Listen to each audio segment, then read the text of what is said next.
Poems with the Ballad of Reading Gaol. By Oscar Wilde. Hellas. To drift with every passion till my soul is a stringed lute on which all winds can play. Is it for this that I have given away mine ancient wisdom and austere control?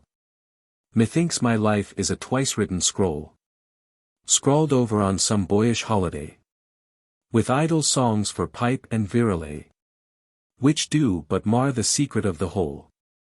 Surely there was a time I might have trod the sunlit heights, and from life's dissonance struck one clear chord to reach the ears of God. Is that time dead? Lo! With a little rod I did but touch the honey of romance. And must I lose a soul's inheritance? Eleutheria. Sonnet. To Liberty. Not that I love thy children, whose dull eyes see nothing save their own unlovely woe, whose minds know nothing, nothing care to know, but that the roar of thy democracies, thy reigns of terror, thy great anarchies, mirror my wildest passions like the sea, and give my rage a brother. Liberty. For this sake only do thy dissonant cries delight my discreet soul, else might all kings, by bloody knout or treacherous cannonades, rob nations of their rights inviolate. And I remain unmoved, and yet, these Christs that die upon the barricades, God knows that I am with them, in some things. Avenue. Imperatrix. Set in this stormy northern sea, queen of these restless fields of tide. England. What shall men say of thee, before whose feet the worlds divide? The earth, a brittle globe of glass, lies in the hollow of thy hand, and through its heart of crystal pass, like shadows through a twilight land, the spears of crimson-suited war, the long white-crested waves of fight, and all the deadly fires which are the torches of the lords of night. The yellow leopards, strained and lean, the treacherous Russian knows so well, with gaping blackened jaws are seen, leap through the hail of screaming shell. The strong sea lion of England's wars hath left his sapphire cave of sea, to battle with the storm that mars the stars of England's chivalry. The brazen-throated clarion blows across the Paton's reedy fun, and the high steeps of Indian snows shake to the tread of armed men, and many an Afghan chief, who lies beneath his cool pomegranate trees, clutches his sword in fierce surmise, when on the mountainside he sees the fleet-foot Mari scout, who comes to tell how he hath heard afar the measured roll of English drums beat at the gates of Kandahar. For southern wind and east wind meet, where, girt and crowned by sword and fire, England with bare and bloody feet climbs the steep road of wide empire. O lonely Himalayan height, grey pillar of the Indian sky, where saw'st thou last in clanging flight our winged dogs of victory?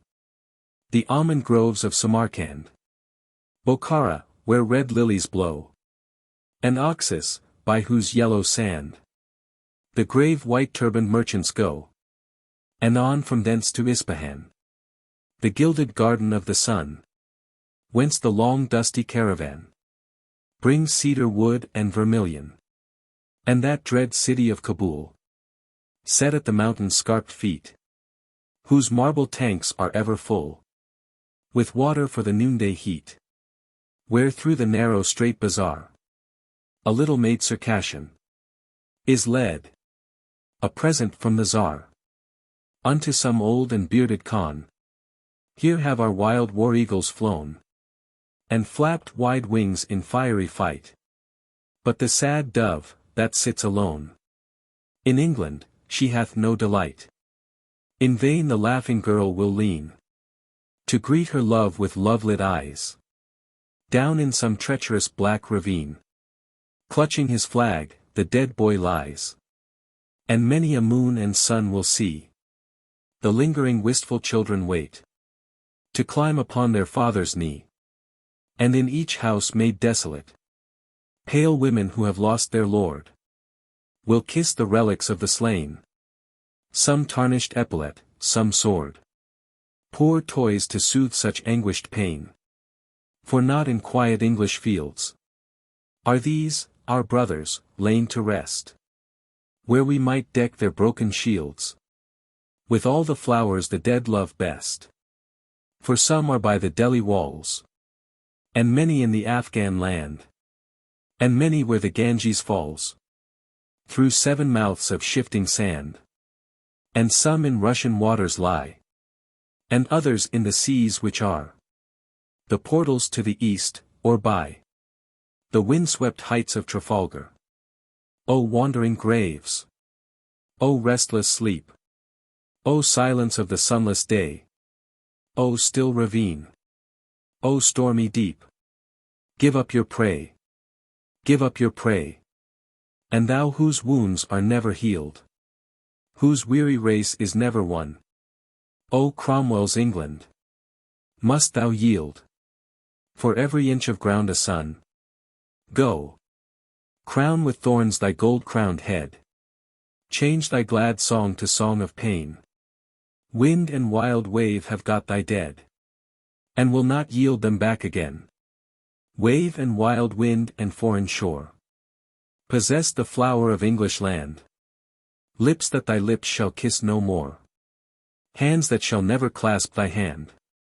What profit now that we have bound the whole round world with nets of gold, if hidden in our heart is found the care that groweth never old? What profit that our galleys ride pine forest-like, on every main?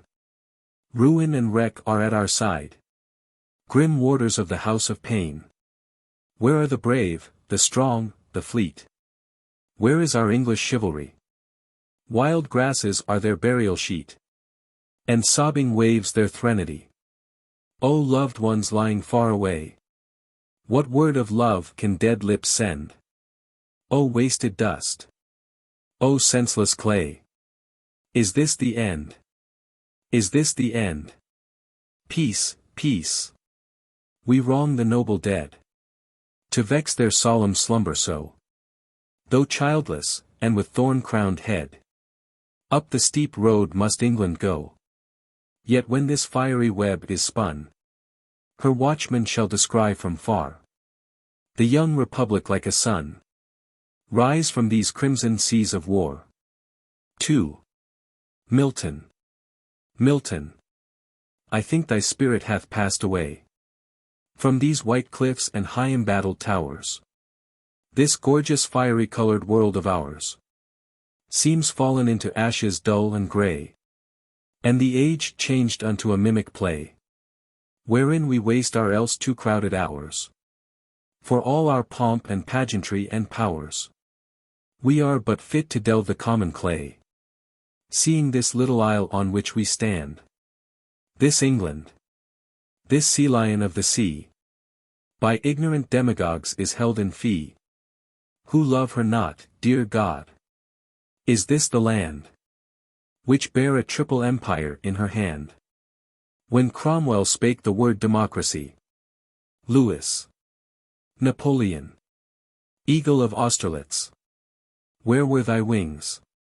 When far away upon a barbarous strand, in fight unequal, by an obscure hand, fell the last scion of thy brood of kings. Poor boy!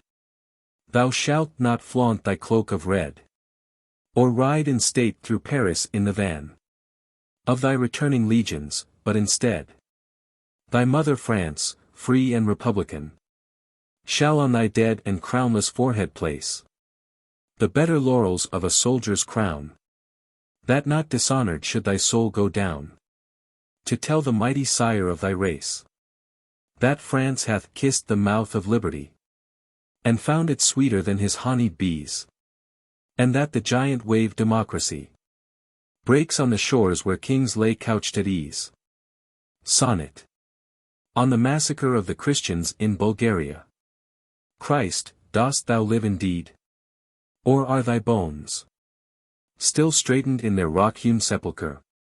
And was thy rising only dreamed by her, whose love of thee for all her sin atones?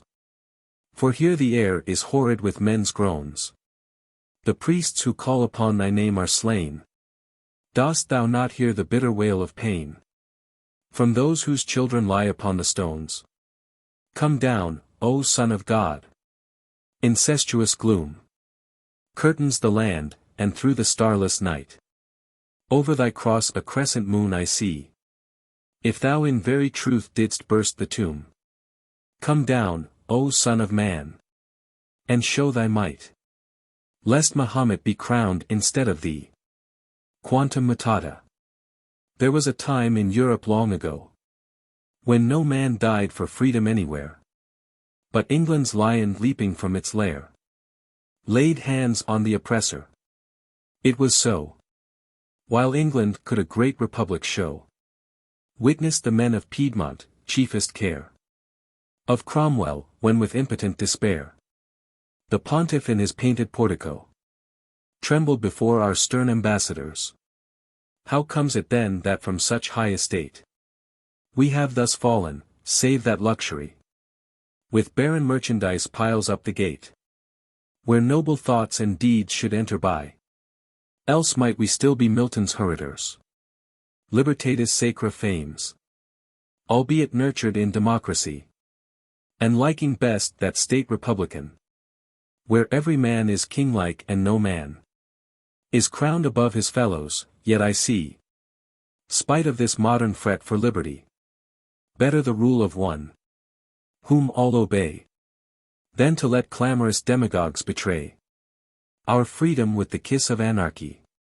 Wherefore I love them not whose hands profane plant the red flag upon the piled up street, for no right cause, beneath whose ignorant reign arts, culture, reverence, honor, all things fade, save treason and the dagger of her trade, or murder with his silent bloody feet. Theoreticos. This mighty empire hath but feet of clay. Of all its ancient chivalry and might, our little island is forsaken quite. Some enemy hath stolen its crown of bay, and from its hills that voice hath passed away, which spake of freedom. Oh, come out of it. Come out of it, my soul, thou art not fit for this vile traffic house, where day by day wisdom and reverence are sold at mart, and the rude people rage with ignorant cries against an heritage of centuries. It mars my calm, wherefore in dreams of art and loftiest culture I would stand apart, neither for God, nor for his enemies. The Garden of Eros. It is full summer now, the heart of June. Not yet the sunburnt reapers are astir upon the upland meadow where too soon rich autumn time, the season's usurer, will lend his hoarded gold to all the trees, and see his treasure scattered by the wild and spendthrift breeze. Too soon indeed. Yet here the daffodil, that love-child of the spring, has lingered on to vex the rose with jealousy, and still the harebell spreads her azure pavilion, and like a strayed and wandering reveller, abandoned of its brothers, whom long since June's messenger the missel thrush has fright from the glade, one pale narcissus loiters fearfully close to a shadowy nook, where half afraid of their own loveliness some violets lie, that will not look the gold sun in the face, for fear of too much splendor. Ah! Methinks it is a place which should be trodden by Persephone, when wearied of the flowerless fields of Dis, or danced on by the lads of Arcady. The hidden secret of eternal bliss, known to the Grecian, here a man might find. Ah! You and I may find it now if love and sleep be kind. There are the flowers which mourning Heracles strewed on the tomb of Hylas, Columbine. Its white doves all a-flutter where the breeze kissed them too harshly, the small celandine, that yellow-kirtled chorister of Eve. And lilac ladies smock, but let them bloom alone, and leave yon spired hollyhock red crocket to sway its silent chimes, else must the bee its little bell-ringer go seek instead some other pleasaunce. The anemone that weeps at daybreak, like a silly girl before her love, and hardly lets the butterflies unfurl their painted wings beside it, bid it pine in pale virginity. The winter snow will suit it better than those lips of thine, whose fires would but scorch it. Rather go and pluck that amorous flower which blooms alone, fed by the pander wind with dust of kisses not its own, the trumpet mouths of red convolvulus, so dear to maidens, creamy meadowsweet, whiter than Juno's throat and odorous as all Arabia, hyacinths the feet of huntress Jen would be loath to mar.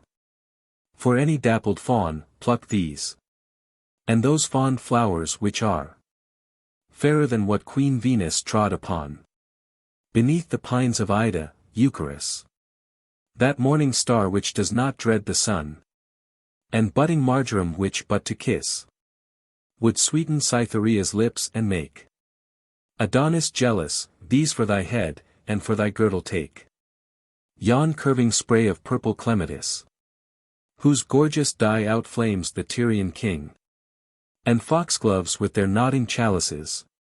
But that one narcissus which the startled spring let from her kirtle fall when first she heard in her own woods the wild tempestuous song of summer's bird. Ah! Leave it for a subtle memory of those sweet tremulous days of rain and sun, when April laughed between her tears to see the early primrose with shy footsteps run from the gnarled oak tree roots till all the wold, spite of its brown and trampled leaves, grew bright with shimmering gold. Nay, pluck it too, it is not half so sweet as thou thyself, my soul's idolatry. And when thou art wearied at thy feet, shall oxlips weave their brightest tapestry. For thee the woodbine shall forget its pride, and veil its tangled whorls, and thou shalt walk on daisies pied. And I will cut a reed by yonder spring, and make the wood gods jealous, and old Pan wonder what young intruder dares to sing in these still haunts, where never foot of man should tread at evening, lest he chance to spy the marble limbs of Artemis and all her company. And I will tell thee why the jacinth wears such dread embroidery of dolorous moan, and why the hapless nightingale forbears to sing her song at noon, but weeps alone when the fleet swallow sleeps and rich men feast, and why the laurel trembles when she sees the lightning east. And I will sing how sad Proserpina unto a grave and gloomy lord was wed, and lure the silver-breasted Helena back from the lotus meadows of the dead. So shalt thou see that awful loveliness, for which two mighty hosts met fearfully in war's abyss. And then I'll pipe to thee that Grecian tale, how Cynthia loves the lad Endymion, and hidden in a grey and misty veil, hies to the cliffs of Latmos once the sun leaps from his ocean bed in fruitless chase of those pale flying feet which fade away in his embrace. And if my flute can breathe sweet melody, we may behold her face who long ago dwelt among men by the Aegean sea, and whose sad house with pillaged portico and friezeless wall and columns toppled down looms o'er the ruins of that fair and violet cinctured town. Spirit of beauty, tarry still awhile. They are not dead, thine ancient votaries. Some few there are to whom thy radiant smile is better than 1,000 victories. Though all the nobly slain of Waterloo rise up in wrath against them, tarry still, there are a few who for thy sake would give their manlyhood and consecrate their being. I at least have done so, made thy lips my daily food, and in thy temples found a goodlier feast than this starved age can give me, spite of all its newfound creeds so skeptical and so dogmatical. Here not Cephisos, not Ilyssos flows. The woods of white Colonos are not here. On our bleak hills the olive never blows. No simple priest conducts his lowing steer up the steep marble way, nor through the town do laughing maidens bear to thee the crocus-flowered gown.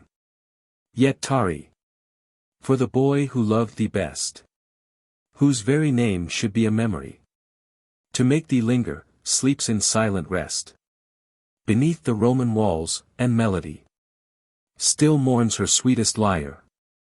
None can play the lute of Adonais, with his lips song passed away. Nay, when Keats died the muses still had left one silver voice to sing his threnody. But ah! Too soon of it we were bereft, when on that riven night and stormy sea, Panthea claimed her singer as her own, and slew the mouth that praised her. Since which time we walk alone, save for that fiery heart, that morning star of re-arisen England, whose clear eye saw from our tottering throne and waste of war the grand Greek limbs of young democracy rise mightily like Hesperus and bring the great republic. Him at least thy love hath taught to sing, and he hath been with thee at Thessaly, and seen white Atlanta fleet of foot, in passionless and fierce virginity, hunting the tusked boar. His honeyed lute hath pierced the cavern of the hollow hill, and Venus laughs to no one knee will bow before her still. And he hath kissed the lips of Proserpine, and sung the Galilean's requiem, that wounded forehead dashed with blood and wine. He hath discrowned, the ancient gods in him have found their last, most ardent worshipper, and the new sign grows grey and dim before its conqueror. Spirit of beauty, tarry with us still. It has not quenched the torch of poesy.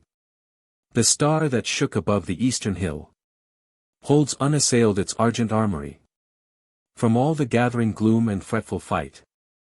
O tarry with us still, for through the long and common night, Morris, our sweet and simple Chaucer's child, dear heritor of Spenser's tuneful reed, with soft and sylvan pipe has oft beguiled the weary soul of man in troublous need, and from the far and flowerless fields of ice has brought fair flowers to make an earthly paradise. We know them all, Gudrun the strong men's bride, Aslog and Olafson, we know them all. How giant Grettir fought and Sigurd died, and what enchantment held the king in thrall, when lonely Brynhild wrestled with the powers that war against all passion. Ah!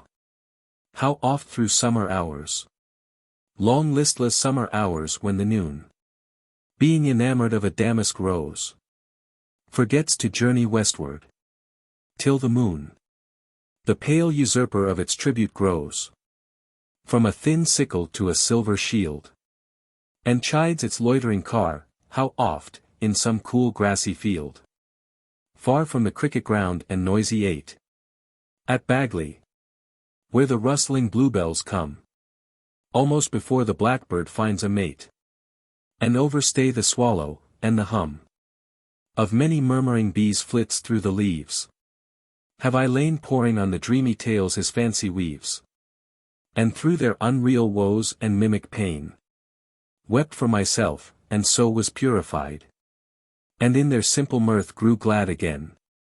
For as I sailed upon that pictured tide, the strength and splendor of the storm was mine. Without the storm's red ruin, for the singer is divine. The little laugh of water falling down is not so musical. The clammy gold close hoarded in the tiny waxen town has less of sweetness in it, and the old half-withered reeds that waved in Arcady, touched by his lips, break forth again to fresher harmony. Spirit of beauty, tarry yet awhile, although the cheating merchants of the mart with iron roads profane our lovely isle. and break on whirling wheels the limbs of art. Aye.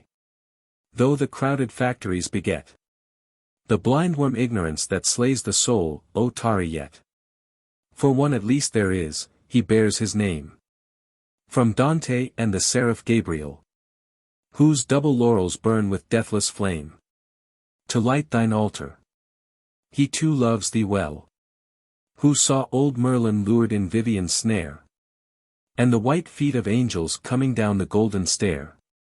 Loves thee so well, that all the world for him a gorgeous colored vestiture must wear, and sorrow take a purple diadem, or else be no more sorrow, and despair gild its own thorns, and pain, like a dawn, be even in anguish beautiful. Such is the empery which painters hold, and such the heritage this gentle solemn spirit doth possess, being a better mirror of his age, in all his pity, love, and weariness, than those who can but copy common things, and leave the soul unpainted with its mighty questionings. But they are few, and all romance has flown, and men can prophesy about the sun, and lecture on his arrows, how, alone, through a waste void the soulless atoms run, how from each tree its weeping nymph has fled, and that no more mid-English reads a naiad shows her head. Methinks these new Acteons boast too soon that they have spied on beauty. What if we have analyzed the rainbow, robbed the moon of her most ancient, chastest mystery? Shall I, the last Endymion, lose all hope, because rude eyes peer at my mistress through a telescope? What profit if this scientific age burst through our gates with all its retinue of modern miracles? Can it assuage one lover's breaking heart? What can it do to make one life more beautiful, one day more godlike in its period?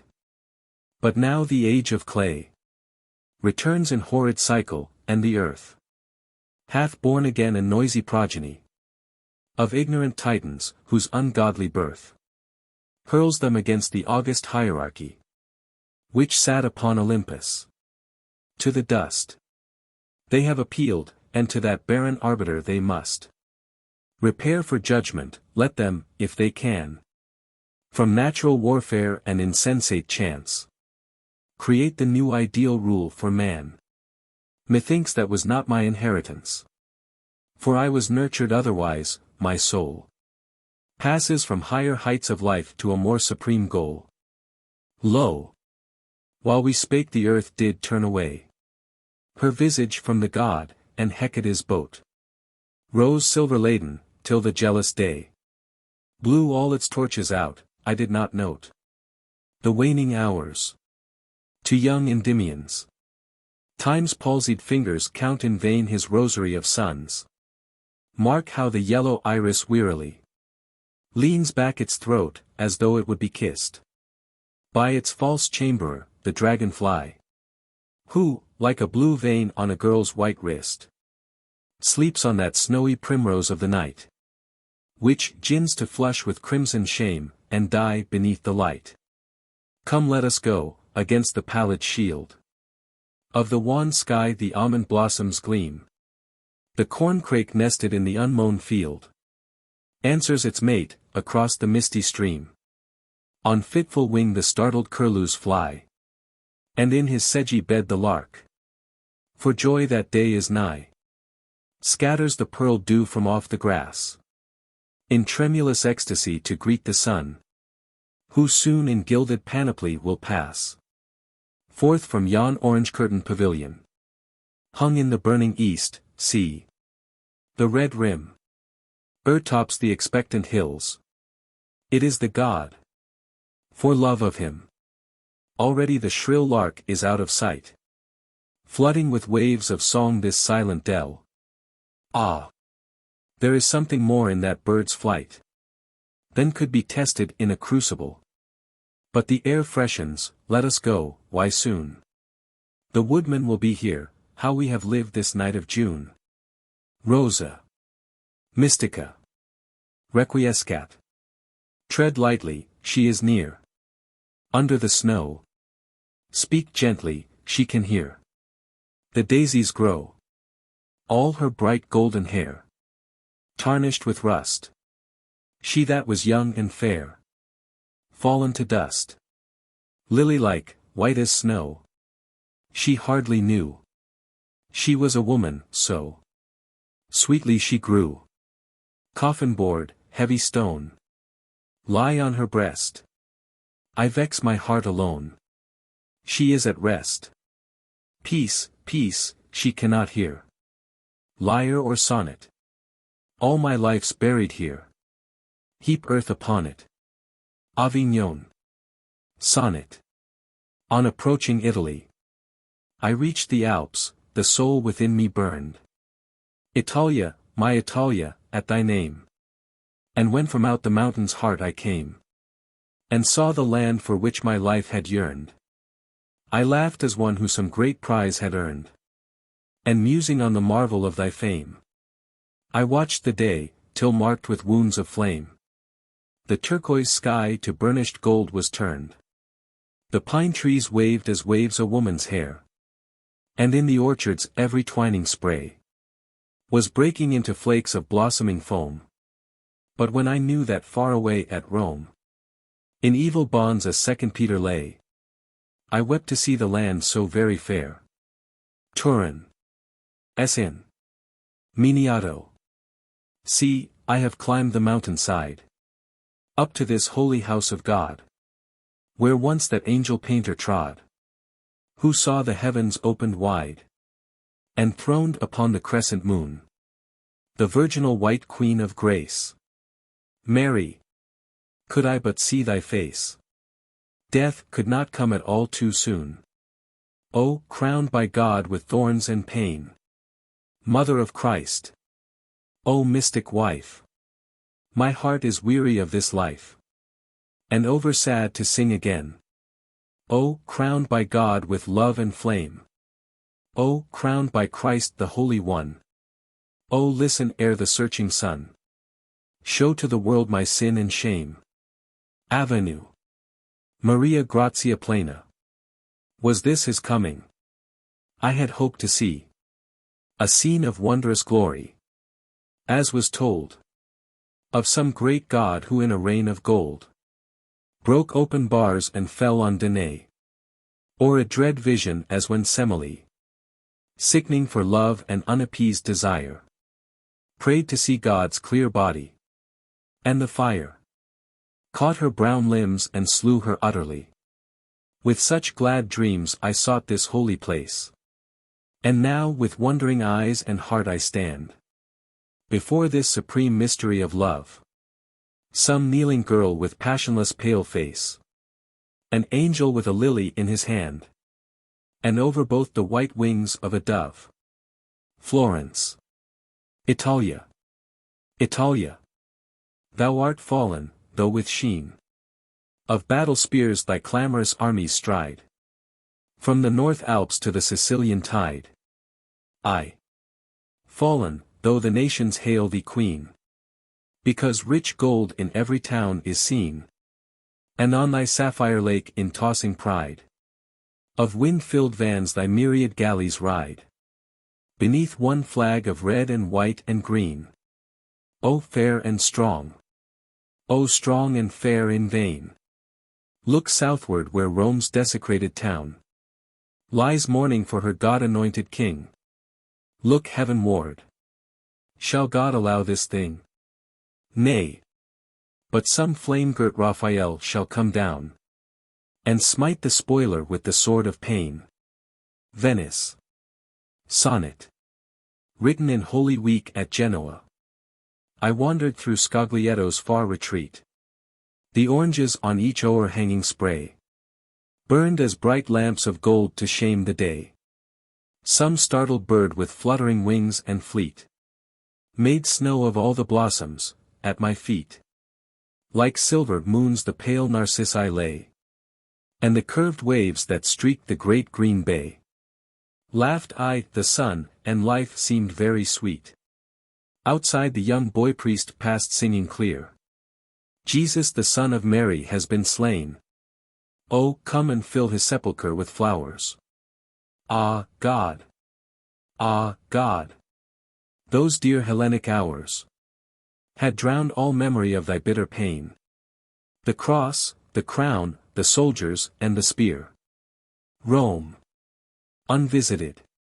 I. The corn has turned from grey to red. Since first my spirit wandered forth from the drear cities of the north, and to Italia's mountains fled. And here I set my face towards home, for all my pilgrimage is done.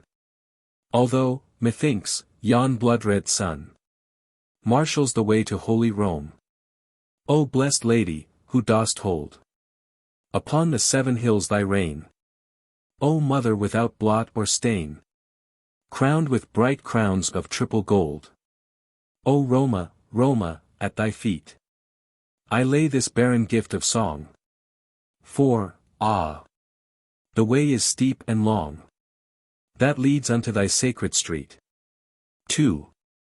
And yet what joy it were for me to turn my feet unto the south, and journeying towards the Tiber mouth, to kneel again at Fiesole, and wandering through the tangled pines that break the gold of Arno's stream, to see the purple mist and gleam of morning on the Apennines, by many a vineyard hidden home, orchard and olive garden grey, till from the drear Campagna's way the 7 hills bear up the dome. 3. A pilgrim from the northern seas. What joy for me to seek alone the wondrous temple and the throne of him who holds the awful keys. When, bright with purple and with gold, come priest and holy cardinal, and borne above the heads of all, the gentle shepherd of the fold. O joy to see before I die the only God-anointed King, and hear the silver trumpets ring a triumph as he passes by, or at the brazen-pillared shrine holds high the mystic sacrifice, and shows his God to human eyes beneath the veil of bread and wine. 4. For lo, what changes time can bring! The cycles of revolving years may free my heart from all its fears, and teach my lips a song to sing. Before yon field of trembling gold is garnered into dusty sheaves, or ere the autumn's scarlet leaves flutter as birds adown the wold, I may have run the glorious race, and caught the torch while yet aflame, and called upon the holy name of him who now doth hide his face. Arona. Urbs. Sacra Aeterna. Rome. What a scroll of history thine has been! In the first days thy sword republican ruled the whole world for many an age's span. Then of the peoples wert thou royal queen, till in thy streets the bearded Goth was seen, and now upon thy walls the breezes fan. Ah, city crowned by God, discrowned by man, the hated flag of red and white and green. When was thy glory? When in search for power thine eagles flew to greet the double sun, and the wild nations shuddered at thy rod?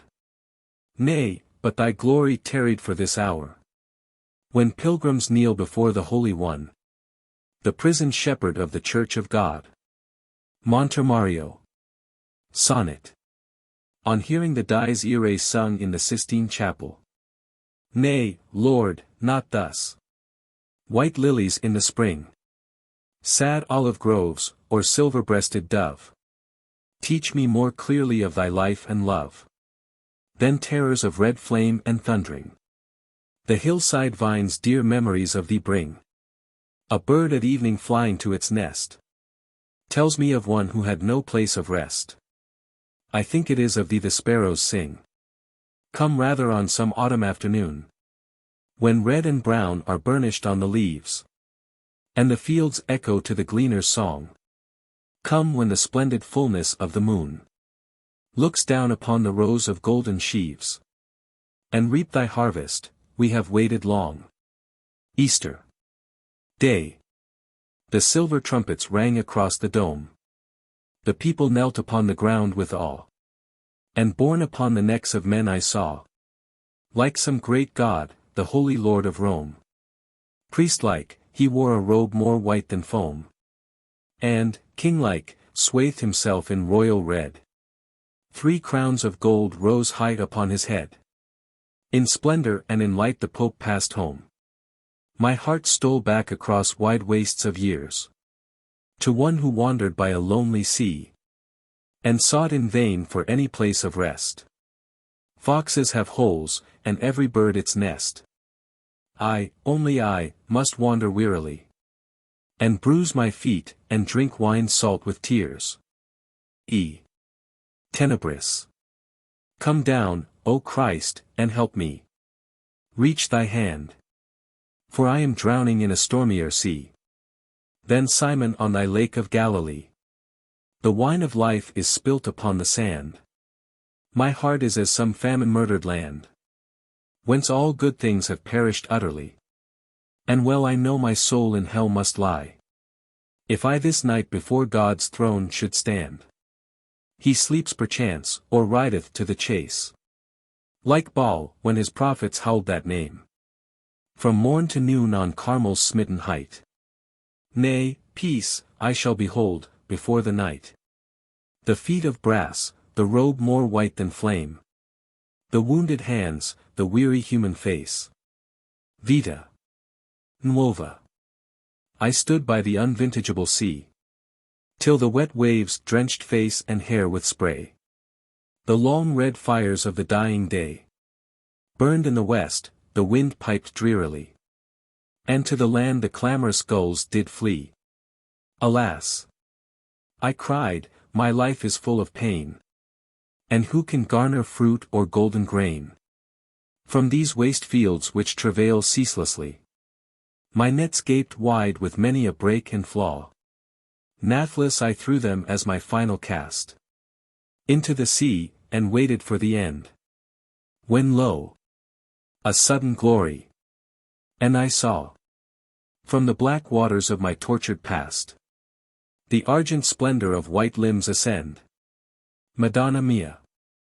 A lily girl, not made for this world's pain, with brown, soft hair close braided by her ears, and longing eyes half veiled by slumberous tears, like bluest water seen through mists of rain. Pale cheeks whereon no love hath left its stain, red underlip drawn in for fear of love, and white throat, whiter than the silvered dove, through whose wan marble creeps one purple vein. Yet, though my lips shall praise her without cease, even to kiss her feet I am not bold, being o'ershadowed by the wings of awe, like Dante, when he stood with Beatrice beneath the flaming lion's breast, and saw the 7th crystal, and the stair of gold. The New Helen. Where hast thou been since round the walls of Troy the sons of God fought in that great emprise? Why dost thou walk our common earth again? Hast thou forgotten that impassioned boy, his purple galley and his Tyrian men, and treacherous Aphrodite's mocking eyes? For surely it was thou, who, like a star, hung in the silver silence of the night, didst lure the old world's chivalry and might into the clamorous crimson waves of war. Or didst thou rule the fire-laden moon? In amorous Sidon was thy temple built, over the light and laughter of the sea, where, behind lattice scarlet wrought in gilt, some brown-limbed girl did weave thee tapestry, all through the waste and wearied hours of noon, till her one cheek with flame of passion burned, and she rose up the sea-washed lips to kiss of some glad Cyprian sailor, safe returned from Culpa and the cliffs of Heracles. No. Thou art Helen, and none other one. It was for thee that young Sarpedon died, and Memnon's manhood was untimely spent. It was for thee gold-crested Hector tried with Thetis' child that evil race to run, in the last year of thy beleaguerment. Aye. Even now the glory of thy fame burns in those fields of trampled asphodel, where the high lords whom Ilion knew so well clash ghostly shields, and call upon thy name. Where hast thou been? In that enchanted land, whose slumbering valleys forlorn Calypso knew, where never mower rose at break of day, but all unswathed the trammeling grasses grew, and the sad shepherd saw the tall corn stand, till summer's red had changed to withered grey.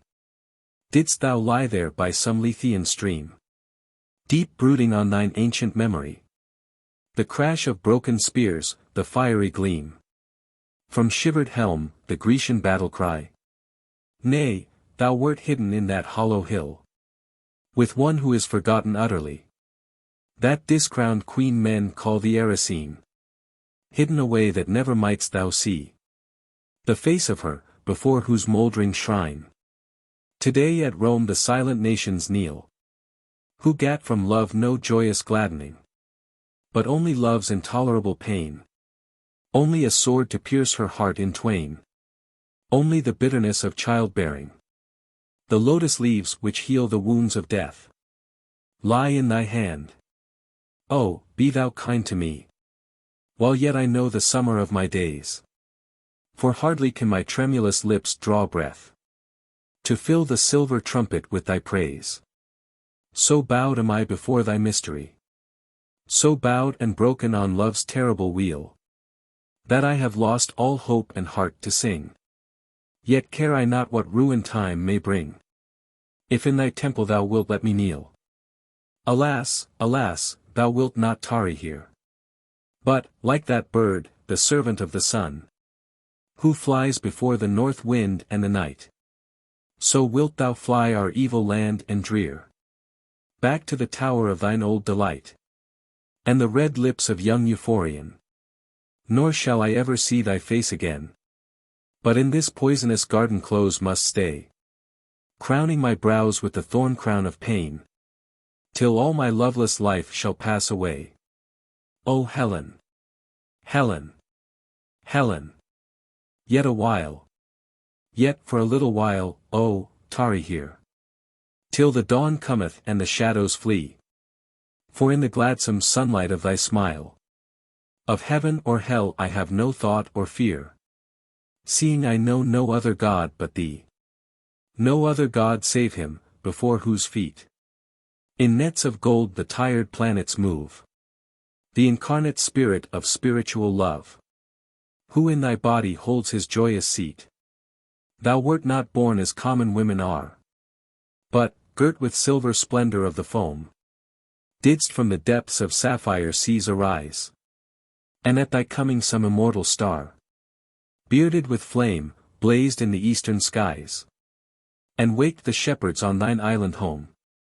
Thou shalt not die, no asps of Egypt creep close at thy heels to taint the delicate air, no sullen blooming poppies stain thy hair, those scarlet heralds of eternal sleep. Lily of love, pure and inviolate, tower of ivory, red rose of fire, thou hast come down our darkness to illume. For we, close caught in the wide nets of fate, wearied with waiting for the world's desire, aimlessly wandered in the house of gloom, aimlessly sought some slumberous anodyne, for wasted lives, for lingering wretchedness, till we beheld thy re-arisen shrine, and the white glory of thy loveliness. The burden of Ides. This English Thames is holier far than Rome. Those harebells like a sudden flush of sea, breaking across the woodland, with the foam of meadowsweet and white anemone, to fleck their blue waves. God is likelier there, than hidden in that crystal-hearted star the pale monks bear. Those violet-gleaming butterflies that take yon creamy lily for their pavilion, are Monsignors, and where the rushes shake, a lazy pike lies basking in the sun. His eyes half shut, he is some mitred old bishop in partibus. Look at those gaudy scales all green and gold. The wind the restless prisoner of the trees. Does well for Palestrina, one would say. The mighty master's hands were on the keys of the Maria organ, which they play when early on some sapphire Easter morn, in a high litter red as blood or sin, the Pope is borne from his dark house out to the balcony, above the bronze gates and the crowded square, whose very fountains seem for ecstasy to toss their silver lances in the air, and stretching out weak hands to east and west, in vain sends peace to peaceless lands, to restless nations rest. Is not yon lingering orange afterglow that stays to vex the moon more fair than all Rome's lordliest pageants? Strange, a year ago I knelt before some crimson cardinal, who bear the host across the Esquiline. And now, those common poppies in the wheat seem twice as fine. The blue-green beanfields yonder, tremulous with the last shower, sweeter perfume bring through this cool evening than the odorous flame-jeweled censers the young deacons swing, when the grey priest unlocks the curtained shrine, and makes God's body from the common fruit of corn and vine. Poor Fra Giovanni bawling at the Mass, we're out of tune now, for a small brown bird sings overhead, and through the long cool grass I see that throbbing throat which once I heard on starlit hills of flower-starred Arcady, once where the white and crescent sand of Salamis meets sea. Sweet is the swallow twittering on the eaves at daybreak, when the mower whets his scythe, and stock doves murmur, and the milkmaid leaves her little lonely bed, and carols blithe, to see the heavy-lowing cattle wait, stretching their huge and dripping mouths across the farmyard gate. And sweet the hops upon the Kentish leas, and sweet the wind that lifts the new-mown hay, and sweet the fretful swarms of grumbling bees, that round and round the linden blossoms play, and sweet the heifer breathing in the stall, and the green bursting figs that hang upon the red brick wall, and sweet to hear the cuckoo mock the spring, while the last violet loiters by the well, and sweet to hear the shepherd Daphnis sing the song of Linus through a sunny dell of warm Arcadia where the corn is gold, and the slight lithe-limbed reapers dance about the wattled fold, and sweet with young Lycoris to recline in some Illyrian valley far away, where canopied on herbs Amarcine we too might waste the summer trance day, matching our reeds in sportive rivalry, while far beneath us frets the troubled purple of the sea. But sweeter far if silver sandalled foot of some long-hidden god should ever tread the Nunna meadows, if with reeded flute pressed to his lips some fawn might raise his head by the green water flags. Ah! Sweet indeed to see the heavenly herdsman call his white-fleeced flock to feed. Then sing to me, thou tuneful chorister, though what thou sing'st be thine own requiem. Tell me thy tale, thou hapless chronicler of thine own tragedies. Do not contemn these unfamiliar haunts, this English field, for many a lovely coronal our northern isle can yield, which Grecian meadows know not. Many a rose, which all day long in valleys Aeolian a lad might seek in vain for overgrows our hedges like a wanton courtesan, unthrifty of its beauty. Lilies too, Ilisso's never mirrored star our streams, and cockles blue dot the green wheat which, though they are the signs for swallows going south, would never spread their azure tents between the Attic vines. Even that little wheat of ragged red, which bids the robin pipe, in Arcady, would be a trespasser, and many an unsung elegy sleeps in the reeds that fringe our winding Thames, which to awake were sweeter ravishment than ever Syrinx wept for diadems of brown bee-studded orchids which were meant for Cytherea's brows are hidden here, unknown to Cytherea, and by yonder pasturing steer there is a tiny yellow daffodil. The butterfly can see it from afar, although one summer evening's dew could fill its little cup twice over ere the star had called the lazy shepherd to his fold. And be no prodigal.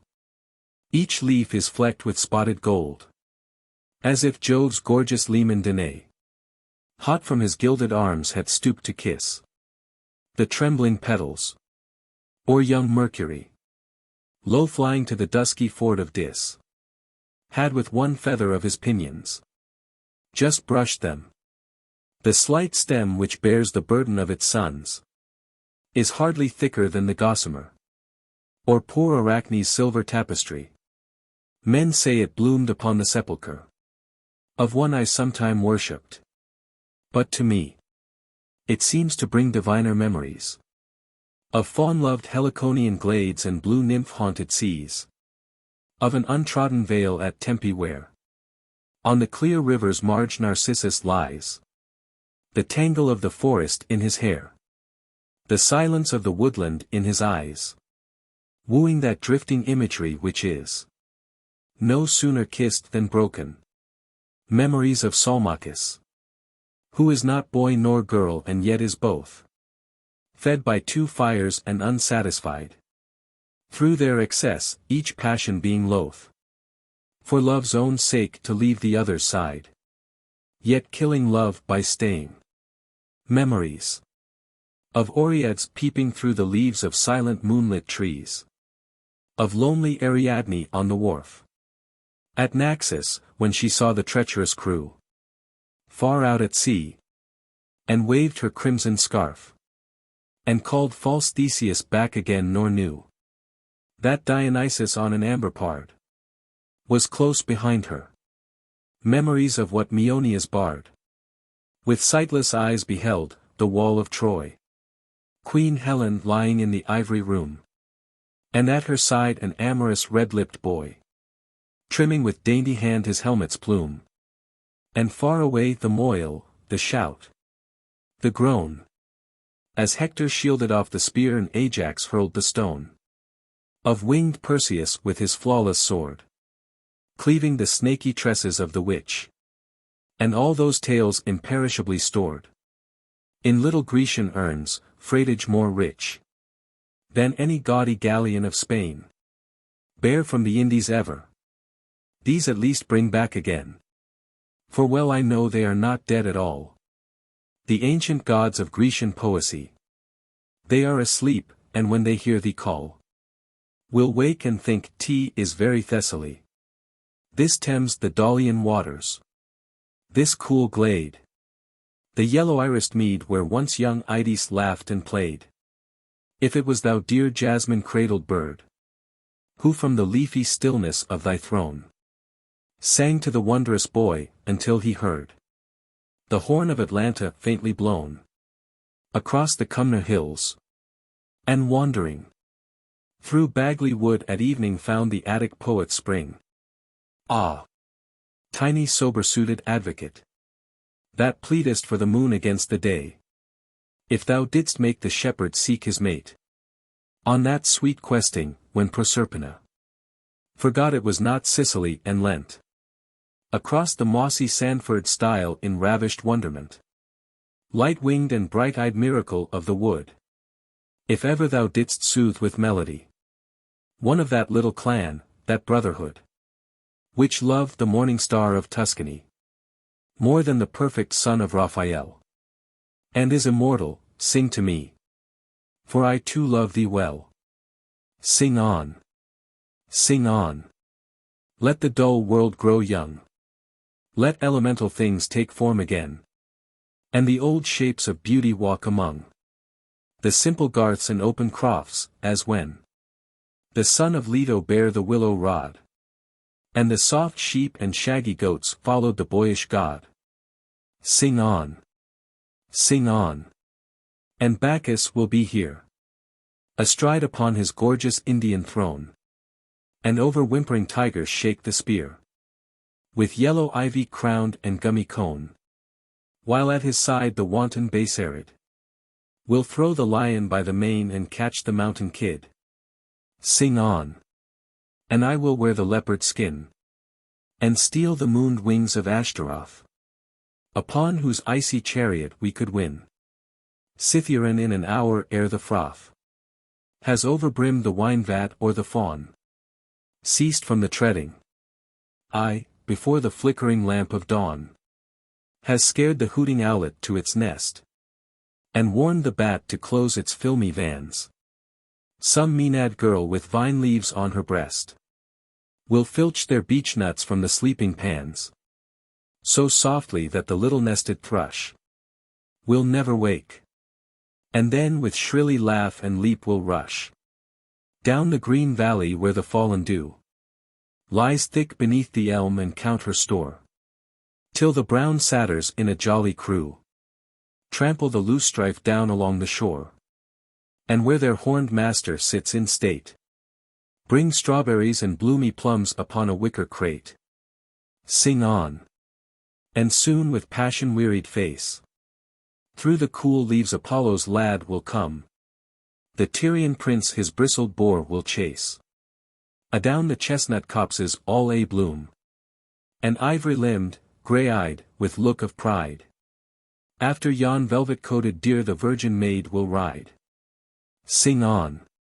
And I the dying boy will see stain with his purple blood the waxen bell that overweighs the jacinth, and to me the wretched Cyprian her woe will tell, and I will kiss her mouth and streaming eyes, and lead her to the myrtle-hidden grove where Adon lies. Cry out aloud on Ides. Memory, that foster-brother of remorse and pain, drops poison in mine ear. Oh, to be free, to burn one's old ships, and to launch again into the white-plumed battle of the waves, and fight old Proteus for the spoil of coral-flowered caves. Oh, for Medea with her poppied spell. Oh, for the secret of the Colchian shrine. Oh, for one leaf of that pale asphodel, which binds the tired brows of Proserpine, and sheds such wondrous dews at eve that she dreams of the fields of Enna by the far Sicilian sea, where oft the golden-girdled be she chased from lily to lily on the level mead, ere yet her sombre lord had bid her taste the deadly fruit of that pomegranate seed, ere the black steeds had harried her away down to the faint and flowerless land, the sick and sunless day. Oh, for one midnight and as paramour the Venus of the little Melian farm. Oh, that some antique statue for 1 hour might wake to passion, and that I could charm the dawn at Florence from its dumb despair, mix with those mighty limbs and make that giant breast my lair. Sing on. Sing on. I would be drunk with life, drunk with the trampled vintage of my youth. I would forget the wearying wasted strife, the riven veil, the Gorgon eyes of truth, the prayerless vigil and the cry for prayer, the barren gifts, the lifted arms, the dull insensate air. Sing on. Sing on. O feathered Niobe, thou canst make sorrow beautiful, and steal from joy its sweetest music, not as we, who by dead voiceless silence strive to heal our too untented wounds, and do but keep pain barricadoed in our hearts, and murder pillowed sleep. Sing louder yet, why must I still behold the wan white face of that deserted Christ, whose bleeding hands my hands did once enfold, whose smitten lips my lips so oft have kissed, and now in mute and marble misery sits in his lone dishonored house and weeps, perchance for me. O memory, cast down thy wreathed shell, break thy hoarse lute, O sad Melpomene. O sorrow, sorrow, keep thy cloistered cell, nor dim with tears this limpid Castaly. Cease, Philomel, thou dost the forest wrong, to vex its sylvan quiet with such wild impassioned song. Cease, cease, or if T is anguish to be dumb, take from the pastoral thrush her simpler air, whose jocund carelessness doth more become this English woodland than thy keen despair. Ah! Cease and let the north wind bear thy lay. Back to the rocky hills of Thrace, the stormy Daulian Bay. A moment more, the startled leaves had stirred. Endymion would have passed across the mead, moonstruck with love. And this still Thames had heard pan plash and paddle groping for some reed, to lure from her blue cave that Naiad maid, who for such piping listens half in joy and half afraid.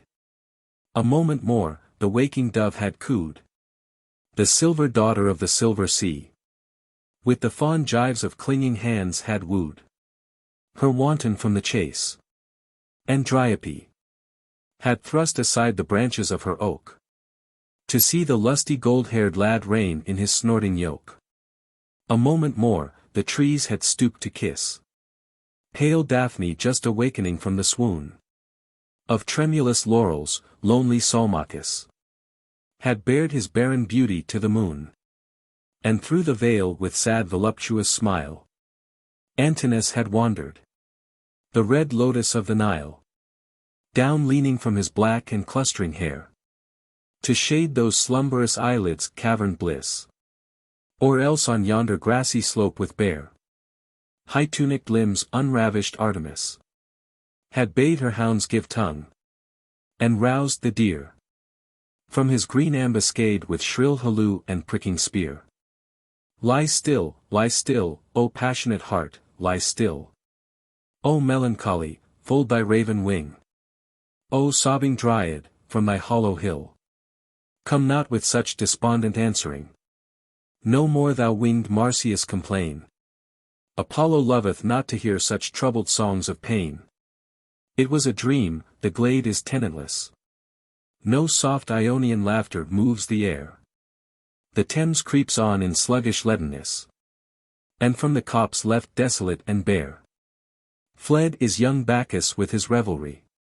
Yet still from Nunum wood there comes that thrilling melody, so sad, that one might think a human heart break in each separate note, a quality which music sometimes has, being the art which is most nigh to tears and memory. Poor mourning Philomel, what dost thou fear? Thy sister doth not haunt these fields, Pandion is not here. Here is no cruel lord with murderous blade, no woven web of bloody heraldries, but mossy dells for roving comrades made, warm valleys where the tired student lies, with half-shut book, and many a winding walk, where rustic lovers stray at eve in happy simple talk. The harmless rabbit gambols with its young across the trampled towing path, where late a troop of laughing boys in jostling throng cheered with their noisy cries the racing eight. The gossamer, with ravelled silver threads, works at its little loom, and from the dusky red-eaved sheds of the lone farm a flickering light shines out, where the swinked shepherd drives his bleating flock back to their wattled sheepcotes. A faint shout comes from some Oxford boat at Sandford Lock, and starts the moorhen from the sedgy rill, and the dim lengthening shadows flit like swallows up the hill. The heron passes homeward to the mere. The blue mist creeps among the shivering trees. Gold world by world the silent stars appear, and like a blossom blown before the breeze, a white moon drifts across the shimmering sky. Mute arbitress of all thy sad, thy rapturous threnody. She does not heed thee, wherefore should she heed? She knows Endymion is not far away. 'Tis I, whose soul is as the reed, which has no message of its own to play. So pipes another's bidding, it is I, drifting with every wind on the wide sea of misery. Ah! The brown bird has ceased, one exquisite trill about the sombre woodland seems to cling, dying in music, else the air is still, so still that one might hear the bat's small wing wander and will above the pines, or tell each tiny dewdrop dripping from the bluebell's brimming cell. And far away across the lengthening wold, across the willowy flats and thickets brown, Magdalen's tall tower tipped with tremulous gold marks the long high street of the little town. and warns me to return, I must not wait. Hark! T is the curfew booming from the bell at Christ Church gate. Wind. Flowers. Impression du matin. The Thames nocturne of blue and gold. Changed to a harmony in grey. A barge with ochre-coloured hay. Dropped from the wharf, and chill and cold. The yellow fog came creeping down. The bridges. Till the houses' walls seemed changed to shadows and St. Paul's loomed like a bubble o'er the town. Then suddenly arose the clang of waking life, the streets were stirred with country wagons, and a bird flew to the glistening roofs and sang. But one pale woman all alone, the daylight kissing her wan hair, loitered beneath the gas lamp's flare. With lips of flame and heart of stone.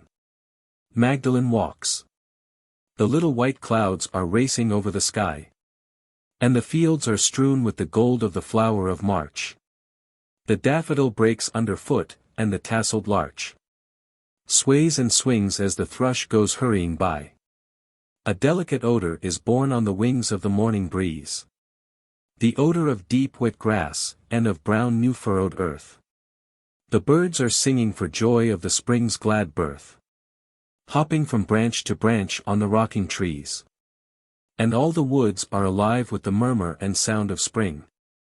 And the rosebud breaks into pink on the climbing briar. And the crocus bed is a quivering moon of fire. Girdled round with the belt of an amethyst ring. And the plane to the pine tree is whispering some tale of love. Till it rustles with laughter and tosses its mantle of green. And the gloom of the wych elm's hollow is lit with the iris sheen of the burnished rainbow throat and the silver breast of a dove. See! The lark starts up from his bed in the meadow there, breaking the gossamer threads and the nets of dew, and flashing adown the river, a flame of blue.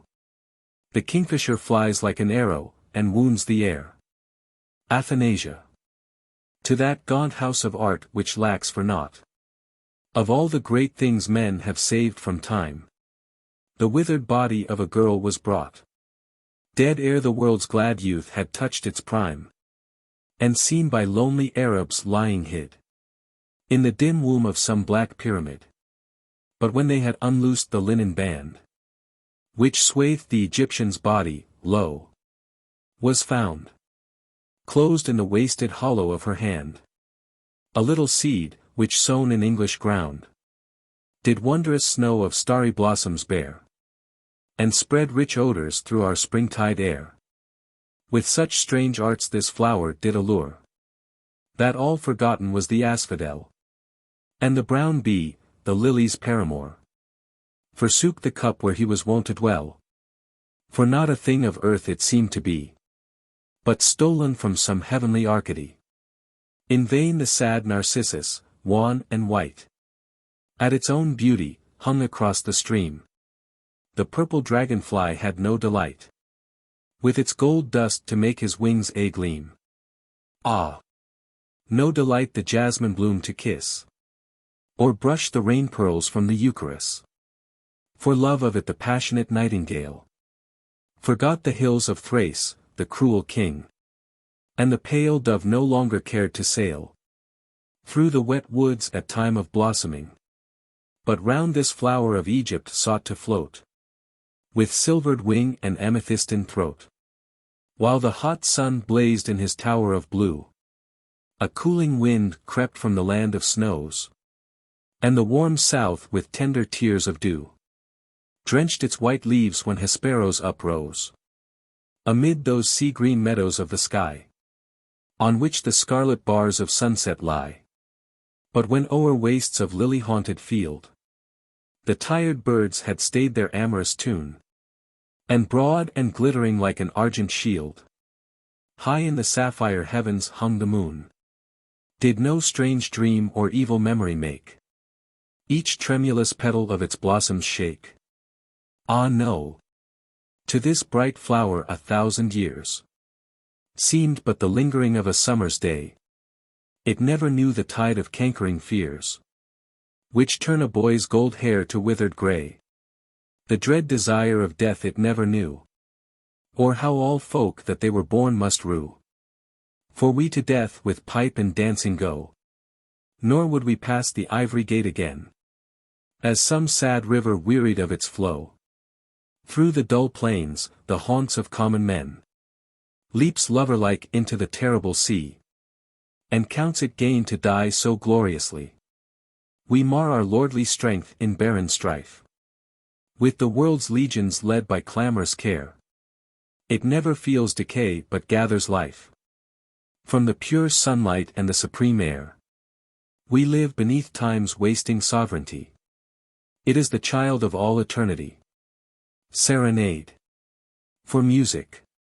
The western wind is blowing fair across the dark Aegean sea, and at the secret marble stair my Tyrian galley waits for thee. Come down. The purple sail is spread. The watchman sleeps within the town. Oh, leave thy lily-flowered bed. O lady mine, come down, come down. She will not come, I know her well. Of lovers' vows she hath no care, and little good a man can tell of one so cruel and so fair. True love is but a woman's toy. They never know the lover's pain. And I who loved as loves a boy must love in vain, must love in vain. O noble pilot, tell me true, is that the sheen of golden hair? Or is it but the tangled dew that binds the passion flowers there? Good sailor, come and tell me now, is that my lady's lily hand? Or is it but the gleaming prow? Or is it but the silver sand? No. No. 'Tis not the tangled dew. 'Tis not the silver-fretted sand. It is my own dear lady true, with golden hair and lily hand. O noble pilot, steer for Troy. Good sailor, ply the laboring oar. This is the queen of life and joy, whom we must bear from Grecian shore. The waning sky grows faint and blue. It wants an hour still of day. Aboard! Aboard! My gallant crew! O lady mine, away! Away! O noble pilot, steer for Troy. Good sailor, ply the laboring oar. O loved as only loves a boy. O loved for ever evermore. Endymion. For music. The apple trees are hung with gold, and birds are loud in Arcady. The sheep lie bleeding in the fold. The wild goat runs across the wold. But yesterday his love he told. I know he will come back to me. O rising moon! O lady moon! Be you my lover's sentinel. You cannot choose but know him well, for he is shod with purple shoon. You cannot choose but know my love, for he a shepherd's crook doth bear, and he is soft as any dove, and brown and curly is his hair. The turtle now has ceased to call upon her crimson-footed groom. The grey wolf prowls about the stall. The lily's singing seneschal sleeps in the lily bell, and all the violet hills are lost in gloom. O risen moon! O holy moon! Stand on the top of Hellas, and if my own true love you see, ah! If you see the purple shoon, the hazel crook, the lad's brown hair, the goatskin wrapped about his arm, tell him that I am waiting where the rushlight glimmers in the farm. The falling dew is cold and chill, and no bird sings in Arcady. The little fawns have left the hill. Even the tired daffodil has closed its gilded doors, and still my lover comes not back to me. False moon! False moon! O waning moon! Where is my own true lover gone? Where are the lips vermilion, the shepherd's crook, the purple shoon? Why spread that silver pavilion? Why wear that veil of drifting mist? Ah! Thou hast young Endymion. Thou hast the lips that should be kissed. L.A. Belladonna della mia mente. My limbs are wasted with a flame. My feet are sore with traveling. For, calling on my lady's name, my lips have now forgot to sing. O linnet in the wild rose brake, strain for my love thy melody. O lark sing louder for love's sake. My gentle lady passeth by.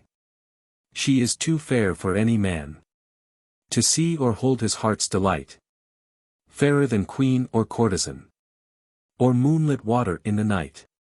Her hair is bound with myrtle leaves. Green leaves upon her golden hair. Green grasses through the yellow sheaves of autumn corn are not more fair. Her little lips, more made to kiss than to cry bitterly for pain, are tremulous as brook water is, or roses after evening rain. Her neck is like white melilot, flushing for pleasure of the sun. The throbbing of the linnet's throat is not so sweet to look upon as a pomegranate, cut in twain. White-seeded, is her crimson mouth. Her cheeks are as the fading stain, where the peach reddens to the south. O twining hands! O delicate, white body made for love and pain! O house of love! O desolate, pale flower beaten by the rain! Chanson. A ring of gold and a milk-white dove are goodly gifts for thee, and a hempen rope for your own love, to hang upon a tree. For you a house of ivory. Roses are white in the rose bower. A narrow bed for me to lie. White, oh white, is the hemlock flower. Myrtle and jessamine for you. Oh the red rose is fair to see. For me the cypress and the rue. Finest of all is rosemary. For you 3 lovers of your hand. Green grass where a man lies dead. For me 3 paces on the sand. Plant lilies at my head. Charmides. He was a Grecian lad, who coming home with pulpy figs and wine from Sicily, stood at his galley's prow, and let the foam blow through his crisp brown curls unconsciously, and holding wave and wind in boy's despite, peered from his dripping seat across the wet and stormy night, till with the dawn he saw a burnished spear, like a thin thread of gold against the sky, and hoisted sail, and strained the creaking gear, and bade the pilot head her lustily against the nor'west gale, and all day long held on his way, and marked the rower's time with measured song. And when the faint Corinthian hills were red, dropped anchor in a little sandy bay, and with fresh boughs of olive crowned his head, and brushed from cheek and throat the hoary spray, and washed his limbs with oil, and from the hold brought out his linen tunic and his sandals brazen-soled, and a rich robe stained with the fisher's juice, which of some swarthy trader he had bought upon the sunny quay at Syracuse, and was with Tyrian broideries inwrought, and by the questioning merchants made his way up through the soft and silver woods, and when the laboring day had spun its tangled web of crimson cloud, clomb the high hill, and with swift silent feet crept to the fane unnoticed by the crowd of busy priests, and from some dark retreat watched the young swains his frolic playmates bring, the firstling of their little flock, and the shy shepherd fling the crackling salt upon the flame, or hang his studded crook against the temple wall, to her who keeps away the ravenous fawn of the base wolf from homestead and from stall. And then the clear-voiced maidens gone to sing, and to the altar each man brought some goodly offering, a beechen cup brimming with milky foam, a fair cloth wrought with cunning imagery of hounds in chase, a waxen honeycomb dripping with oozy gold which scarce the bee had ceased from building, a black skin of oil, meat for the wrestlers, a great boar the fierce and white-tusked spoil, stolen from Artemis that jealous maid, to please Athena, and the dappled hide of a tall stag who in some mountain glade had met the shaft. And then the herald cried, and from the pillared precinct one by one went the glad Greeks, well pleased that they their simple vows had done. And the old priest put out the waning fires, save that one lamp whose restless ruby glowed for ever in the cell, and the shrill lyres came fainter on the wind, as down the road in joyous dance these country folk did pass. And with stout hands the warder closed the gates of polished brass. Long time he lay and hardly dared to breathe, and heard the cadence drip of spilt-out wine, and the rose petals falling from the wreath, as the night breezes wandered through the shrine, and seemed to be in some entranced swoon, till through the open roof above the full and brimming moon flooded with sheeny waves the marble floor, when from his nook upleapt the venturous lad, and flinging wide the cedar-carven door, beheld an awful image saffron-clad, and armed for battle. The gaunt griffin glared from the huge helm, and the long lance of wreck and ruin flared like a red rod of flame, stony and steeled. The Gorgon's head its leaden eyeballs rolled, and writhed its snaky horrors through the shield, and gaped aghast with bloodless lips and cold, in passion impotent, while with blind gaze the blinking owl between the feet hooted in shrill amaze. The lonely fisher as he trimmed his lamp, far out at sea off Sunium, or cast the net for tunnies, heard a brazen tramp of horses smite the waves, and a wild blast divide the folded curtains of the night, and knelt upon the little poop, and prayed in holy fright. And guilty lovers in their venery forgat a little while their stolen sweets, deeming they heard dread Dian's bitter cry, and the grim watchmen on their lofty seats ran to their shields in haste precipitate, or strained black-bearded throats across the dusky parapet. For round the temple rolled the clang of arms, and the 12 gods leapt up in marble fear, and the air quaked with dissonant alarums, till huge Poseidon shook his mighty spear, and on the frieze the prancing horses neighed, and the low tread of hurrying feet rang from the cavalcade. Ready for death with parted lips he stood, and well content at such a price to see that calm wide brow, that terrible maidenhood, the marvel of that pitiless chastity. Ah! Well content indeed, for never wight since Troy's young shepherd prince had seen so wonderful a sight. Ready for death he stood, but lo! The air grew silent, and the horses ceased to neigh, and off his brow he tossed the clustering hair, and from his limbs he threw the cloak away. For whom would not such love make desperate? And nigher came, and touched her throat, and with hands violate undid the cuirass, and the crocus gown, and bared the breasts of polished ivory, till from the waist the peplos falling down left visible the secret mystery, which to no lover will Athena show. The grand cool flanks, the crescent thighs, the bossy hills of snow. Those who have never known a lover's sin, let them not read my ditty, it will be to their dull ears so musicless and thin, that they will have no joy of it. But ye, to whose wan cheeks now creeps the lingering smile, ye who have learned who Eros is, oh listen yet awhile.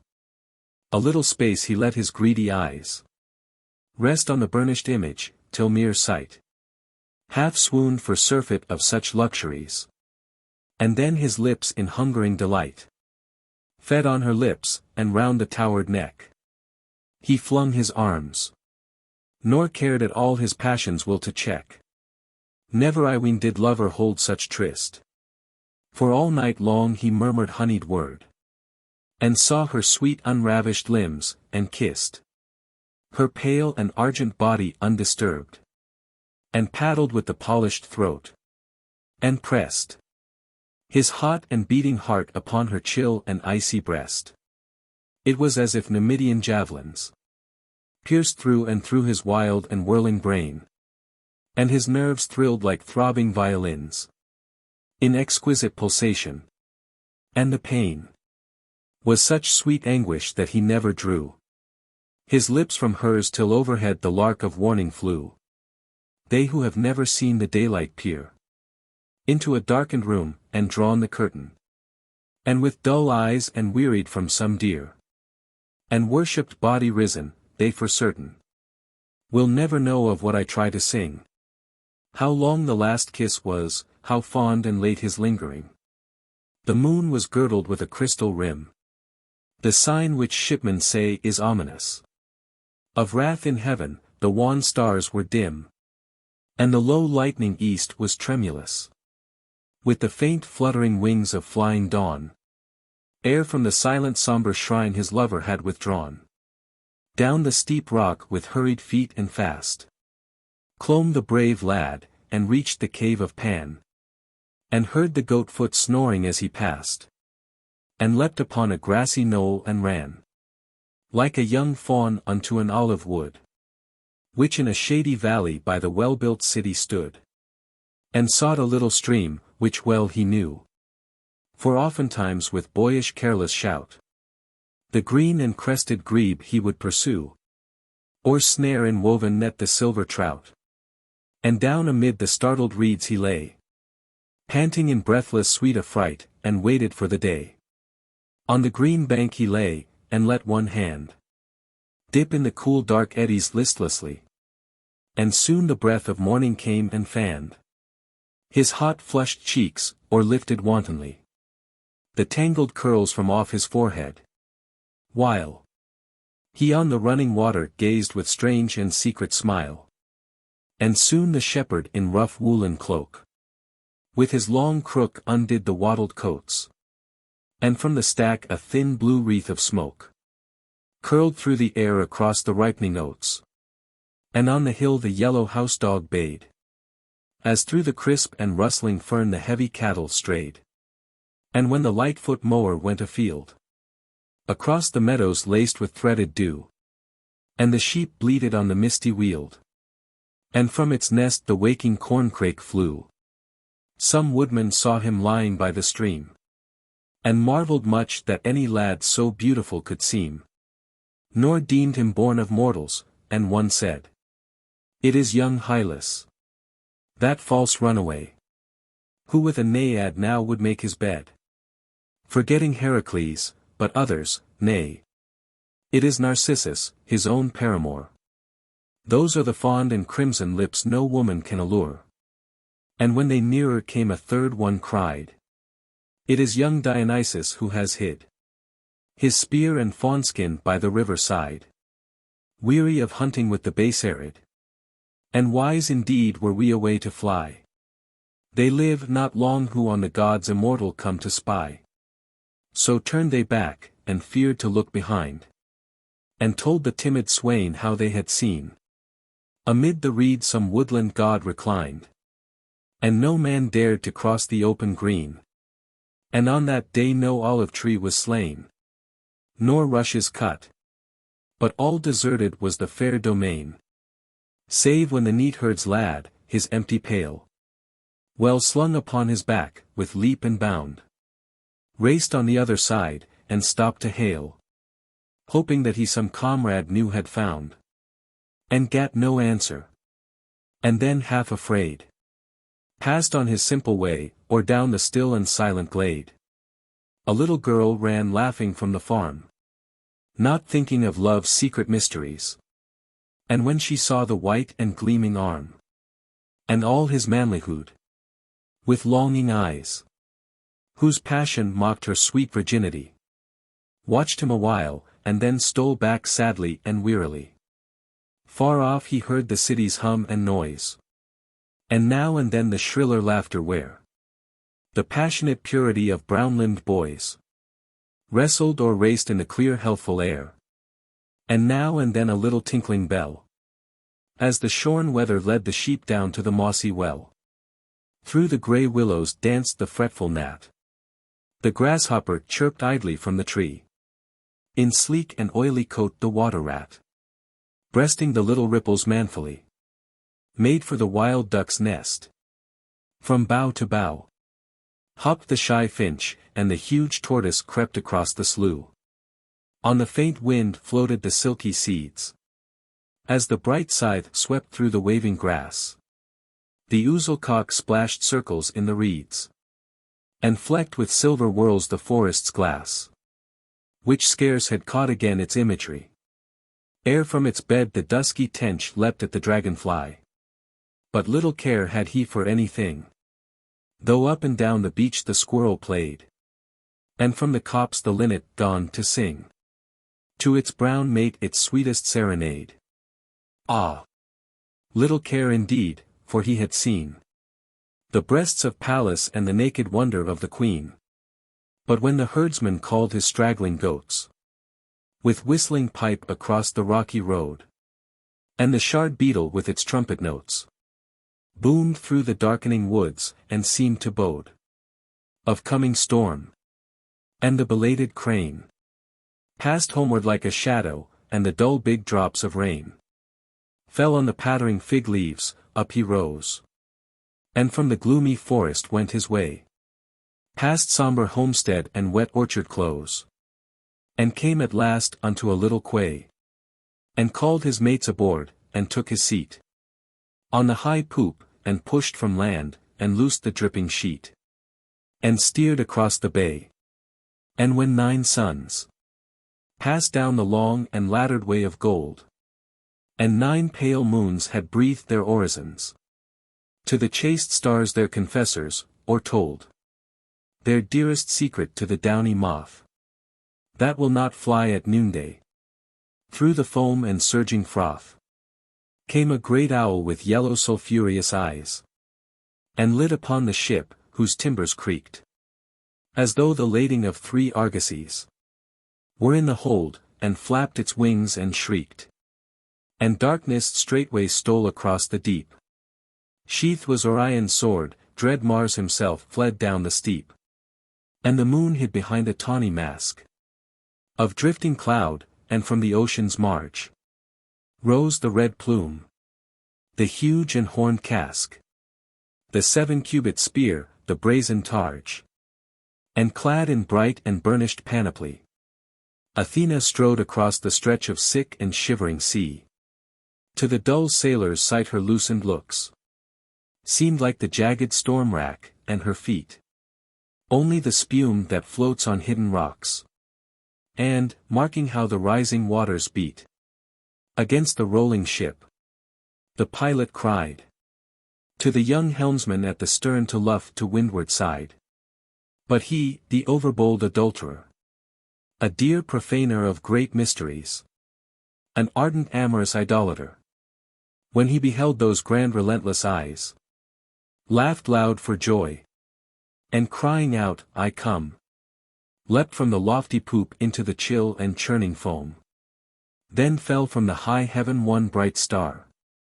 One dancer left the circling galaxy, and back to Athens on her clattering car.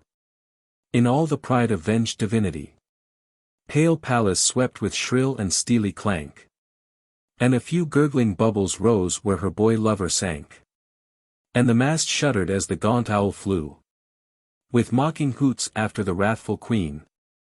And the old pilot bade the trembling crew hoist the big sail, and told how he had seen close to the stern a dim and giant form, and like a dipping swallow the stout ship dashed through the storm. And no man dared to speak of Charmides, deeming that he some evil thing had wrought. And when they reached the strait Symplegades, they beached their galley on the shore, and sought the toll gate of the city hastily, and in the market showed their brown and pictured pottery. 2. But some good Triton god had ruth, and bare the boy's drowned body back to Grecian land. And mermaids combed his dank and dripping hair, and smoothed his brow, and loosed his clenching hand. Some brought sweet spices from far Araby, and others bade the Halcyon sing her softest lullaby. And when he neared his old Athenian home, a mighty billow rose up suddenly, upon whose oily back the clotted foam lay diapered in some strange fantasy, and clasping him unto its glassy breast, swept landward, like a white-maned steed upon a venturous quest. Now where Colonos leans unto the sea, there lies a long and level stretch of lawn. The rabbit knows it, and the mountain bee, for it deserts Hymettus, and the fawn is not afraid, for never through the day comes a cry ruder than the shout of shepherd lads at play, but often from the thorny labyrinth and tangled branches of the circling wood, the stealthy hunter sees young Hyacinth hurling the polished disk, and draws his hood over his guilty gaze, and creeps away, nor dares to wind his horn, or else at the first break of day the dryads come and throw the leathern ball along the reedy shore, and circumvent some goat-eared Pan to be their seneschal, for fear of bold Poseidon's ravishment, and loose their girdles with shy timorous eyes, lest from the surf his azure arms and purple beard should rise. On this side and on that a rocky cave, hung with the yellow-belled laburnum, stands. Smooth is the beach, save where some ebbing wave leaves its faint outline etched upon the sands, as though it feared to be too soon forgot by the green rush, its playfellow, and yet, it is a spot so small, that the inconstant butterfly could steal the hoarded money from each flower, ere it was noon, and still not satisfy its over-greedy love, within an hour. A sailor boy, were he but rude enow to land and pluck a garland for his galley's painted prow, would almost leave the little meadow bare, for it knows nothing of great pageantry. Only a few narcissi here and there stand separate in sweet austerity, dotting the unmown grass with silver stars, and here and there a daffodil waves tiny scimitars. Hither the billow brought him, and was glad of such dear servitude, and where the land was virgin of all waters laid the lad upon the golden margent of the strand, and like a lingering lover oft returned to kiss those pallid limbs which once with intense fire burned, ere the wet seas had quenched that holocaust, that self-fed flame, that passionate lustihead, ere grisly death with chill and nipping frost had withered up those lilies white and red, which, while the boy would through the forest range, answered each other in a sweet antiphonal counterchange.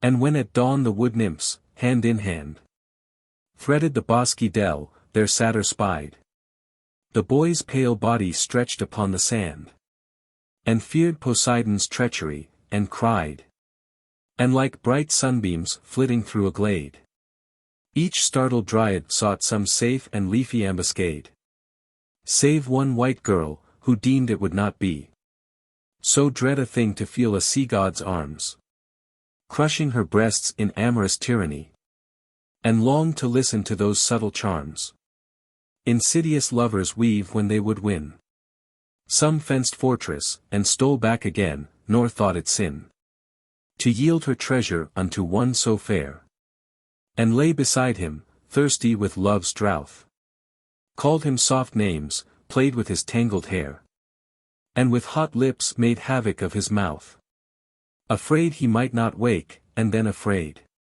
lest he might wake too soon, fled back, and then, fond renegade, returned to fresh assault, and all day long sat at his side, and laughed at her new toy, and held his hand, and sang her sweetest song. Then frowned to see how froward was the boy, who would not with her maidenhood entwine, nor knew that 3 days since his eyes had looked on Proserpine, nor knew what sacrilege his lips had done, but said, he will awake, I know him well.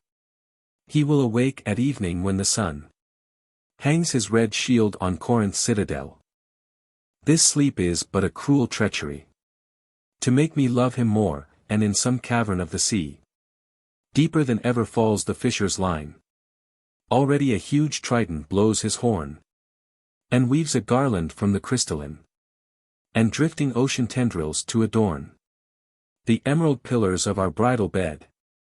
For sphered in foaming silver, and with coral-crowned head, we two will sit upon a throne of pearl, and a blue wave will be our canopy, and at our feet the water snakes will curl, in all their amethystine panoply of diamond mail, and we will mark the mullets swimming by the mast of some storm-foundered bark, vermilion-finned with eyes of bossy gold, like flakes of crimson light, and the great deep his glassy portal chamber will unfold, and we will see the painted dolphins sleep, cradled by murmuring halcyons on the rocks, where Proteus in quaint suit of green pastures his monstrous flocks, and tremulous opal-hued anemones will wave their purple fringes where we tread upon the mirrored floor, and argosies of fishes flecked with tawny scales will thread the drifting cordage of the shattered wreck,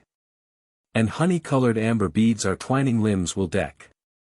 But when that baffled lord of war the sun, with gaudy pennon flying passed away into his brazen house, and one by one the little yellow stars began to stray across the field of heaven, then indeed she feared his lips upon her lips would never care to feed, and cried, "Awake, already the pale moon washes the trees with silver, and the wave creeps grey and chilly up this sandy dune.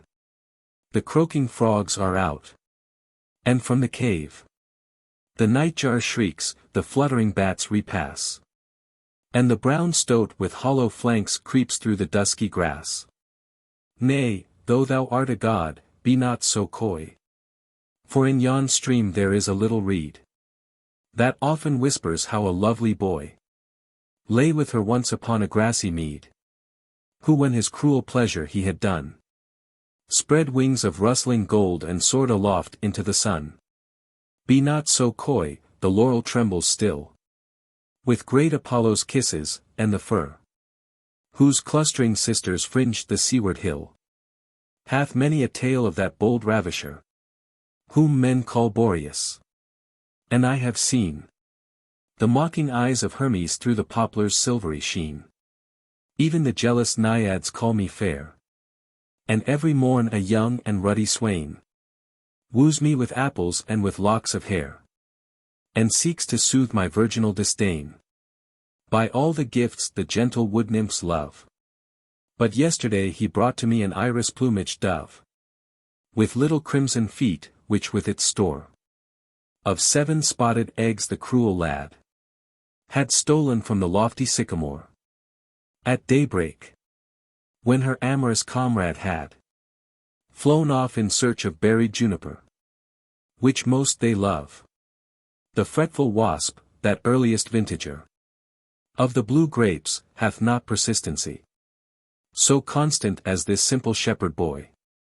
For my poor lips, his joyous purity and laughing sunny eyes might well decoy a dryad from her oath to Artemis. For very beautiful is he, his mouth was made to kiss his argent forehead, like a rising moon. Over the dusky hills of meeting brows is crescent-shaped, the hot and Tyrian noon leads from the myrtle grove no goodlier spouse.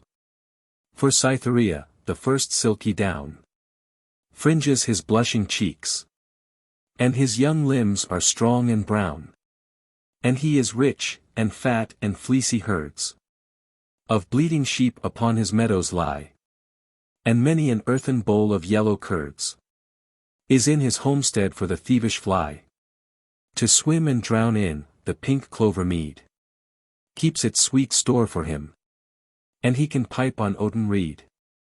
And yet I love him not, it was for thee I kept my love. I knew that thou wouldst come to rid me of this pallid chastity, thou fairest flower of the flowerless foam, of all the wide Aegean, brightest star, of ocean's azure heavens where the mirrored planets are. I knew that thou wouldst come, for when at first the dry wood burgeoned, and the sap of spring swelled in my green and tender bark or burst to myriad multitudinous blossoming, which mocked the midnight with its mimic moons, that did not dread the dawn. And first the thrush's rapturous tunes startled the squirrel from its granary, and cuckoo flowers fringed the narrow lane. Through my young leaves a sensuous ecstasy crept like new wine, and every mossy vein throbbed with the fitful pulse of amorous blood. And the wild winds of passion shook my slim stem's maidenhood. The trooping fawns at evening came and laid their cool black noses on my lowest boughs, and on my topmost branch the blackbird made a little nest of grasses for his spouse. And now and then a twittering wren would light on a thin twig which hardly bare the weight of such delight. I was the Attic shepherd's trysting place. Beneath my shadow Amaryllis lay, and round my trunk would laughing Daphnis chase the timorous girl, till tired out with play, she felt his hot breath stir her tangled hair, and turned, and looked, and fled no more from such delightful snare. Then come away unto my ambuscade, where clustering woodbine weaves a canopy for amorous pleasaunce, and the rustling shade of Paphian myrtles seems to sanctify the dearest rites of love. There in the cool and green recesses of its farthest depth there is pool, the ouzel's haunt, the wild bee's pasturage. For round its rim great creamy lilies float through their flat leaves in verdant anchorage, each cup a white-sailed golden-laden boat, steered by a dragonfly. Be not afraid to leave this wan and wave-kissed shore, surely the place was made for lovers such as we. The Cyprian queen, one arm around her boyish paramour, strays often there at eve, and I have seen the moon strip off her misty vestiture. For young Endymion's eyes, be not afraid. The panther feet of Dian never tread that secret glade. Nay, if thou willst, back to the beating brine, back to the boisterous billow let us go, and walk all day beneath the hyaline huge vault of Neptune's watery portico, and watch the purple monsters of the deep sport in ungainly play, and from his lair keen Xiphias leap. For if my mistress find me lying here, she will not ruth or gentle pity show, but lay her boar spear down, and with austere relentless fingers string the cornel bough, and draw the feathered notch against her breast, and loose the arched cord. I, even now upon the quest, I hear her hurrying feet, awake, awake. Thou laggard in love's battle, once at least, let me drink deep of passion's wine, and slake my parched being with the nectarous feast, which even gods affect. Oh come, love, come. Still we have time to reach the cavern of thine azure home. Scarce had she spoken when the shuddering trees shook, and the leaves divided, and the air grew conscious of a god, and the grey seas crawled backward, and a long and dismal blare blew from some tasselled horn, a sleuth-hound bayed, and like a flame a barbed reed flew whizzing down the glade. And where the little flowers of her breast just break into their milky blossoming, this murderous paramour, this unbidden guest, pierced and struck deep in horrid chambering, and ploughed a bloody furrow with its dart, and dug a long red road, and cleft with winged death her heart, sobbing her life out with a bitter cry. On the boy's body fell the dryad maid, sobbing for incomplete virginity, and raptures unenjoyed, and pleasures dead, and all the pain of things unsatisfied. And the bright drops of crimson youth crept down her throbbing side. Ah! Pitiful it was to hear her moan, and very pitiful to see her die, ere she had yielded up her sweets, or known the joy of passion, that dread mystery, which not to know is not to live at all. And yet to know is to be held in death's most deadly thrall. But as it happed the Queen of Scythia, who with Adonis all night long had lain within some shepherd's hut in Arcady, on team of silver doves and gilded wain, was journeying Paphos ward, high up afar, from mortal ken between the mountains and the morning star. And when low down she spied the hapless pair, and heard the Oread's faint despairing cry, whose cadence seemed to play upon the air, as though it were a viol. Hastily she bade her pigeons fold each straining plume, and dropped to earth, and reached the strand, and saw their dolorous doom. For as a gardener turning back his head, to catch the last notes of the linnet, mows with careless scythe too near some flower bed, and cuts the thorny pillar of the rose, and with the flower's loosened loneliness strews the brown mould, or as some shepherd lad in wantonness, driving his little flock along the mead, treads down two daffodils which side by aid have lured the ladybird with yellow breed, and made the gaudy moth forget its pride, treads down their brimming golden chalices, under light feet which were not made for such rude ravages. Or as a schoolboy tired of his book flings himself down upon the reedy grass, and plucks two water lilies from the brook, and for a time forgets the hourglass, then wearies of their sweets, and goes his way, and lets the hot sun kill them, even go these lovers lay. And Venus cried, it is dread Artemis, whose bitter hand hath wrought this cruelty, or else that mightier maid whose care it is to guard her strong and stainless majesty. Upon the hill Athenian, alas, that they who loved so well unloved into death's house should pass. So with soft hands she laid the boy and girl in the great golden wagon tenderly, her white throat whiter than a moony pearl, just threaded with a blue veins tapestry, had not yet ceased to throb, and still her breast swayed like a wind-stirred lily in ambiguous unrest. And then each pigeon spread its milky van, the bright car soared into the dawning sky, and like a cloud the aerial caravan passed over the Aegean silently, till the faint air was troubled with the song from the wan mouths that call on bleeding Tammuz all night long. But when the doves had reached their wonted goal, where the wide stair of orbed marble dips its snows into the sea, her fluttering soul just shook the trembling petals of her lips, and passed into the void. And Venus knew that one fair maid the less would walk amid her retinue, and bade her servants carve a cedar chest, with all the wonder of this history, within whose scented womb their limbs should rest, where olive trees make tender the blue sky, on the low hills of Paphos, and the fawn pipes in the noonday, and the nightingale sings on till dawn. Nor failed they to obey her hest, and ere the morning bee had stung the daffodil with tiny fretful spear, or from its lair the waking stag had leapt across the rill, and roused the ouzel, or the lizard crept athwart the sunny rock, beneath the grass their bodies slept. And when day brake, within that silver shrine, fed by the flames of cressets tremulous, Queen Venus knelt and prayed to Proserpine, that she whose beauty made death amorous should beg a guerdon from her pallid lord, and let desire pass across dread Charon's icy ford. 3.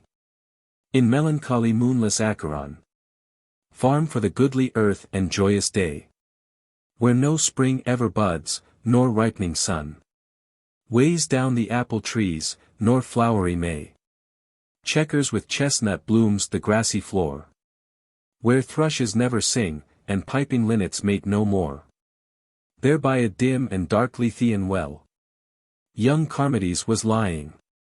Wearily he plucked the blossoms from the asphodel, and with its little rifled treasury strewed the dull waters of the dusky stream, and watched the white stars founder, and the land was like a dream.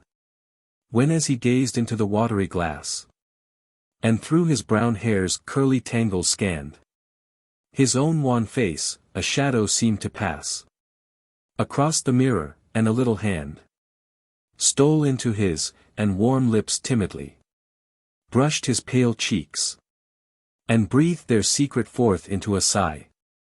Then turned he round his weary eyes and saw, and ever nigher still their faces came, and nigher ever did their young mouths draw, until they seemed one perfect rose of flame.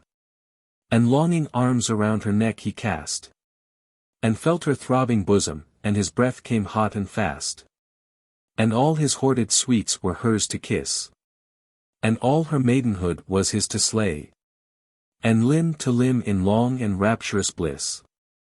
Their passion waxed and waned. O.Y.S.A.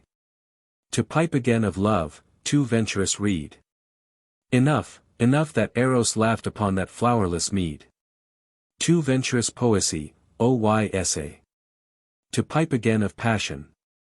Fold thy wings o'er daring Icarus and bid thy lay sleep hidden in the lyre's silent strings, till thou hast found the old Castalian rill, or from the Lesbian waters plucked drowned Sappho's golden quid.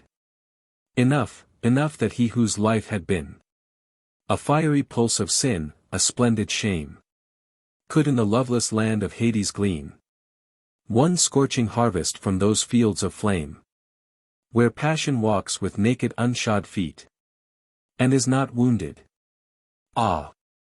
Enough that once their lips could meet in that wild throb when all existences seemed narrowed to one single ecstasy, which dies through its own sweetness and the stress of too much pleasure. Ere Persephone had bade them serve her by the ebon throne of the pale god who in the fields of Enna loosed her zone. Flowers of gold. Impressions. Less silhouettes.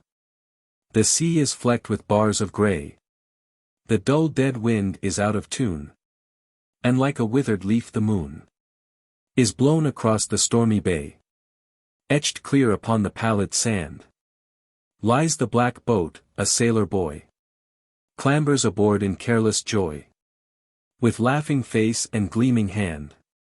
And overhead the curlews cry, where through the dusky upland grass the young brown-throated reapers pass, like silhouettes against the sky. 2. La fuite de la lune.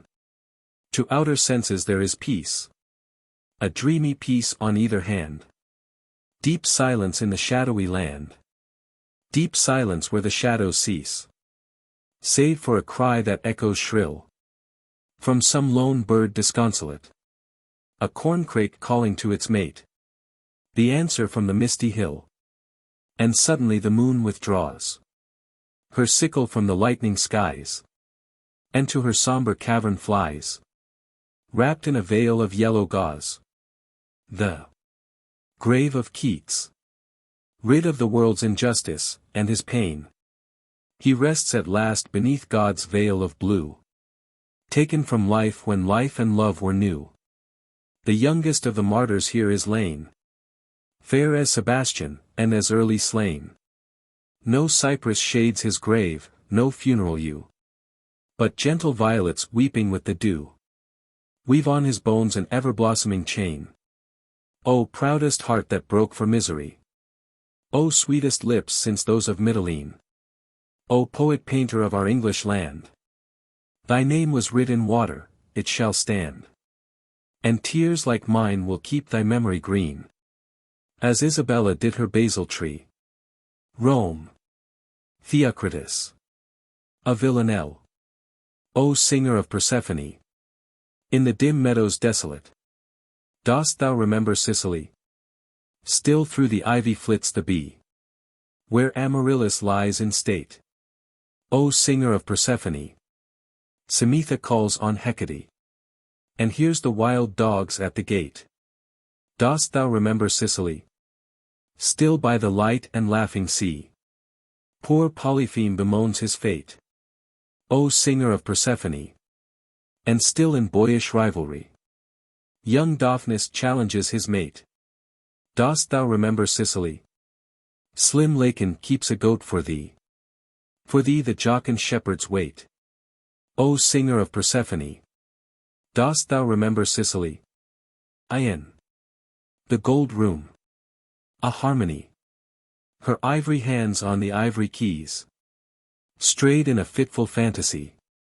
Like the silver gleam when the poplar trees rustle their pale leaves listlessly. Or the drifting foam of a restless sea. When the waves show their teeth in the flying breeze. Her gold hair fell on the wall of gold. Like the delicate gossamer tangles spun. On the burnished disk of the marigold. Or the sunflower turning to meet the sun. When the gloom of the dark blue night is done. And the spear of the lily is aureoled. And her sweet red lips on these lips of mine. Burned like the ruby fire set. In the swinging lamp of a crimson shrine. Or the bleeding wounds of the pomegranate. Or the heart of the lotus drenched and wet. With the spilt-out blood of the rose-red wine. Ballade de Marguerite. Normande. I am weary of lying within the chase. When the knights are meeting in marketplace.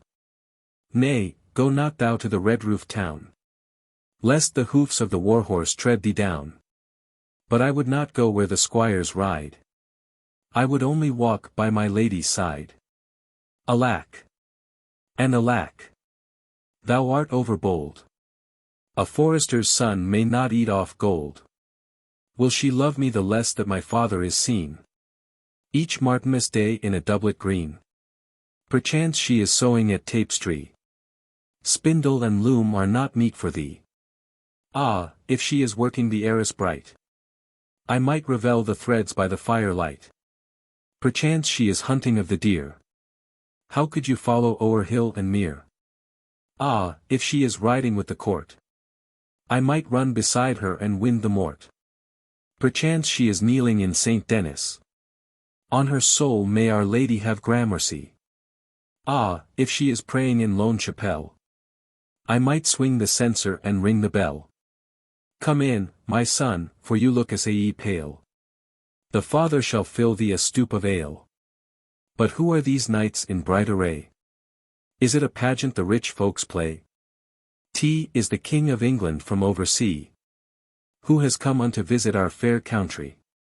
But why does the curfew toll assay low? And why do the mourners walk a row?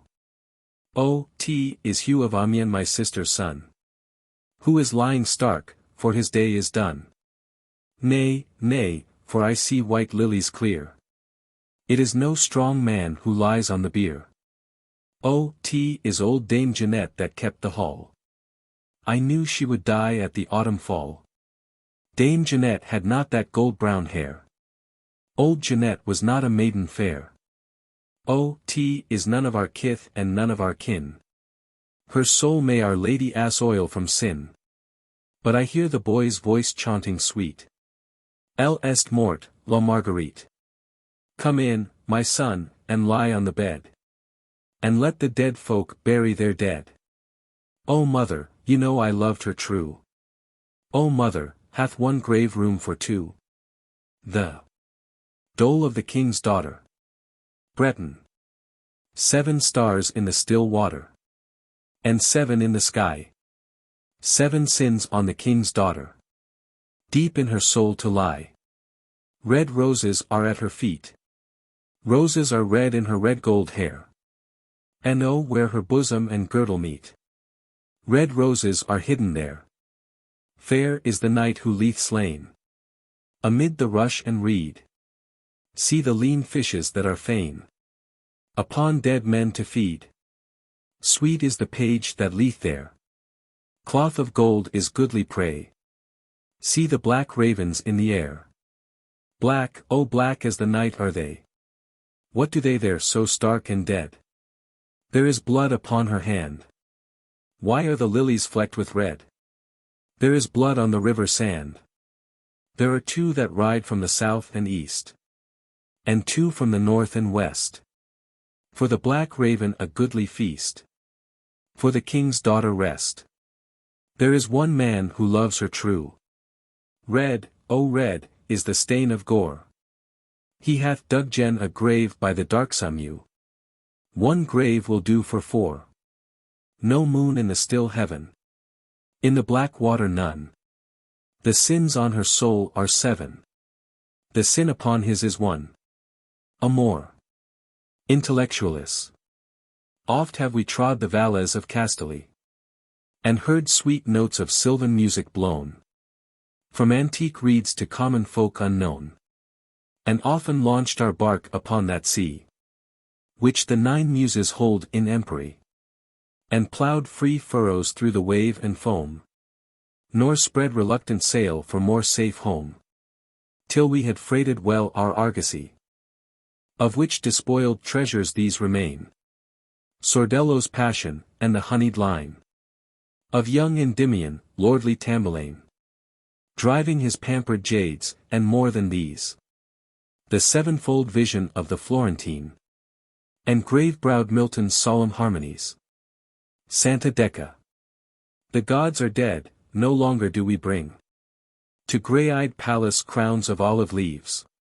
Demeter's child no more hath tithe of sheaves, and in the noon the careless shepherds sing. For Pan is dead, and all the wantoning by secret glade and devious haunt is o'er. Young Hylas seeks the water springs no more. Great Pan is dead, and Mary's son is king. And yet, perchance in this sea-tranced isle, chewing the bitter fruit of memory, some god lies hidden in the asphodel. Ah, love! If such there be, then it were well for us to fly his anger. Nay, but see, the leaves are stirring, let us watch a while. Corfu. A vision. 2 crowned kings, and one that stood alone, with no green weight of laurels round his head, but with sad eyes as one uncomforted, and wearied with man's never-ceasing moan.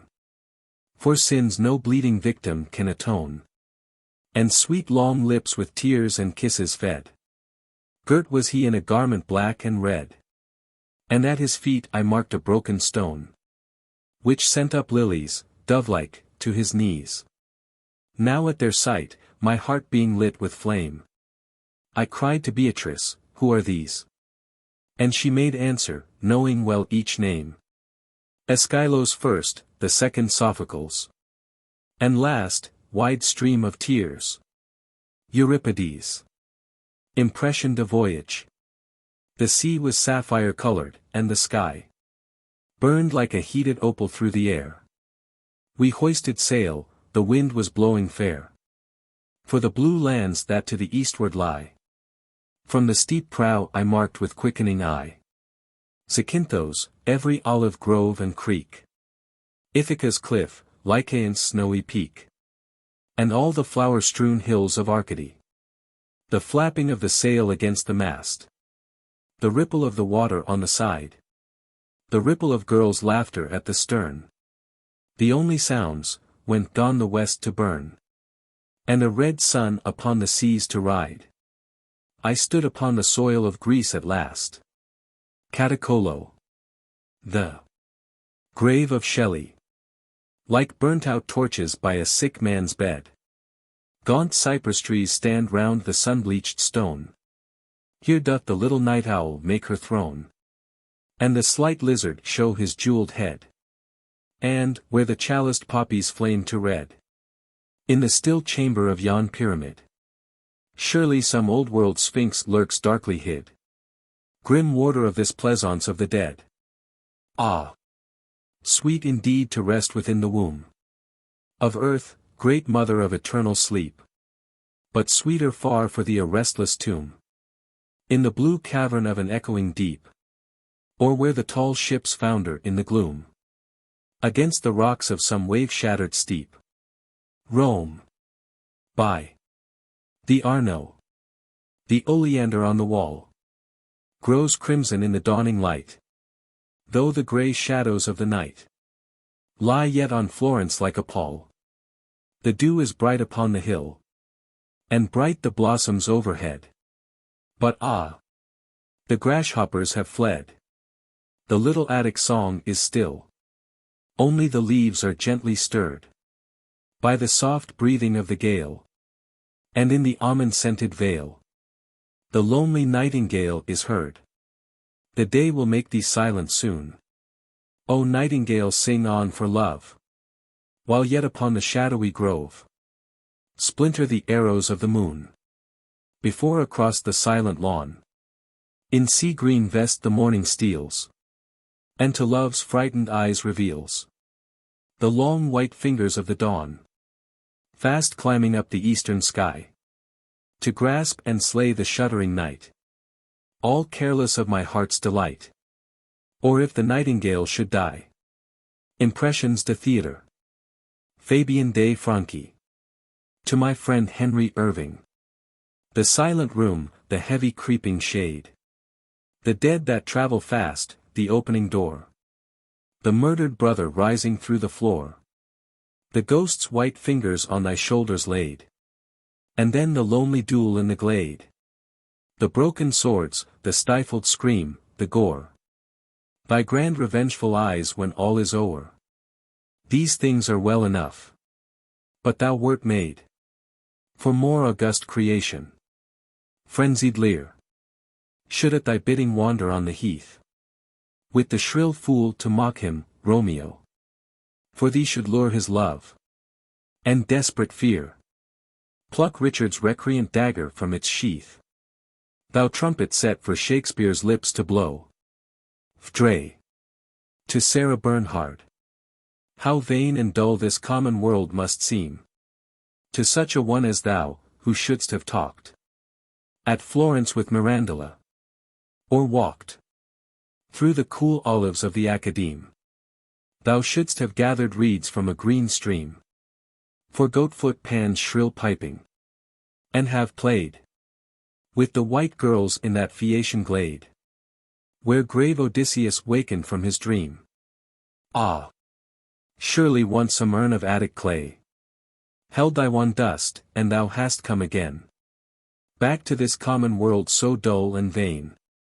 For thou wert weary of the sunless day, the heavy fields of scentless asphodel, the loveless lips with which men kiss in hell, written at the Lyceum Theatre. I. Portia. To Ellen Terry.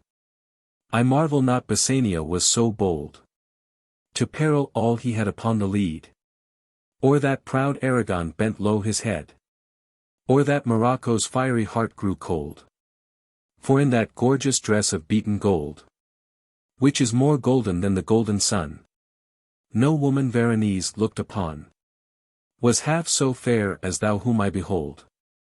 Yet fairer when with wisdom as your shield the sober-suited lawyer's gown you donned, and would not let the laws of Venice yield Antonio's heart to that accursed Jew. O Portia! Take my heart, it is thy due. I think I will not quarrel with the bond. 2. Queen Henrietta Maria. To Ellen Terry. In the lone tent, waiting for victory, she stands with eyes marred by the mists of pain, like some wan lily overdrenched with rain. The clamorous clang of arms, the ensanguined sky, war's ruin, and the wreck of chivalry, to her proud soul no common fear can bring. Bravely she tarrieth for her lord the king, her soul aflame with passionate ecstasy. O hair of gold! O crimson lips! O face! Made for the luring and the love of man. With thee I do forget the toil and stress, the loveless road that knows no resting place. Time's straitened pulse, the soul's dread weariness. My freedom, and my life republican. 3. Cama. To Ellen Terry. As one who poring on a Grecian urn scans the fair shape some Attic hand hath made. God with slim goddess, goodly man with maid, and for their beauty's sake is loath to turn and face the obvious day. Must I not yearn for many a secret moon of indolent bliss, when in midmost shrine of Artemis I see thee standing, antique-limbed, and stern? And yet, methinks I'd rather see thee play That serpent of old Nile, whose witchery made emperors drunken, come, great Egypt, shake our stage with all thy mimic pageants. Nay, I am grown sick of unreal passions, make the world thine Actium, me thine Anthony. Panthea. Nay, let us walk from fire unto fire, from passionate pain to deadlier delight. I am too young to live without desire. Too young art thou to waste this summer night, asking those idle questions which of old man sought of seer and oracle, and no reply was told. For, sweet, to feel is better than to know, and wisdom is a childless heritage. One pulse of passion, youth's first fiery glow, are worth the hoarded proverbs of the sage. Vex not thy soul with dead philosophy. Have we not lips to kiss with, hearts to love and eyes to see? Dost thou not hear the murmuring nightingale? Like water bubbling from a silver jar, so soft she sings the envious moon is pale, that high in heaven she is hung so far, she cannot hear that love-enraptured tune. Mark how she wreathes each horn with mist, yon late and laboring moon. White lilies, in whose cups the gold bees dream. The fallen snow of petals where the breeze scatters the chestnut blossom, or the gleam of boyish limbs in water, are not these enough for thee? Dost thou desire more? Alas! The gods will give naught else from their eternal store. For our high gods have sick and wearied grown of all our endless sins, our vain endeavor for wasted days of youth to make atone, by pain or prayer or priest, and never, never hearken they now to either good or ill, but send their rain upon the just and the unjust at will. They sit at ease, our gods they sit at ease, strewing with leaves of rose their scented wine. They sleep, beneath the rocking trees, where asphodel and yellow lotus twine, mourning the old glad days before they knew what evil things the heart of man could dream, and dreaming do. And far beneath the brazen floor they see, like swarming flies the crowd of little men, the bustle of small lives, then wearily back to their lotus haunts they turn again, kissing each other's mouths, and mix more deep the poppy-seeded draught which brings soft purple-lidded sleep. There all day long the golden-vestured sun, their torch-bearer, stands with his torch ablaze. And, when the gaudy web of noon is spun by its 12 maidens, through the crimson haze, fresh from Endymion's arms comes forth the moon, and the immortal gods in toils of mortal passion swoon. There walks Queen Juno through some dewy mead, her grand white feet flecked with the saffron dust of wind-stirred lilies, while young Ganymede leaps in the hot and amber-foaming must, his curls all tossed, as when the eagle bear the frightened boy from Ida through the blue Ionian air. There in the green heart of some garden close, Queen Venus with the shepherd at her side, her warm soft body like the briar rose, which would be white yet blushes at its pride, laughs low for love, till jealous Salmachus peers through the myrtle leaves and sighs for pain of lonely bliss. There never does that dreary north wind blow, which leaves our English forests bleak and bare, nor ever falls the swift white-feathered snow, nor ever doth the red-toothed lightning dare to wake them in the silver-fretted night, when we lie weeping for some sweet sad sin, some dead delight. Alas! They know the far Lethean spring, the violet-hidden waters well they know, where one whose feet with tired wandering are faint and broken may take heart and go, and from those dark depths cool and crystalline drink, and draw balm, and sleep for sleepless souls, and anodyne. But we oppress our natures, God or fate is our enemy, we starve and feed on vain repentance. Oh, we are born too late. What balm for us in bruised poppy seed who crowd into one finite pulse of time. The joy of infinite love and the fierce pain of infinite crime. Oh, we are wearied of this sense of guilt. Wearied of pleasure's paramour despair. Wearied of every temple we have built. Wearied of every rite, unanswered prayer. For man is weak. God sleeps, and heaven is high. One fiery-colored moment, one great love, and lo! We die. Ah! But no ferryman with laboring pole nears his black shallop to the flowerless strand. No little coin of bronze can bring the soul over death's river to the sunless land. Victim and wine and vow are all in vain. The tomb is sealed. The soldiers watch, the dead rise not again. We are resolved into the supreme air. We are made one with what we touch and see. With our heart's blood each crimson sun is fair. With our young lives each spring impassioned tree flames into green. The wildest beasts that range. The more our kinsmen are, all life is one, and all is change. With beat of systole and of diastole. One grand great life throbs through earth's giant heart. And mighty waves of single being roll. From nerveless germ to man, for we are part of every rock and bird and beast and hill. One with the things that prey on us, and one with what we kill. From lower cells of waking life we pass to full perfection. Thus the world grows old. We who are godlike now were once a mass of quivering purple flecked with bars of gold. Unsentient or of joy or misery. And tossed in terrible tangles of some wild and windswept sea. This hot hard flame with which our bodies burn will make some meadow blaze with daffodil. Aye. And those argent breasts of thine will turn to water lilies. The brown fields men till will be more fruitful for our love tonight. Nothing is lost in nature, all things live in death's despite. The boy's first kiss, the hyacinth's first bell. The man's last passion, and the last red spear.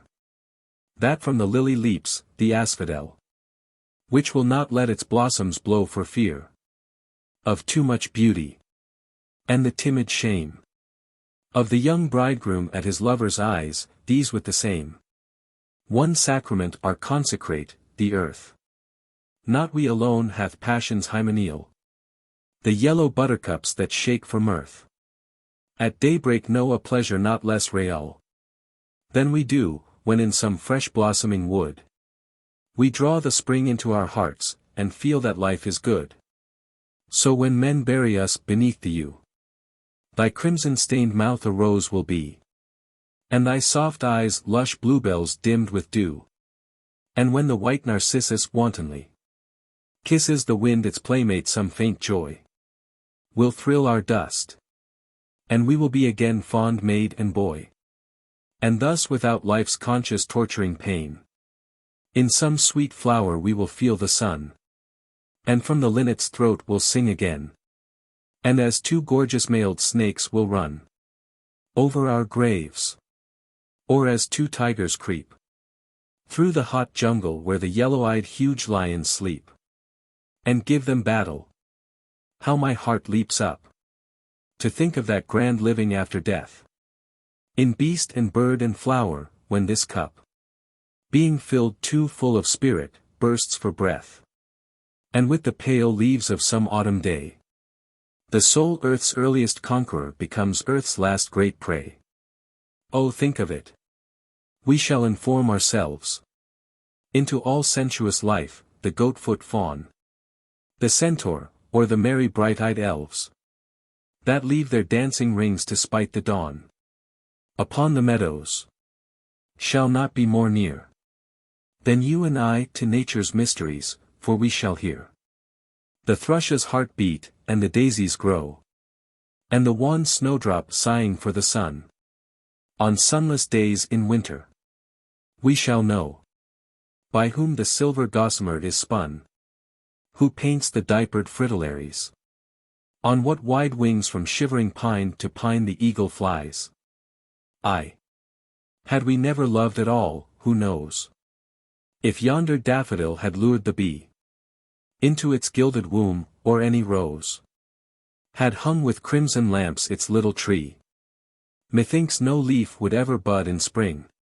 But for the lover's lips that kiss, the poet's lips that sing. Is the light vanished from our golden sun?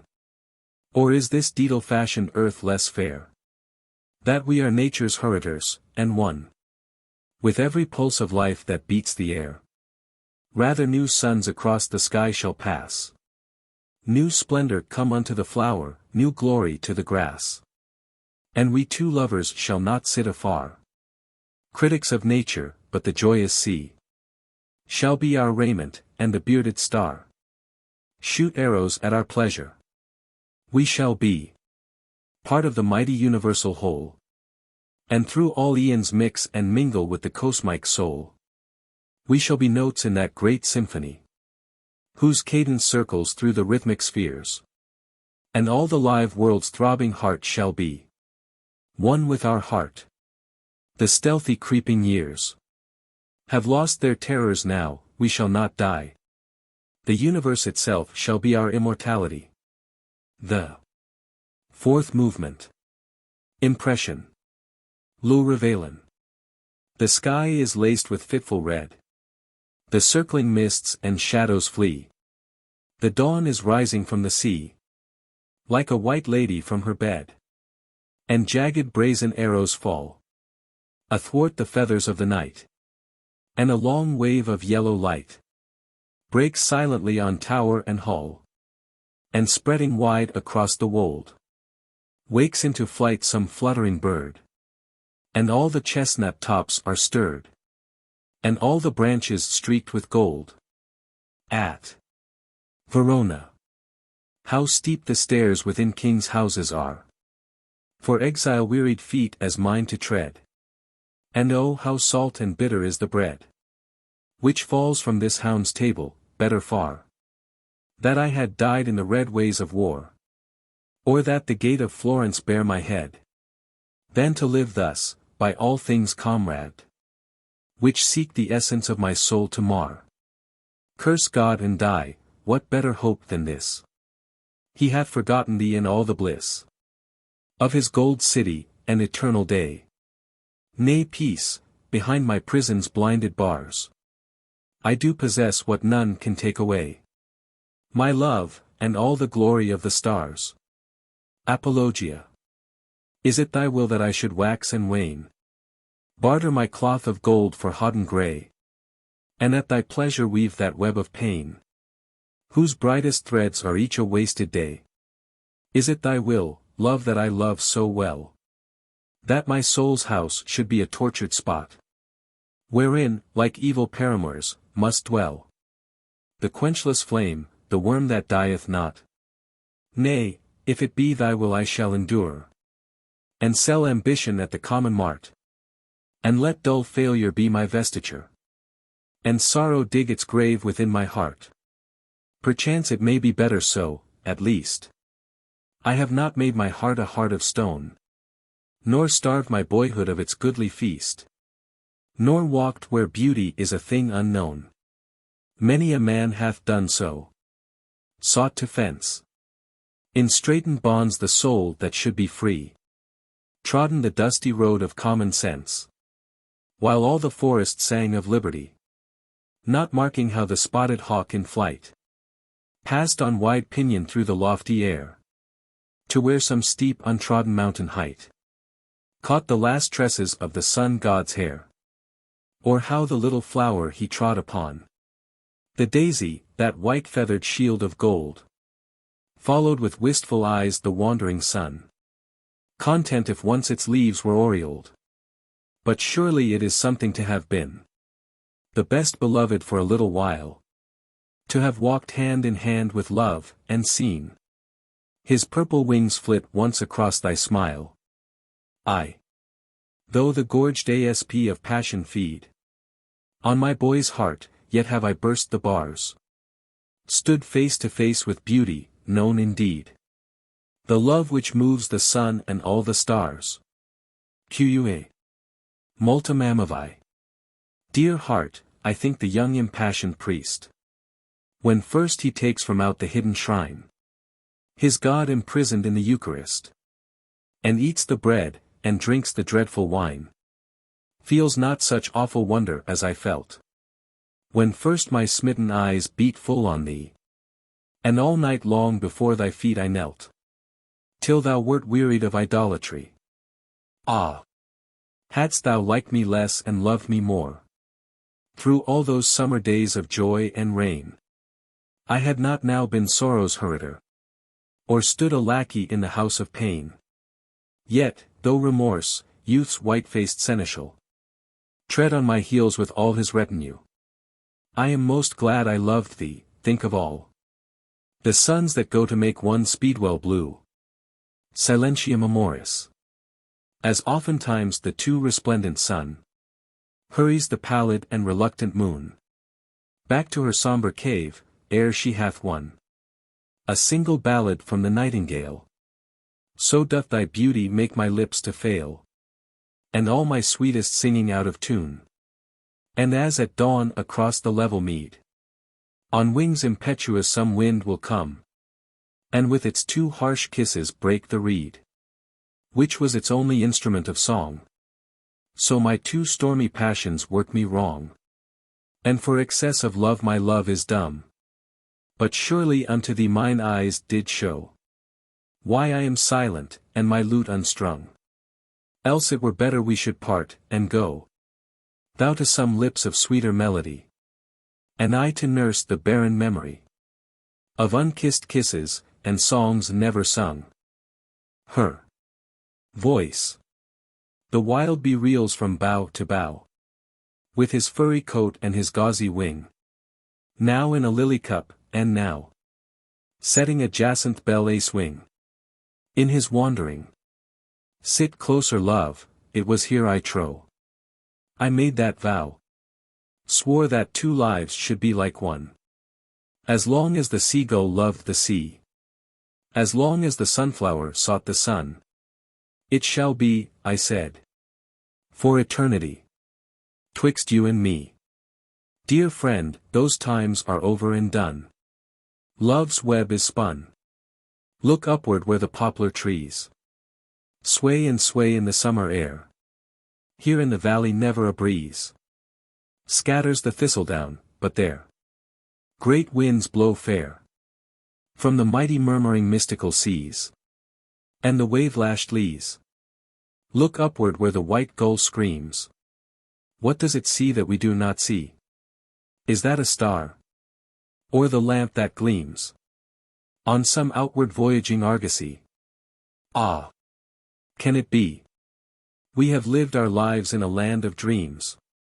How sad it seems! Sweet, there is nothing left to say but this, that love is never lost. Keen winter stabs the breasts of May, whose crimson roses burst as frost.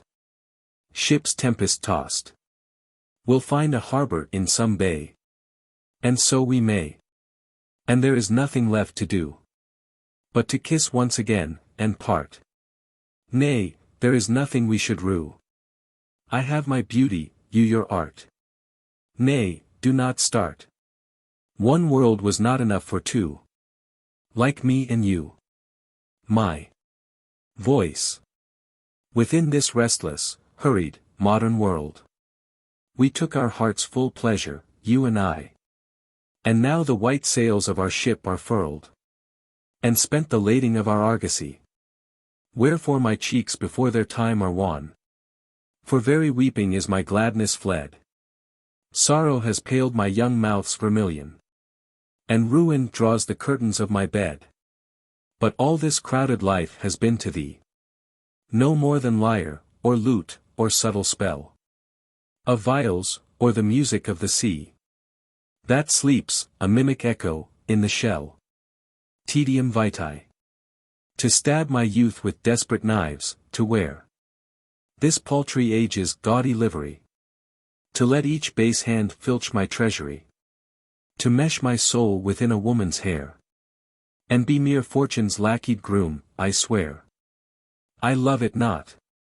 These things are less to me than the thin foam that frets upon the sea, less than the thistledown of summer air, which hath no seed, better to stand aloof, far from these slanderous fools who mock my life, knowing me not. Better the lowliest roof, fit for the meanest hind to sojourn in, than to go back to that hoarse cave of strife, where my white soul first kissed the mouth of sin. Humanitad. It is full winter now, the trees are bare, save where the cattle huddle from the cold, beneath the pine, for it doth never wear the autumn's gaudy livery whose gold her jealous brother pilfers, but is true to the green doublet. Bitter is the wind, as though it blew from Saturn's cave. A few thin wisps of hay lie on the sharp black hedges, where the wain dragged the sweet pillage of a summer's day from the low meadows up the narrow lane.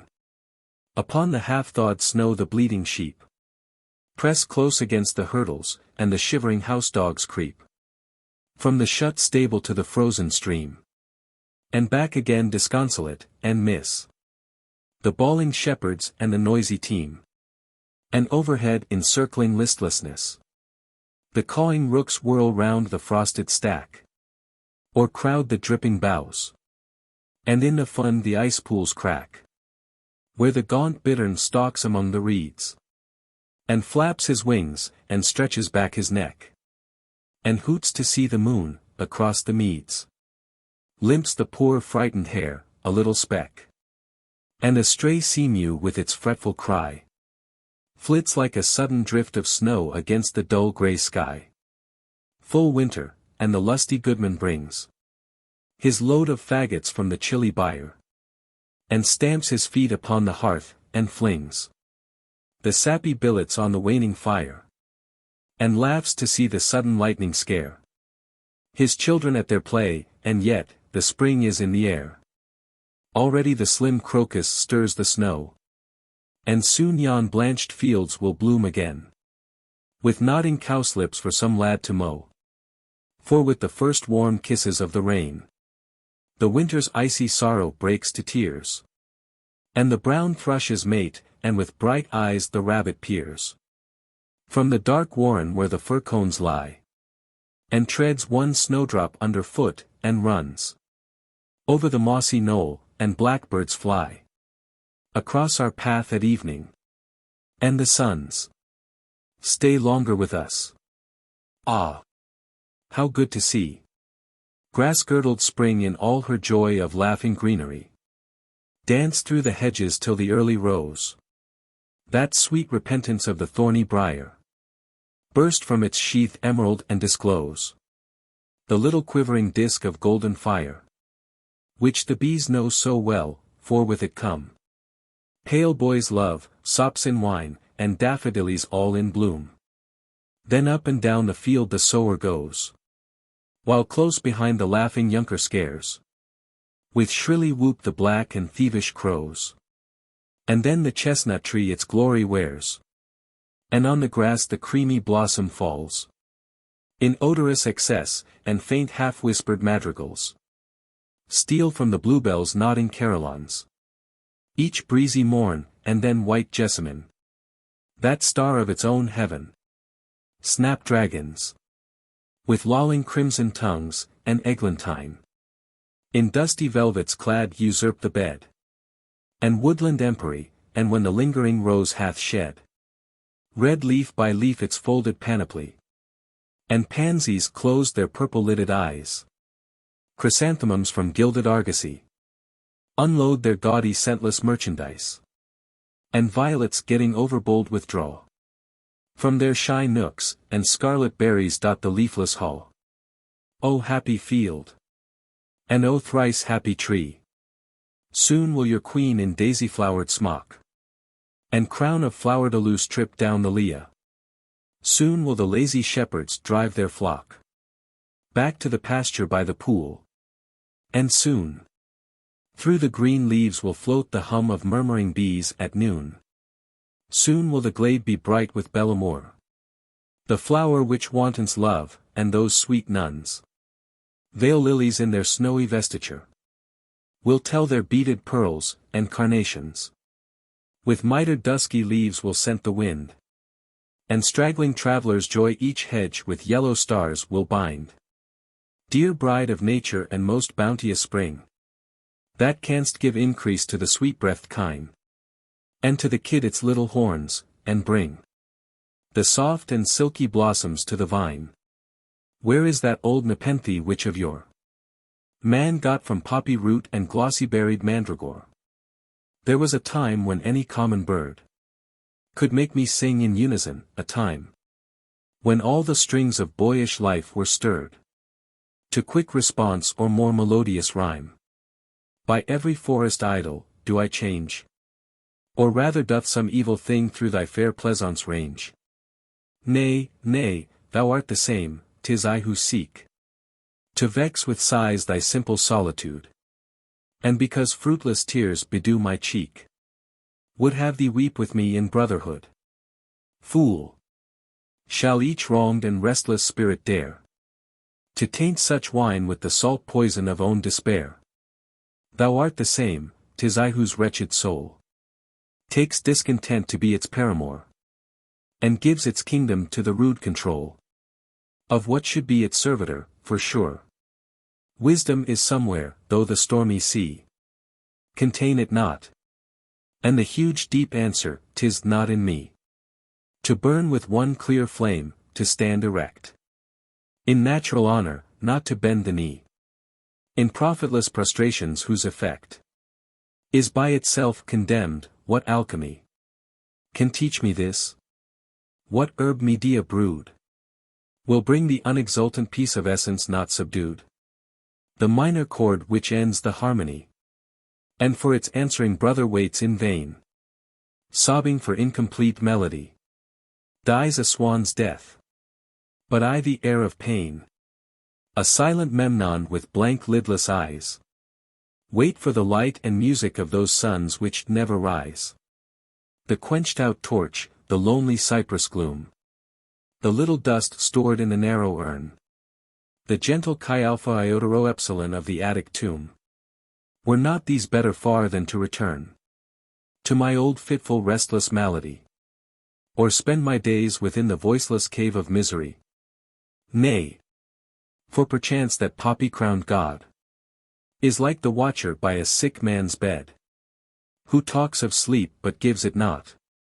His rod hath lost its virtue, and, when all is said, death is too rude, too obvious a key to solve one single secret in a life's philosophy.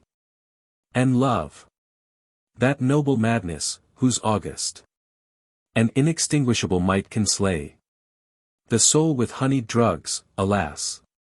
I must from such sweet ruin play the runaway, although too constant memory never can forget the arched splendor of those brows Olympian, which for a little season made my youth so soft a swoon of exquisite indolence, that all the chiding of more prudent truth seemed the thin voice of jealousy. O hence, thou huntress deadlier than Artemis! Go seek some other quarry, for of thy too perilous bliss my lips have drunk enough, no more, no more. Though Love himself should turn his gilded prow back to the troubled waters of this shore, where I am wrecked and stranded, even now the chariot wheels of passion sweep too near. Hence, hence, I pass unto a life more barren, more austere. More barren, aye, those arms will never lean down through the trellised vines and draw my soul in sweet reluctance through the tangled green. Some other head must wear that aureole, for I am hers who loves not any man, whose white and stainless bosom bears the sign Gorgonian. Let Venus go and chuck her dainty page, and kiss his mouth, and toss his curly hair, with net and spear and hunting equipage. Let young Adonis to his tryst repair, but me her fond and subtle fashion spell delights no more, though I could win her dearest citadel. Ay, though I were that laughing shepherd boy, who from Mount Ida saw the little cloud pass over Tenedos and lofty Troy.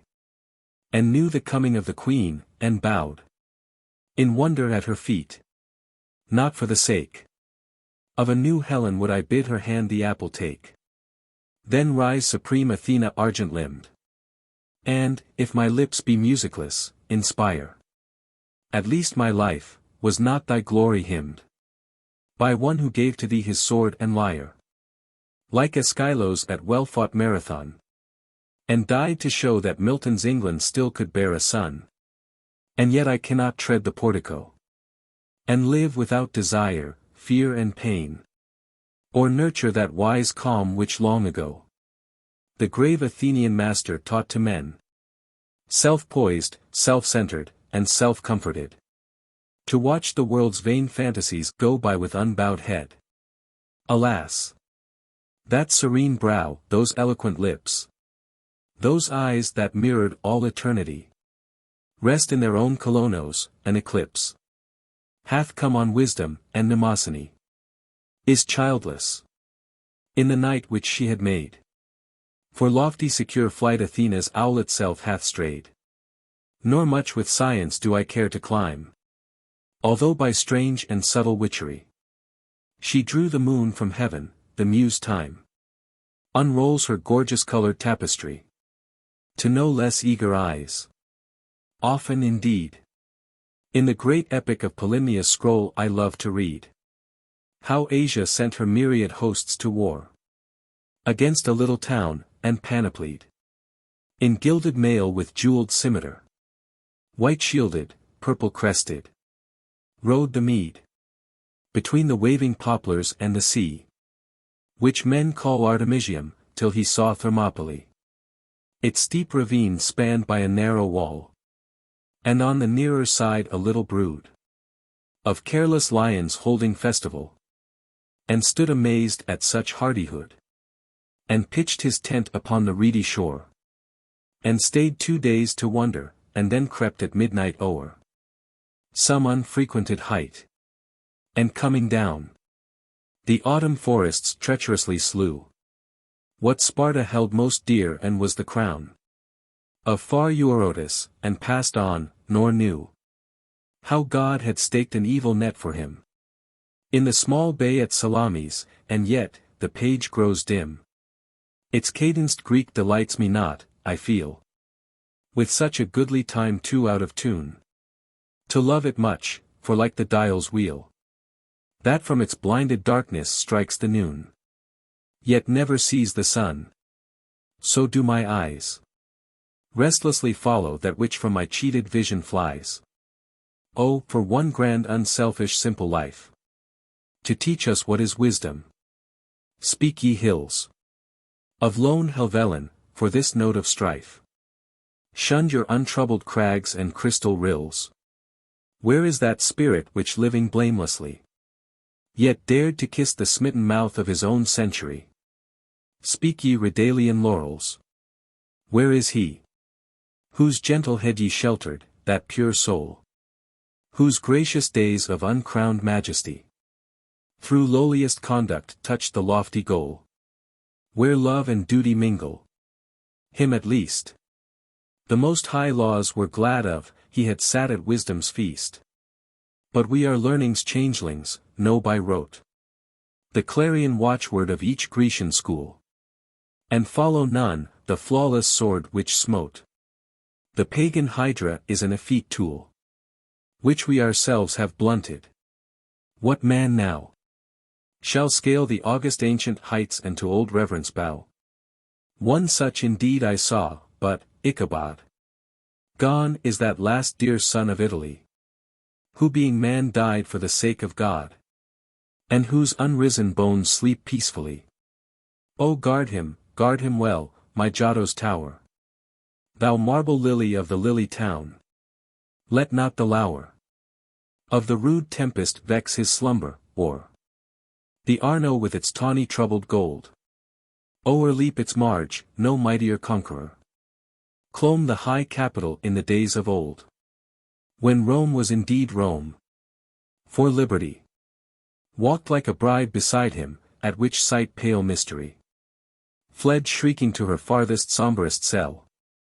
With an old man who grab-bled rusty keys. Fled shuddering. For that immemorial knell. With which oblivion buries dynasties. Swept like a wounded eagle on the blast. As to the holy heart of Rome the great triumvir passed. He knew the holiest heart and heights of Rome. He drave the base wolf from the lion's lair.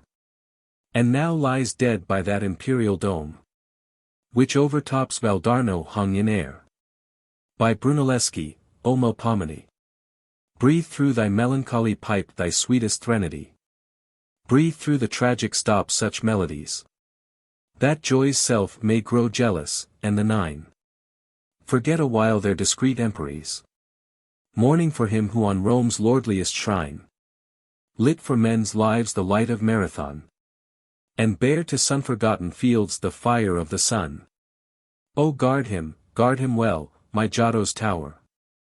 Let some young Florentine each eventide bring coronals of that enchanted flower, which the dim woods of Vallombrosa hide, and deck the marble tomb wherein he lies, whose soul is as some mighty orb unseen of mortal eyes, some mighty orb whose cycled wanderings, being tempest-driven to the farthest rim, where chaos meets creation and the wings of the eternal chanting cherubim, are pavilioned on nothing, passed away into a moonless void, and yet, though he is dust and clay, he is not dead, the immemorial fates forbid it, and the closing shears refrain.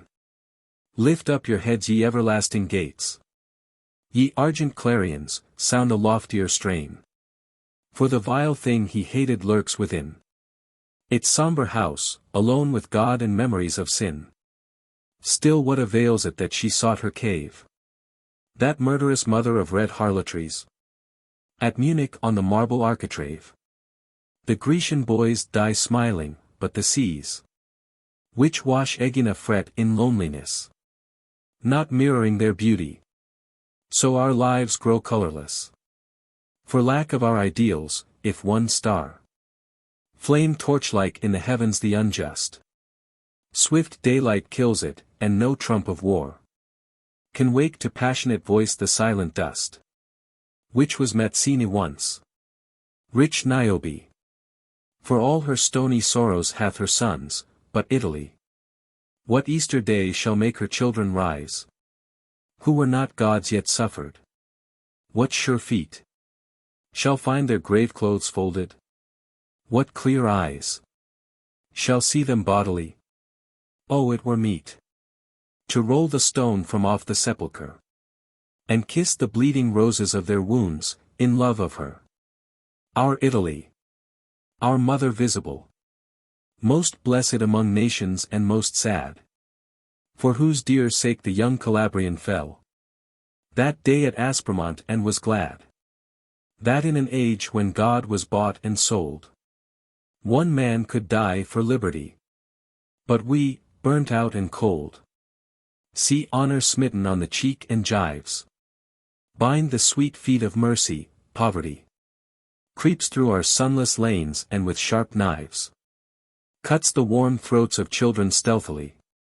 And no word said, oh we are wretched men, unworthy of our great inheritance. Where is the pen of austere Milton? Where the mighty sword which slew its master righteously? The years have lost their ancient leader, and no word breaks from the voiceless tripod on our ears, while as a ruined mother in some spasm bears a base child and loathes it, so our best enthusiasm genders unlawful children. Anarchy, freedom's own Judas, the vile prodigal, license who steals the gold of liberty, and yet has nothing, ignorance the real one fratricide since Cain, envy the asp that stings itself to anguish, avarice whose palsied grasp is in its extent stiffened, moneyed greed, for whose dull appetite men waste away amid the whir of wheels and are the seed of things which slay their sower. These each day sees rife in England And the gentle feet of beauty tread no more the stones of each unlovely street. What even Cromwell spared is desecrated by weed and worm, left to the stormy play of wind and beating snow, or renovated by more destructful hands. Time's worst decay will wreathe its ruins with some loveliness. But these new vandals can but make a rain-proof barrenness. Where is that art which bade the angels sing through Lincoln's lofty choir, till the air seems from such marble harmonies to ring with sweeter song than common lips can dare to draw from actual reed? Ah! Where is now the cunning hand which made the flowering hawthorn branches bow for Southwell's arch, and carved the house of one who loved the lilies of the field with all our dearest English flowers? The same sun rises for us, the seasons natural weave the same tapestry of green and grey. The unchanged hills are with us, but that spirit hath passed away. And yet perchance it may be better so. For tyranny is an incestuous queen. Murder her brother is her bedfellow. And the plague chambers with her, in obscene and bloody paths her treacherous feet are set. Better the empty desert and a soul inviolate. For gentle brotherhood, the harmony of living in the healthful air, the swift, clean beauty of strong limbs when men are free, and women chaste. These are the things which lift our souls up more than even Agnolo's gaunt blinded Sibyl poring o'er the scroll of human woes, or Titian's little maiden on the stair, white as her own sweet lily and as tall, or Mona Lisa smiling through her hair. Ah! Somehow life is bigger after all than any painted angel. Could we see the God that is within us, the old Greek serenity which curbs the passion of that level line of marble youths, who with untroubled eyes and chastened limbs ride round Athena's shrine, and mirror her divine economies and balanced symmetry of what in man would else wage ceaseless warfare, this at least within the span between our mother's kisses and the grave might so inform our lives that we could win such mighty empires that from her cave temptation would grow hoarse, and pallid sin would walk ashamed of his adulteries, and passion creep from out the house of lust with startled eyes, to make the body and the spirit one with all right things, till no thing live in vain from morn to noon, but in sweet unison with every pulse of flesh and throb of brain, the soul in flawless essence high enthroned against all outer vain attack invincibly best shunned. Mark with serene impartiality the strife of things, and yet be comforted, knowing that by the chain causality all separate existences are wed into one supreme whole, whose utterance is joy, or holier praise. Ah! Surely this were governance of life in most august omnipresence, through which the rational intellect would find in passion its expression, and mere sense ignoble else, lend fire to the mind, and being joined with it in harmony, more mystical than that which binds the stars planetary, strike from their several tones one octave chord, whose cadence being measureless would fly through all the circling spheres, then to its Lord return refreshed with its new empery and more exultant power. This indeed, could we but reach it, were to find the last, the perfect creed. Ah! It was easy when the world was young to keep one's life free and inviolate. From our sad lips another song is wrung, by our own hands our heads are desecrate, wanderers in drear exile, and dispossessed of what should be our own. We can but feed on wild unrest. Somehow the grace, the bloom of things has flown, and of all men we are most wretched who must live each other's lives and not our own, for very pity's sake, and then undo All that we lived for, it was otherwise. When soul and body seemed to blend in mystic symphonies. But we have left those gentle haunts to pass. With weary feet to the new Calvary. Where we behold, as one who in a glass sees his own face, self-slain humanity. And in the dumb reproach of that sad gaze, learn what an awful phantom the red hand of man can raise. O smitten mouth! O forehead crowned with thorn! O chalice of all common miseries! Thou for our sakes that loved thee not hast borne an agony of endless centuries. And we were vain and ignorant nor knew that when we stabbed thy heart it was our own real hearts we slew.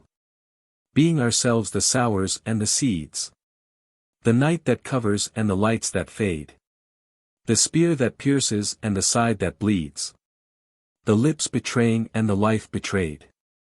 The deep hath calm, the moon hath rest, but we, lords of the natural world, are yet our own dread enemy. Is this the end of all that primal force, which, in its changes being still the same, from eyeless chaos cleft its upward course, through ravenous seas and whirling rocks and flame, till the suns met in heaven and began their cycles, and the morning stars sang, and the word was man? Nay, nay, we are but crucified, and though the bloody sweat falls from our brows like rain, loosen the nails, we shall come down, I know. Staunch the red wounds, we shall be whole again. No need have we of hyssop-laden rod. That which is purely human, that is godlike, that is God. Flower of love. Gamma lambda upsilon kappa upsilon pi iota kappa rho omicron sigma. Epsilon rho omega sigma. Sweet, I blame you not, for mine the fault was, had I not been made of common clay. I had climbed the higher heights unclimbed. Yet, seen the fuller air, the larger day.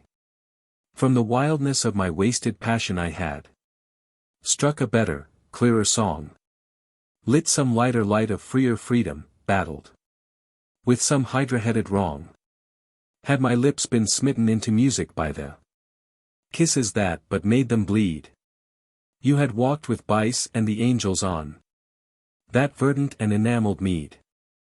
I had trod the road which Dante treading saw the suns of seven circles shine. I, perchance, had seen the heavens opening, as they opened to the Florentine, and the mighty nations would have crowned me, who am crownless now and without name. And some orient dawn had found me kneeling on the threshold of the house of fame. I had sat within that marble circle where the oldest bard is as the young, and the pipe is ever dropping honey, and the lyre's strings are ever strung. Keats had lifted up his hymeneal curls from out the poppy-seeded wine, with ambrosial mouth had kissed my forehead, clasped the hand of noble love in mine. And at springtide, when the apple blossoms brush the burnished bosom of the dove, two young lovers lying in an orchard would have read the story of our love, would have read the legend of my passion, known the bitter secret of my heart, kissed as we have kissed, but never parted as we two are fated now to part. For the crimson flower of our life is eaten by the cankerworm of truth, and no hand can gather up the fallen withered petals of the rose of youth. Yet I am not sorry that I loved you, ah! What else had I a boy to do? For the hungry teeth of time devour, and the silent-footed years pursue. Rudderless, we drift athwart a tempest, and when once the storm of youth is past, without lyre, without lute or chorus, death, the silent pilot comes at last. And within the grave there is no pleasure, for the blind worm battens on the root, and desire shudders into ashes, and the tree of passion bears no fruit. Ah! What else had I to do but love you, God's own mother was less dear to me, and less dear the Cytherean rising lichen, Argent lily from the sea. I have made my choice, have lived my poems. And, though youth is gone in wasted days, I have found the lover's crown of myrtle better than the poet's crown of bays. Uncollected poems. From spring days to winter. For music. In the glad springtime when leaves were green, oh merrily the throstle sings. I sought, amid the tangled sheen, love whom mine eyes had never seen. Oh, the glad dove has golden wings, between the blossoms red and white. Oh, merrily the throstle sings. My love first came into my sight.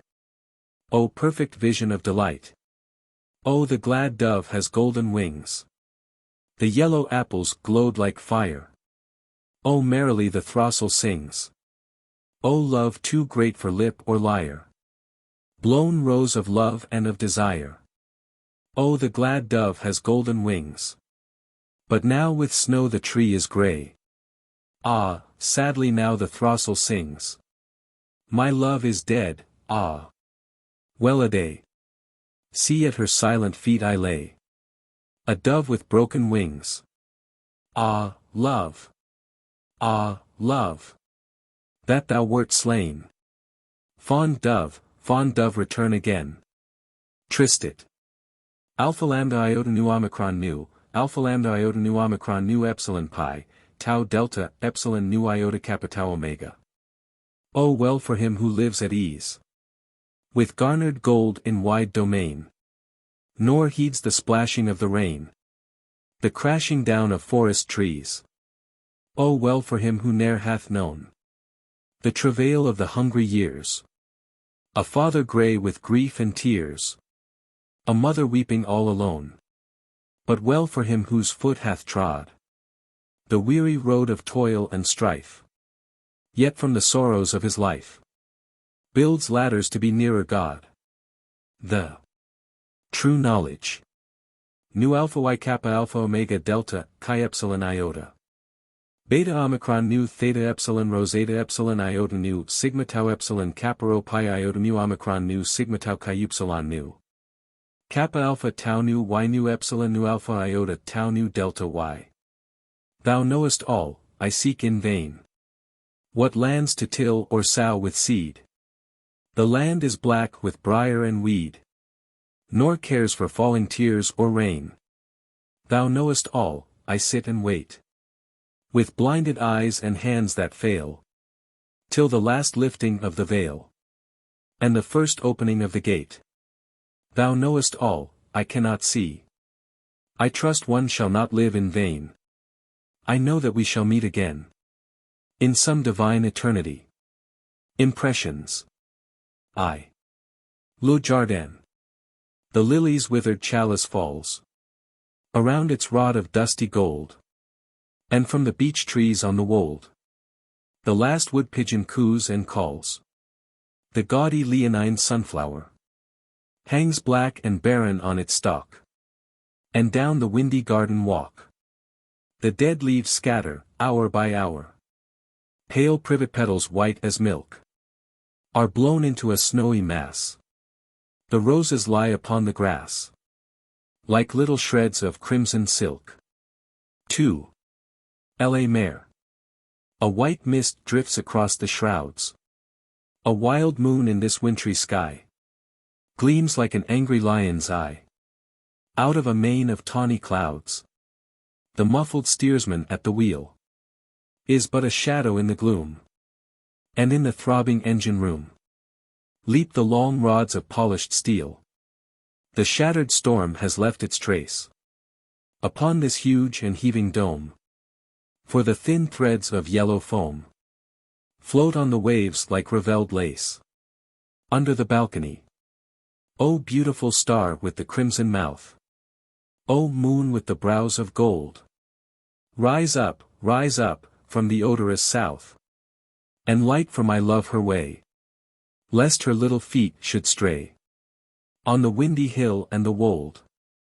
O beautiful star with the crimson mouth, O moon with the brows of gold, O ship that shakes on the desolate sea, O ship with the wet, white sail.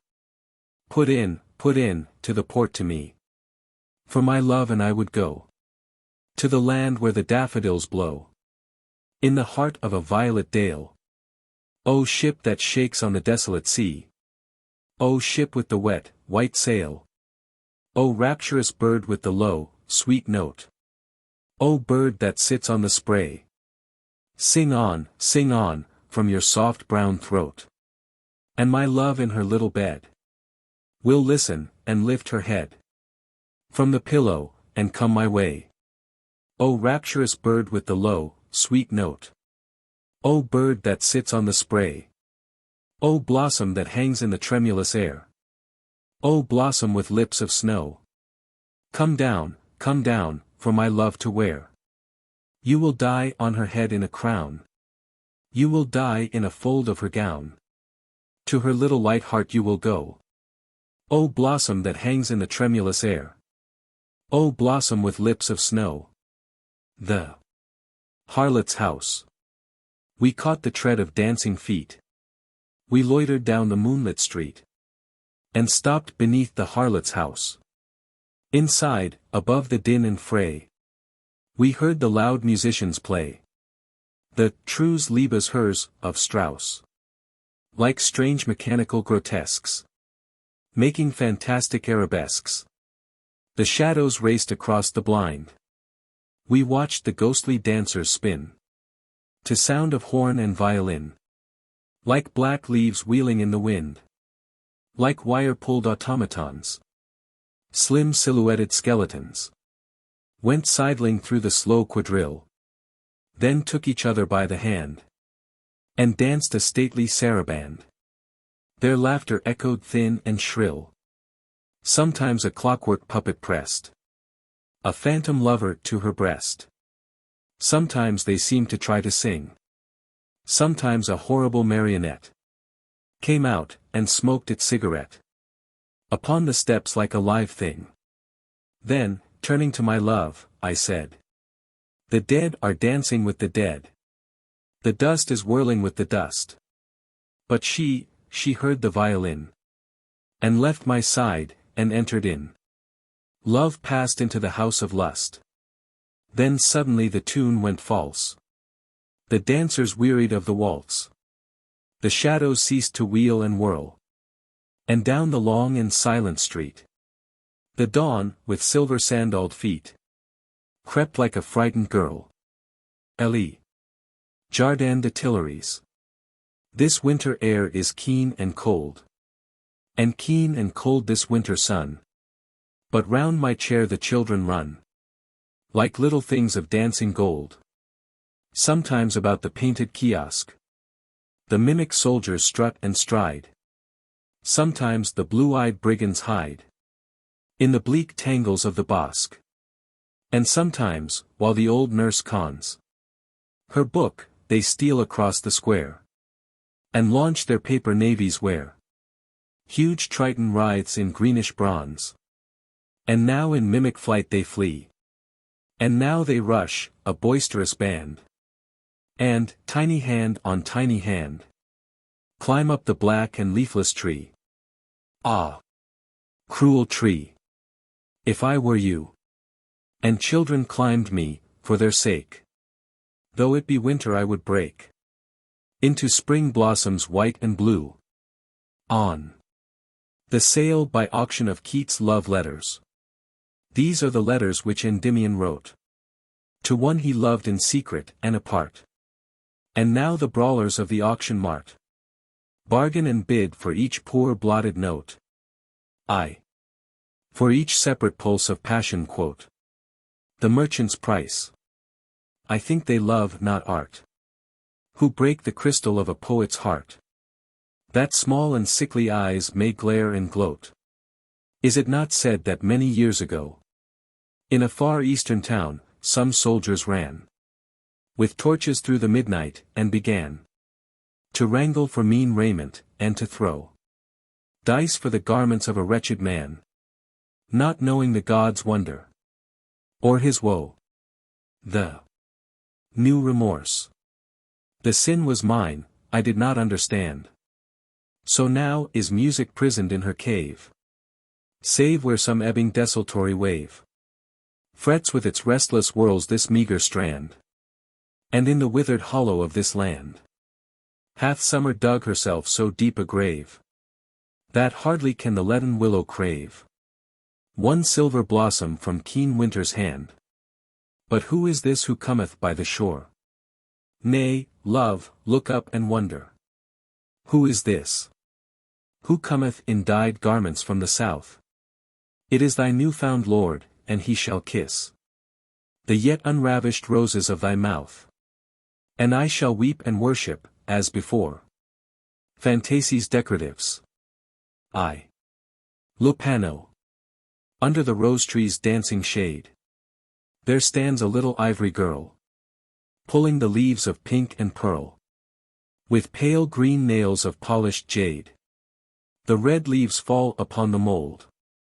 The white leaves flutter, one by one, down to a blue bowl where the sun, like a great dragon, writhes in gold.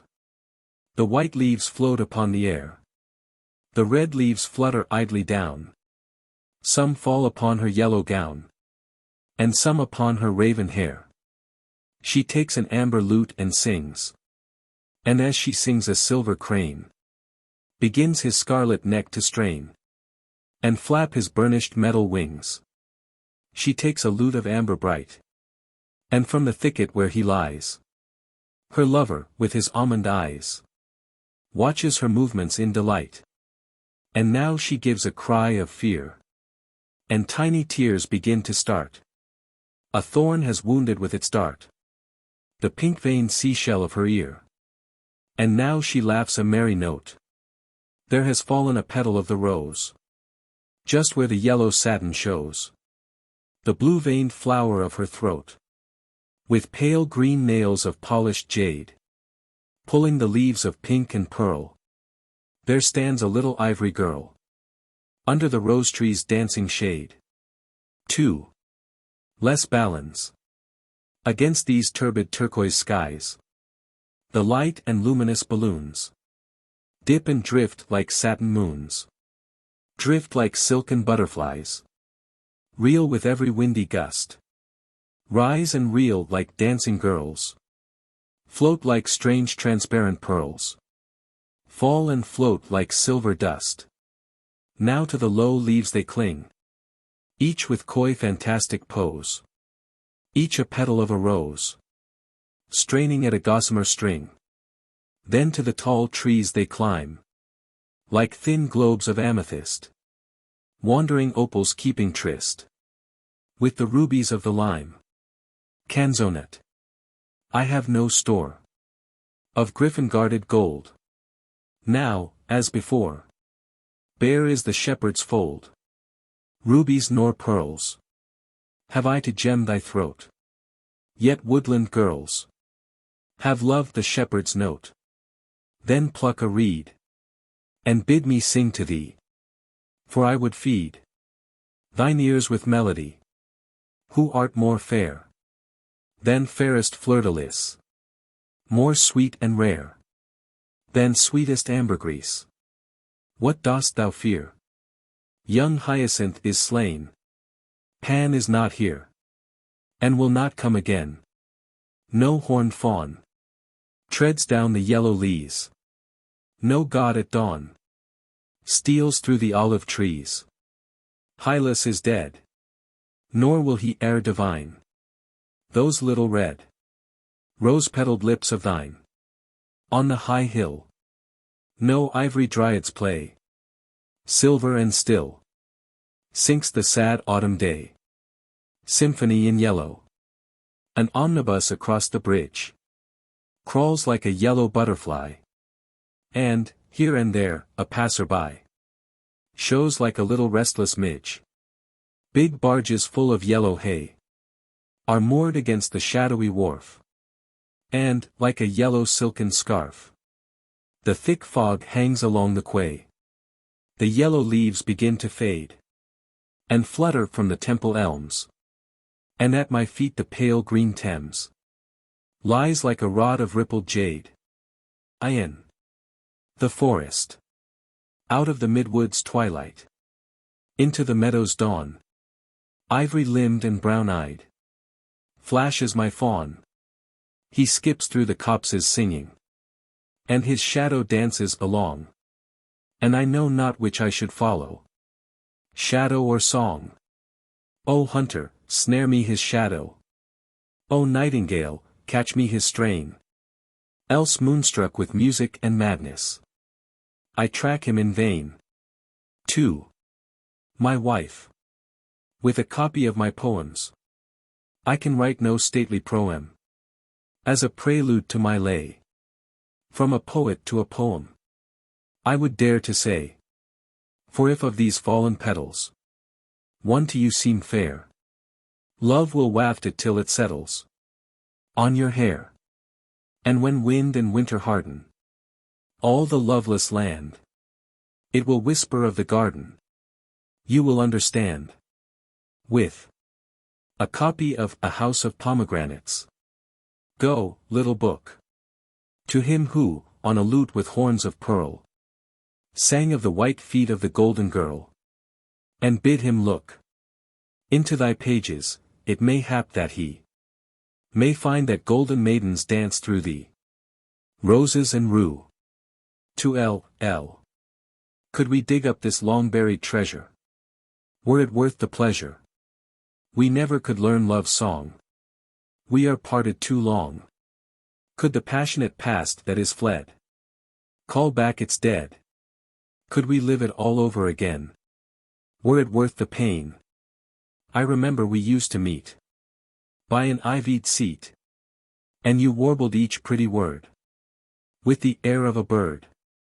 And your voice had a quaver in it, just like a linnet, and shook, as the blackbird's throat, with its last big note.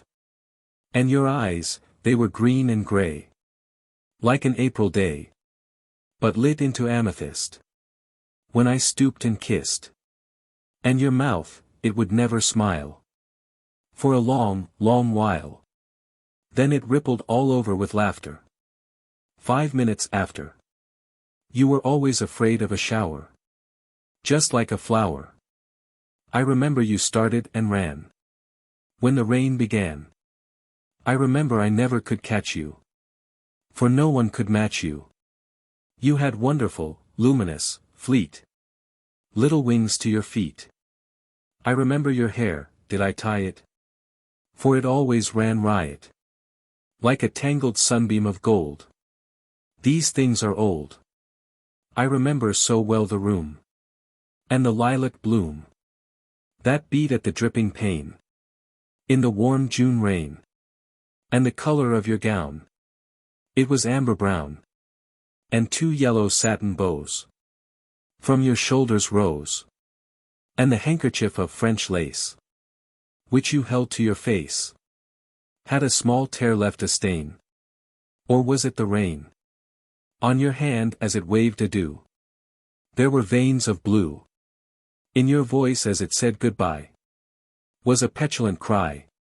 You have only wasted your life. Ah, that was the knife. When I rushed through the garden gate, it was all too late. Could we live it over again? Were it worth the pain? Could the passionate past that is fled call back its dead? Well, if my heart must break, dear love, for your sake, it will break in music, I know. Poets' hearts break so. But strange that I was not told that the brain can hold in a tiny ivory cell God's heaven and hell. S'espoir. The seasons send their ruin as they go. For in the spring the narcissus shows its head, nor withers till the rose has flamed to red. And in the autumn purple violets blow, and the slim crocus stirs the winter snow. Wherefore yon leafless trees will bloom again, and this grey land grow green with summer rain, and send up cowslips for some boy to mow. But what of life whose bitter hungry sea flows at our heels, and gloom of sunless night covers the days which never more return? Ambition, love and all the thoughts that burn We lose too soon, and only find delight in withered husks of some dead memory. Pan. Double villanelle. I. O goatfoot god of Arcady! This modern world is grey and old. And what remains to us of thee?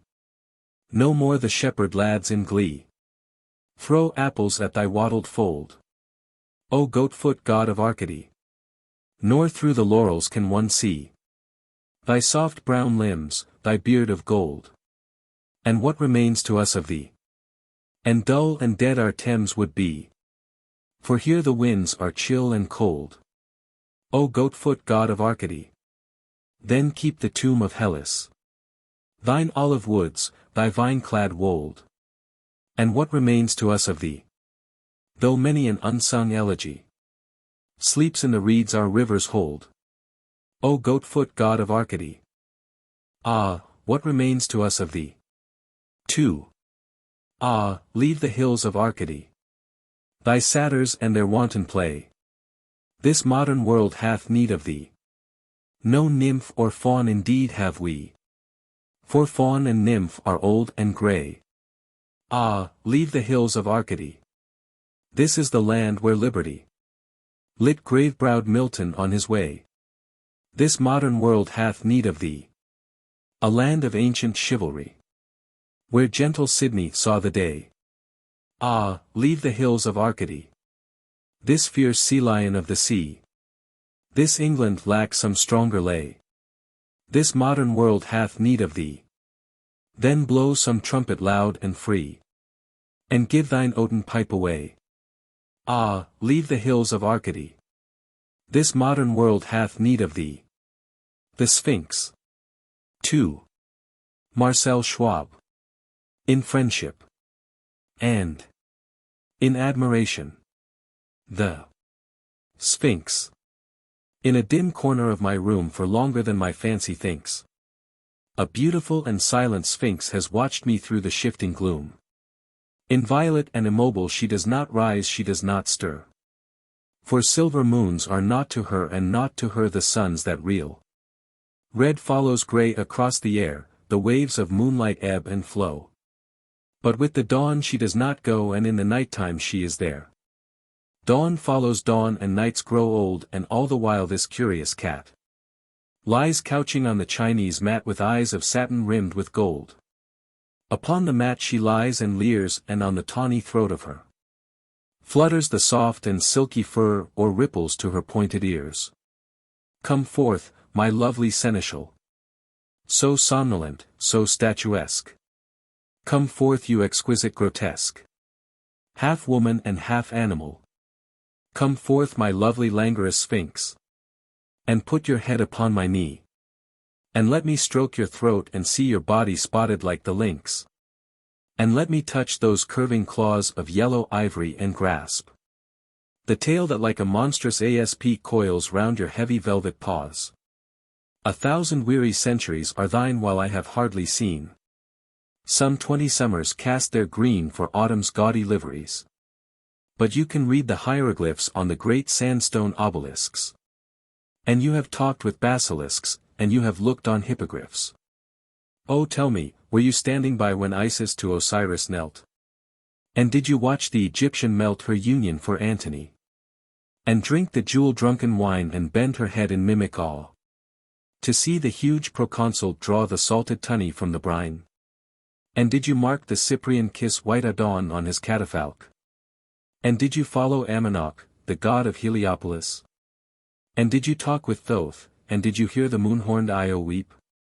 And know the painted kings who sleep beneath the wedge-shaped pyramid? Lift up your large black satin eyes which are like cushions where one sinks. Fawn at my feet, fantastic Sphinx. And sing me all your memories. Sing to me of the Jewish maid who wandered with the Holy Child, and how you led them through the wild, and how they slept beneath your shade. Sing to me of that odorous green eve when crouching by the marge, you heard from Adrian's gilded barge the laughter of Antinous, and lapped the stream and fed your drought and watched with hot and hungry stare the ivory body of that rare young slave, with his pomegranate mouth, Sing to me of the labyrinth in which the tree-formed bull was stalled. Sing to me of the night you crawled across the temple's granite plinth, when through the purple corridors the screaming scarlet ibis flew in terror, and a horrid dew dripped from the moaning mandragores, and the great torpid crocodile within the tank shed slimy tears, and tear the jewels from his ears and staggered back into the Nile. And the priests cursed you with shrill psalms as in your claws you seized their snake, and crept away with it to slake your passion by the shuddering palms. Who were your lovers? Who were they who wrestled for you in the dust? Which was the vessel of your lust? What leman had you, every day? Did giant lizards come and crouch before you on the reedy banks? Did griffins with great metal flanks leap on you in your trampled couch? Did monstrous hippopotami come sidling toward you in the mist? Did gilt-scaled dragons writhe and twist with passion as you passed them by? And from the brick-built Lycian tomb what horrible chimera came, with fearful heads and fearful flame to breed new wonders from your womb? Or had you shameful secret quests and did you harry to your home some nereid coiled in amber foam with curious rock crystal breasts? Or did you treading through the froth call to the brown Sidonian for tidings of Leviathan, or Behemoth? Or did you when the sun was set climb up the cactus-covered slope to meet your swarthy Ethiop whose body was of polished jet? Or did you while the earthen skiffs dropped down the grey Nilotic flats at twilight and the flickering bats flew round the temple's triple glyphs, steal to the border of the bar and swim across the silent lake, and slink into the vault and make the pyramid your lupanar, till from each black sarcophagus rose up the painted swathed dead? Or did you lure unto your bed the ivory-horned Trigelaphos? Or did you love the god of flies who plagued the Hebrews and was splashed with wine unto the waist? Or Pasht, who had green beryls for her eyes? Or that young god, the Tyrian, who was more amorous than the dove of Ashtaroth? Or did you love the god of the Assyrian, whose wings, like strange transparent talc, rose high above his hawk-faced head, painted with silver and with red and ribbed with rods of aureochalk? Or did huge Apis from his car leap down and lay before your feet big blossoms of the honey-sweet and honey-colored nenuphar? How subtle secret is your smile! Did you love none then? Nay, I know. Great Ammon was your bedfellow. He lay with you beside the Nile. The river horses in the slime trumpeted when they saw him come, odorous with Syrian galbanum and smeared with spikenard and with thyme. He came along the river bank like some tall galley argent-sailed. He strode across the waters, mailed in beauty, and the waters sank. He strode across the desert sand, he reached the valley where you lay. He waited till the dawn of day, then touched your black breasts with his hand. You kissed his mouth with mouths of flame, you made the horned god your own. You stood behind him on his throne, you called him by his secret name. You whispered monstrous oracles into the caverns of his ears. With blood of goats and blood of steers you taught him monstrous miracles. White Ammon was your bedfellow. Your chamber was the steaming Nile. And with your curved archaic smile you watched his passion come and go. With Syrian oils his brows were bright, and widespread as a tent at noon. His marble limbs made pale the moon and lent the day a larger light. His long hair was 9 cubits span and colored like that yellow gem, which hidden in their garments hem the merchants bring from Kurdistan. His face was as the must that lies upon a vat of new-made wine. The seas could not ensaffron the perfect azure of his eyes. His thick soft throat was white as milk and threaded with thin veins of blue. And curious pearls like frozen dew were broidered on his flowing silk. On pearl and porphyry pedestaled he was too bright to look upon. For on his ivory breast there shone the wondrous ocean emerald, that mystic moonlit jewel which some diver of the Colchian caves had found beneath the blackening waves and carried to the Colchian witch. Before his gilded galliot ran naked vine-wreathed caravans, and lines of swaying elephants knelt down to draw his chariot. And lines of swarthy Nubians bear up his litter as he rode down the great granite paven road between the nodding peacock fans. The merchants brought him steatite from Sidon in their painted ships. The meanest cup that touched his lips was fashioned from a chrysolite. The merchants brought him cedar chests of rich apparel bound with cords. His train was borne by Memphian lords, young kings were glad to be his guests. 100 shaven priests did bow to Ammon's altar day and night. 100 lamps did wave their light through Ammon's carven house, and now foul snake and speckled adder with their young ones crawl from stone to stone. For ruined is the house and prone the great rose marble monolith. Wild ass or trotting jackal comes and couches in the mouldering gates. Wild satyrs call unto their mates across the fallen fluted drums. And on the summit of the pile the blue-faced ape of Horus sits, and gibbers while the fig tree splits the pillars of the peristyle. The god is scattered here and there, deep hidden in the windy sand. I saw his giant granite hand still clenched in impotent despair. And many a wandering caravan of stately negroes silken-shawled, crossing the desert, halts appalled before the neck that none can span. And many a bearded Bedouin draws back his yellow-striped burnous, to gaze upon the titan thews of him who was thy paladin. Go, seek his fragments on the moor and wash them in the evening dew. And from their pieces make anew thy mutilated paramour. Go, seek them where they lie alone and from their broken pieces make thy bruised bedfellow. And wake mad passions in the senseless stone. Charm his dull ear with Syrian hymns. He loved your body. Oh, be kind. Pour spikenard on his hair, and wind soft rolls of linen round his limbs. Wind round his head the figured coins. Stain with red fruits those pallid lips. Weave purple for his shrunken hips. And purple for his barren loins. Away to Egypt. Have no fear. Only one God has ever died. Only one God has let his side be wounded by a soldier's spear. But these, thy lovers, are not dead. Still by the 100-cubit gate. Dog-faced Anubis sits in state with lotus lilies for thy head. Still from his chair of porphyry gaunt Memnon strains his lidless eyes across the empty land, and cries each yellow morning unto thee.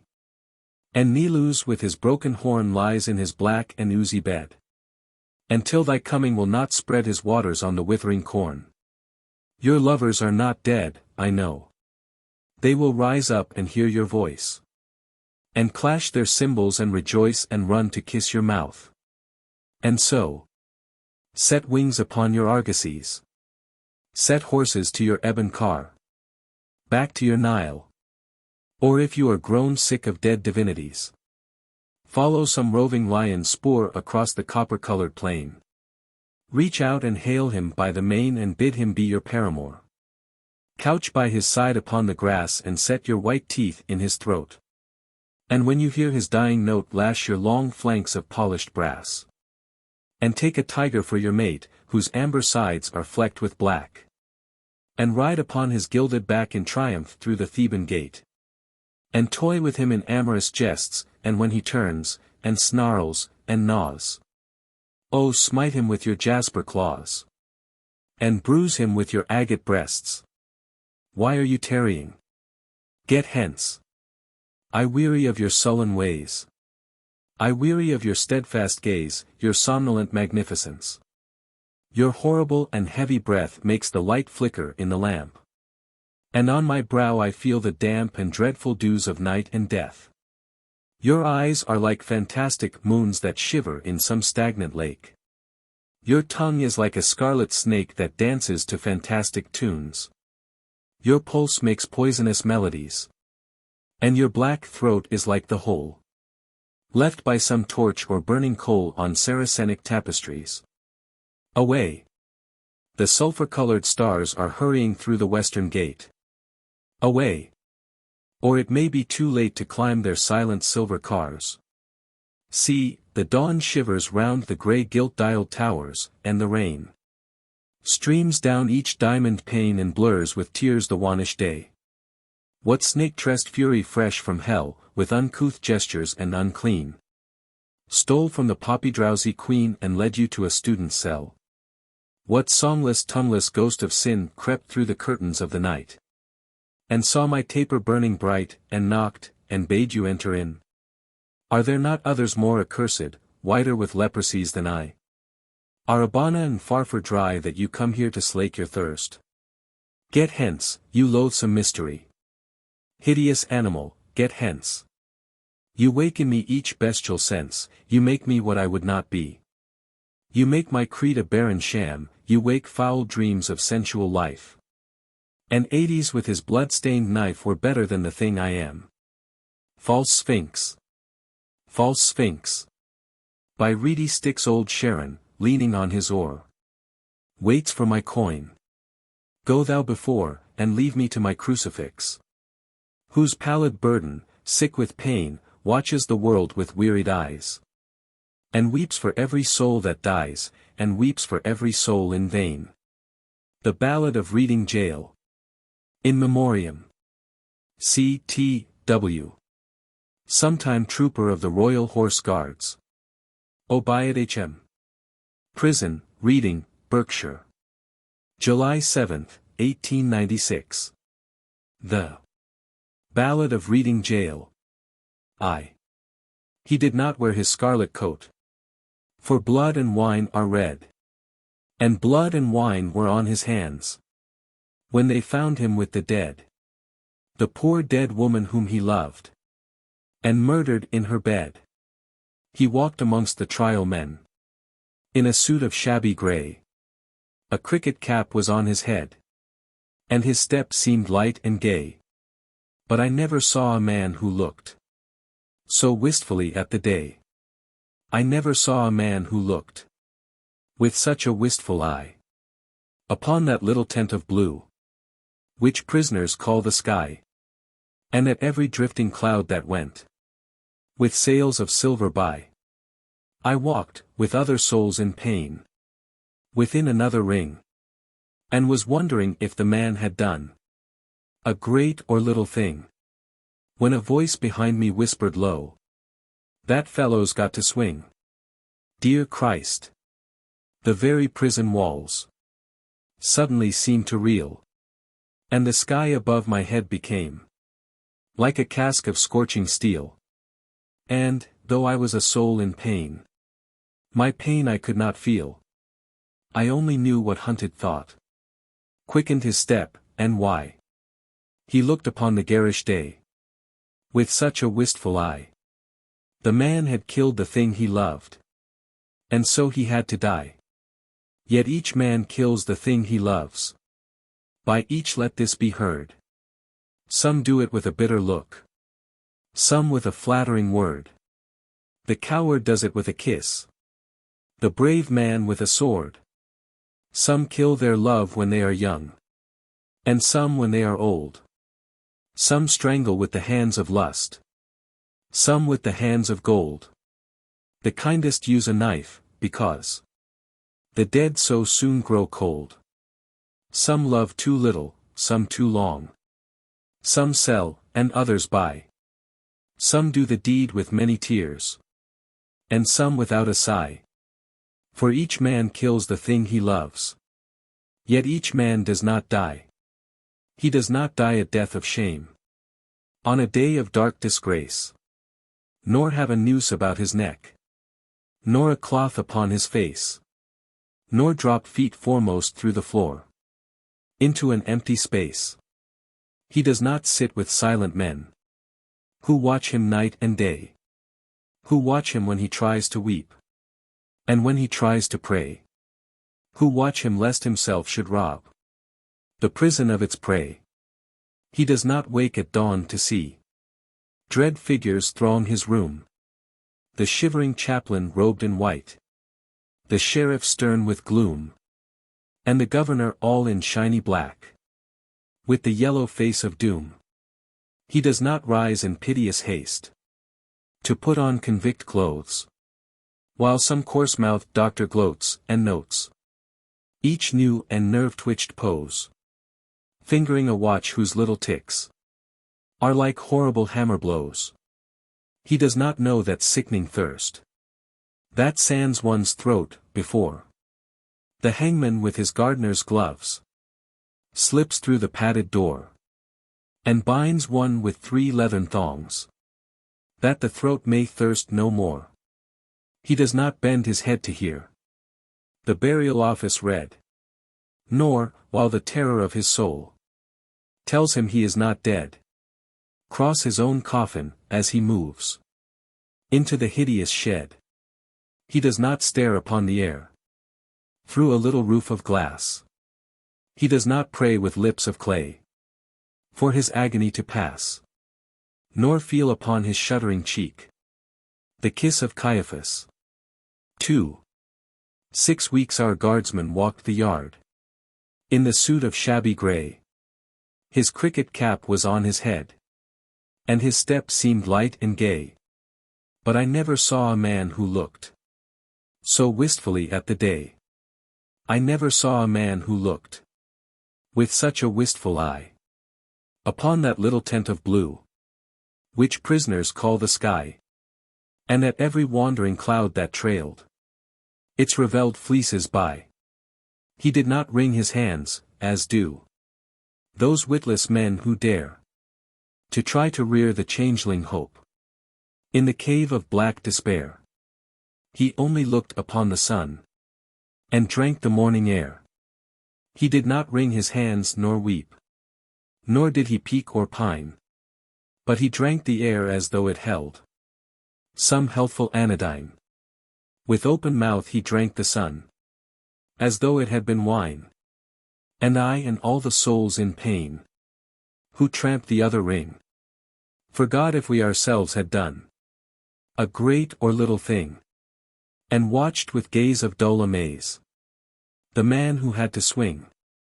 And strange it was to see him pass with a step so light and gay, and strange it was to see him look so wistfully at the day, and strange it was to think that he had such a debt to pay. For oak and elm have pleasant leaves that in the springtime shoot, but grim to see is the gallows tree with its adder-bitten root. And, green or dry, a man must die before it bears its fruit. The loftiest place is that seat of grace for which all worldlings try. But who would stand in hempen band upon a scaffold high, and through a murderer's collar take his last look at the sky? It is sweet to dance to violins when love and life are fair. To dance to flutes, to dance to lutes, is delicate and rare. But it is not sweet with nimble feet to dance upon the air. So with curious eyes and sick surmise, we watched him day by day, and wondered if each one of us would end the self-same way. For none can tell to what red hell his sightless soul may stray. At last the dead man walked no more amongst the trial men, and I knew that he was standing up in the black dock's dreadful pen, and that never would I see his face in God's sweet world again. Like 2 doomed ships that pass in storm, we had crossed each other's way, but we made no sign, we said no word. We had no word to say, for we did not meet in the holy night, but in the shameful day. A prison wall was round us both. 2 outcast men we were. The world had thrust us from its heart, and God from out his care. And the iron gin that waits for sin had caught us in its snare. 3. In debtor's yard the stones are hard, and the dripping wall is high. So it was there he took the air, beneath the leaden sky. And by each side a warder walked, for fear the man might die.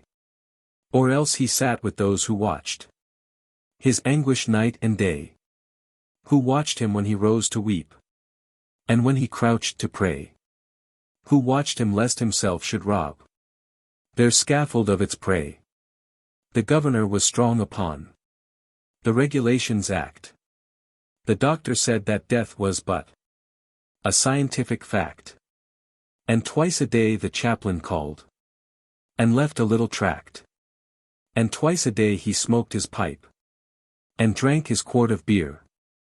His soul was resolute, and held no hiding place for fear. He often said that he was glad the hangman's hands were near. But why he said so strange a thing, no warder dared to ask. For he to whom a watcher's doom is given as his task, must set a lock upon his lips, and make his face a mask. Or else he might be moved, and try to comfort or console.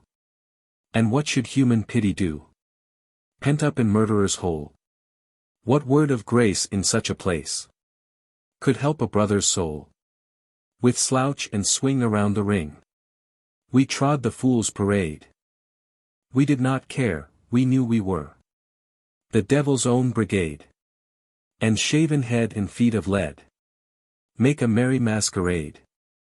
We tore the tarry rope to shreds with blunt and bleeding nails. We rubbed the doors, and scrubbed the floors, and cleaned the shining rails. And, rank by rank, we soaked the plank, and clattered with the pails. We sewed the sacks, we broke the stones. We turned the dusty drill. We banged the tins, and bawled the hymns, and sweated on the mill. But in the heart of every man, terror was lying still. So still it lay that every day crawled like a weed-clogged wave. And we forgot the bitter lot that waits for fool and knave. Till once, as we tramped in from work, we passed an open grave. With yawning mouth the yellow hole gaped for a living thing. The very mud cried out for blood to the thirsty asphalt ring. And we knew that ere one dawn grew fair, some prisoner had to swing. Right in we went, with soul intent on death and dread and doom. The hangman, with his little bag, went shuffling through the gloom. And each man trembled as he crept into his numbered tomb. That night the empty corridors were full of forms of fear. And up and down the iron town stole feet we could not hear. And through the bars that hide the stars, white faces seemed to peer. He lay as one who lies and dreams in a pleasant meadowland. The watchers watched him as he slept, and could not understand how one could sleep so sweet a sleep with a hangman close at hand. But there is no sleep when men must weep who never yet have wept. So we, the fool, the fraud, the knave, that endless vigil kept. And through each brain on hands of pain another's terror crept. Alas! It is a fearful thing to feel another's guilt. For, right within, the sword of sin pierced to its poisoned hilt. And as molten lead were the tears we shed for the blood we had not spilt. The warders with their shoes of felt crept by each padlocked door, and peeped and saw, with eyes of awe, grey figures on the floor, and wondered why men knelt to pray who never prayed before. All through the night we knelt and prayed, mad mourners of a course. The troubled plumes of midnight were the plumes upon a hearse, and bitter wine upon a sponge was the savour of remorse. The grey cock crew, the red cock crew, but never came the day, and crooked shapes of terror crouched in the corners where we lay. And each evil sprite that walks by night before us seemed to play. They glided past, they glided fast, like travellers through a mist. They mocked the moon in a rigadoon of delicate turn and twist. And with formal pace and loathsome grace, the phantoms kept their tryst. With mop and mow, we saw them go, slim shadows hand in hand. About, in ghostly rout, they trod a saraband. And the damned grotesques made arabesques Like the wind upon the sand. With the pirouettes of marionettes. They tripped on pointed tread. But with flutes of fear they filled the ear. As their grisly mask they led. And loud they sang, and long they sang. For they sang to wake the dead. Oh ho! They cried, the world is wide. But fettered limbs go lame. And once, or twice, to throw the dice is a gentlemanly game. But he does not win who plays with sin. In the secret house of shame. No things of ere these antics were. That frolicked with such glee. To men whose lives were held in gyves. And whose feet might not go free. Ah! Wounds of Christ. They were living things. Most terrible to see. Around, around, they waltzed and wound. Some wheeled in smirking pairs. With the mincing step of a demi-rep. Some sidled up the stairs. And with subtle sneer, and fawning leer. Each helped us at our prayers. The morning wind began to moan. But still the night went on. Through its giant loom the web of gloom. Crept till each thread was spun. And, as we prayed, we grew afraid. Of the justice of the sun. The moaning wind went wandering round. The weeping prison wall. Till like a wheel of turning steel. We felt the minutes crawl. O moaning wind! What had we done? To have such a seneschal? At last I saw the shadowed bars. Like a lattice wrought in lead. Move right across the whitewashed wall. That faced my three-planked bed. And I knew that somewhere in the world. God's dreadful dawn was red. At 6 o'clock we cleaned our cells. At 7 all was still. But the sough and swing of a mighty wing. The prison seemed to fill. For the Lord of Death with icy breath. Had entered in to kill. He did not pass in purple pomp. Nor ride a moon-white steed. 3 yards of cord and a sliding board. Are all the gallows need. So with rope of shame the herald came. To do the secret deed. We were as men who through a fun. Of filthy darkness grope. We did not dare to breathe a prayer. Or to give our anguish scope. Something was dead in each of us. And what was dead was hope. For man's grim justice goes its way. And will not swerve aside. It slays the weak, it slays the strong. It has a deadly stride. With iron heel it slays the strong. The monstrous parricide. We waited for the stroke of 8. Each tongue was thick with thirst. For the stroke of 8 is the stroke of fate. That makes a man accursed. And fate will use a running noose. For the best man and the worst. We had no other thing to do. Save to wait for the sign to come. So, like things of stone in a valley lone. Quiet we sat and dumb. But each man's heart beat thick and quick. Like a madman on a drum. With sudden shock the prison clock smote on the shivering air. And from all the jail rose up a wail. Of impotent despair. Like the sound that frightened marshes hear. From some leper in his lair. And as one sees most fearful things. In the crystal of a dream. We saw the greasy hempen rope. Hooked to the blackened beam. And heard the prayer the hangman's snare. Strangled into a scream. And all the woe that moved him so. That he gave that bitter cry. And the wild regrets, and the bloody sweats. None knew so well as I. For he who lives more lives than one. More deaths than one must die. 4. There is no chapel on the day.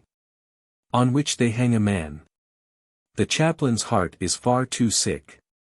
Or his face is far too wan. Or there is that written in his eyes. Which none should look upon. So they kept us close till nigh on noon. And then they rang the bell. And the warders with their jingling keys. Opened each listening cell. And down the iron stair we tramped. Each from his separate hell. Out into God's sweet air we went. But not in wonted way. For this man's face was white with fear. And that man's face was grey. And I never saw sad men who looked so wistfully at the day. I never saw sad men who looked with such a wistful eye upon that little tent of blue we prisoners called the sky. And at every careless cloud that passed in happy freedom by. But there were those amongst us all who walked with downcast head, and knew that, had each got his due, they should have died instead. He had but killed a thing that lived, whilst they had killed the dead.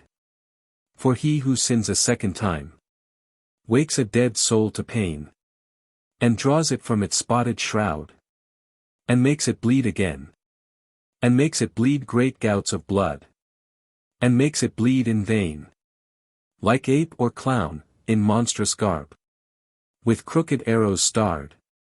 Silently we went round and round the slippery asphalt yard. Silently we went round and round, and no man spoke a word. Silently we went round and round, and through each hollow mind the memory of dreadful things rushed like a dreadful wind, and horror stalked before each man, and terror crept behind. The warders strutted up and down, and kept their herd of brutes. Their uniforms were spick and span, and they wore their Sunday suits. But we knew the work they had been at by the quicklime on their boots. For where a grave had opened wide, there was no grave at all, only a stretch of mud and sand by the hideous prison wall, and a little heap of burning lime, that the man should have his pall. For he has a pall, this wretched man, such as few men can claim, deep down below a prison yard, naked for greater shame.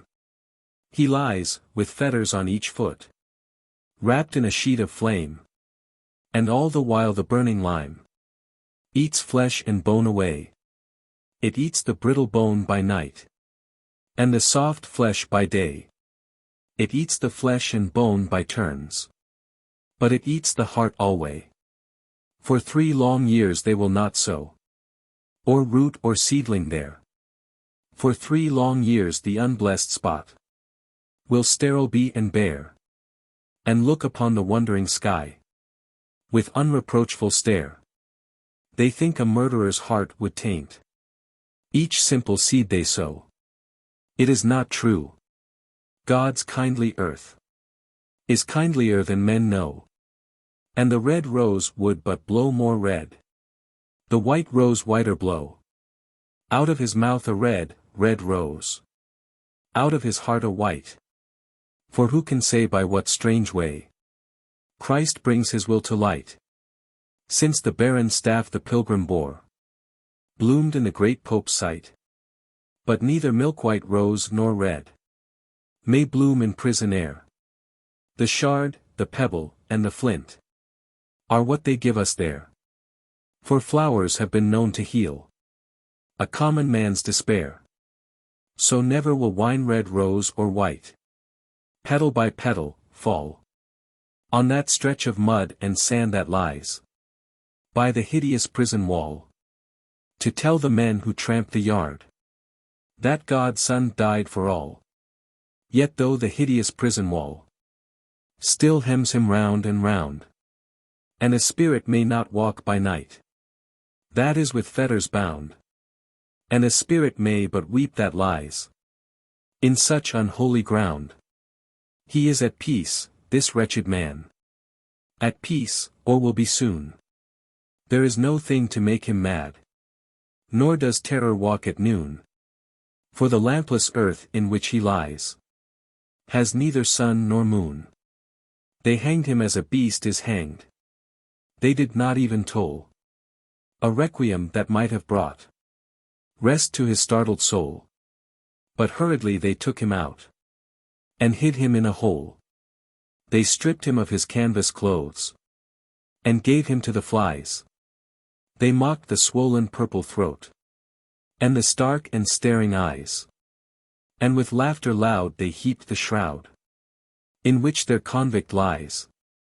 The chaplain would not kneel to pray by his dishonored grave, nor mark it with that blessed cross that Christ for sinners gave, because the man was one of those whom Christ came down to save.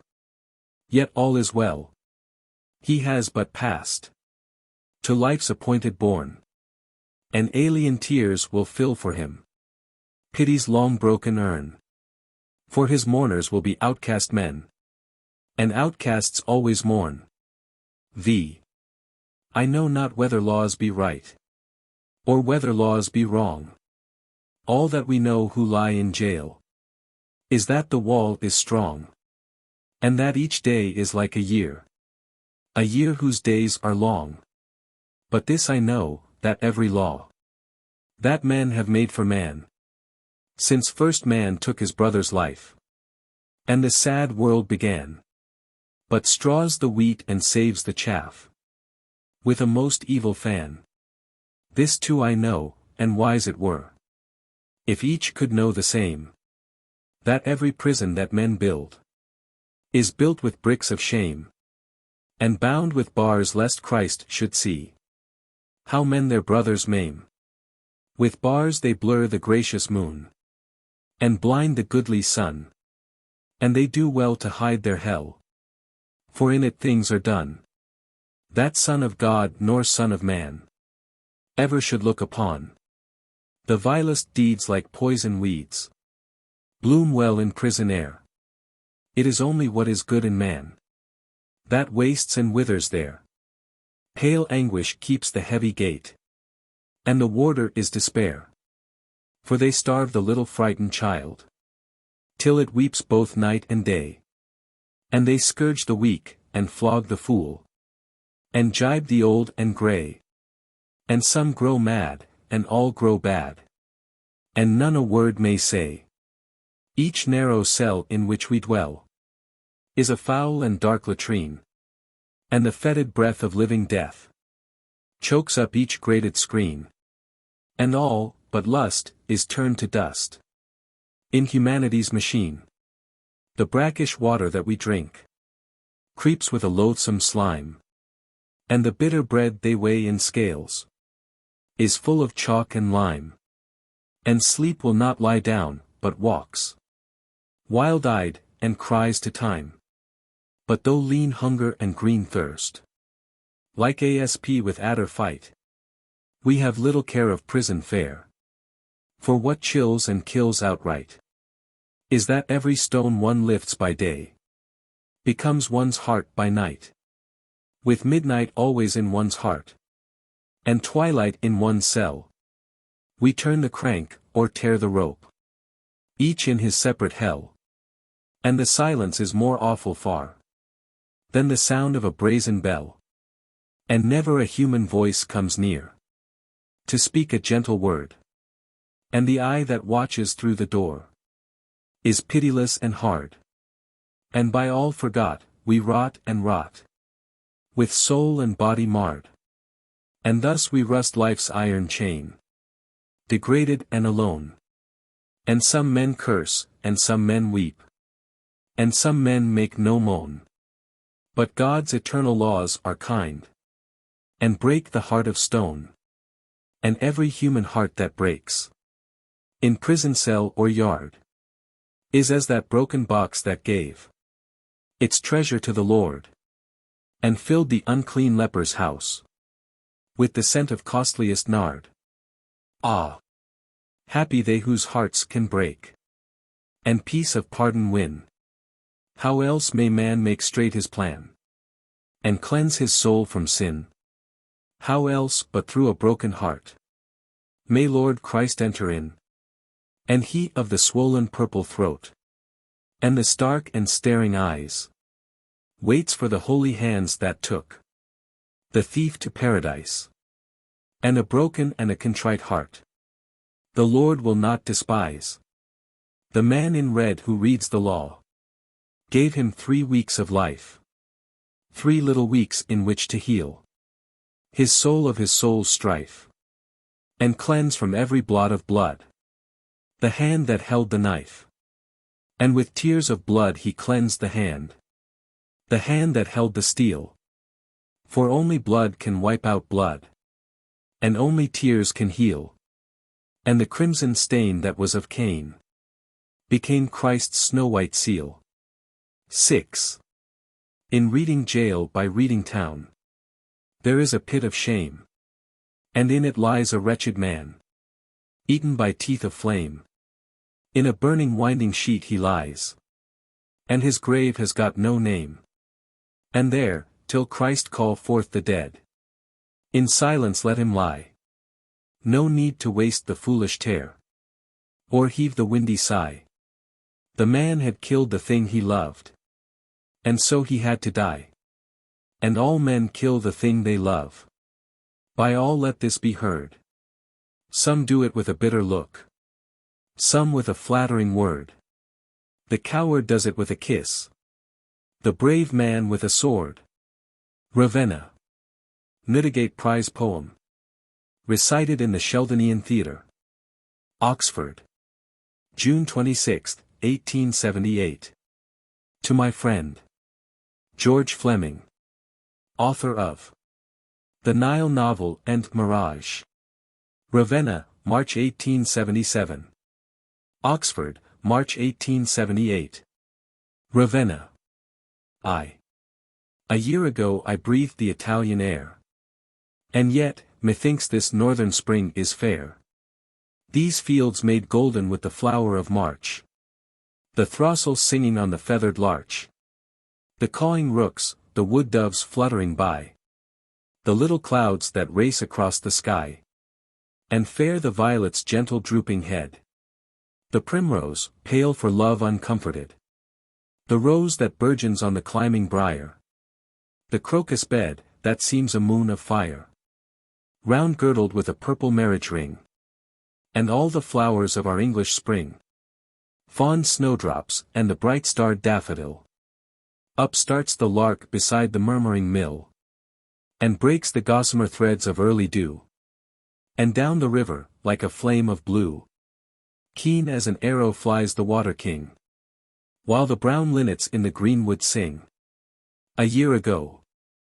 It seems a little time since last I saw that lordly southern clime, where flower and fruit to purple radiance blow, and like bright lamps the fabled apples glow. Full spring it was, and by rich flowering vines, dark olive groves and noble forest pines, I rode at will. The moist glad air was sweet, the white road rang beneath my horse's feet, and musing on Ravenna's ancient name, I watched the day till, marked with wounds of flame, the turquoise sky to burnished gold was turned. Oh, how my heart with boyish passion burned, when far away across the sedge and mere, I saw that holy city rising clear, crowned with her crown of towers.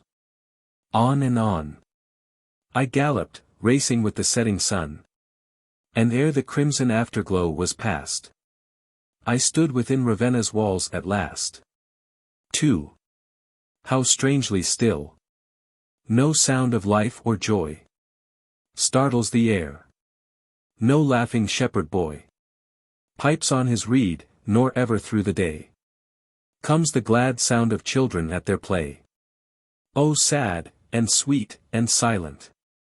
Surely here a man might dwell apart from troublous fear, watching the tide of seasons as they flow, from amorous spring to winter's rain and snow, and have no thought of sorrow. Here, indeed, are Lethe's waters, and that fatal weed, which makes a man forget his fatherland.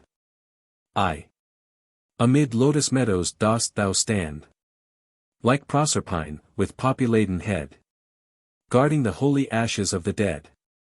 For though thy brood of warrior sons hath ceased, thy noble dead are with thee, they at least are faithful to thine honor, guard them well, O childless city.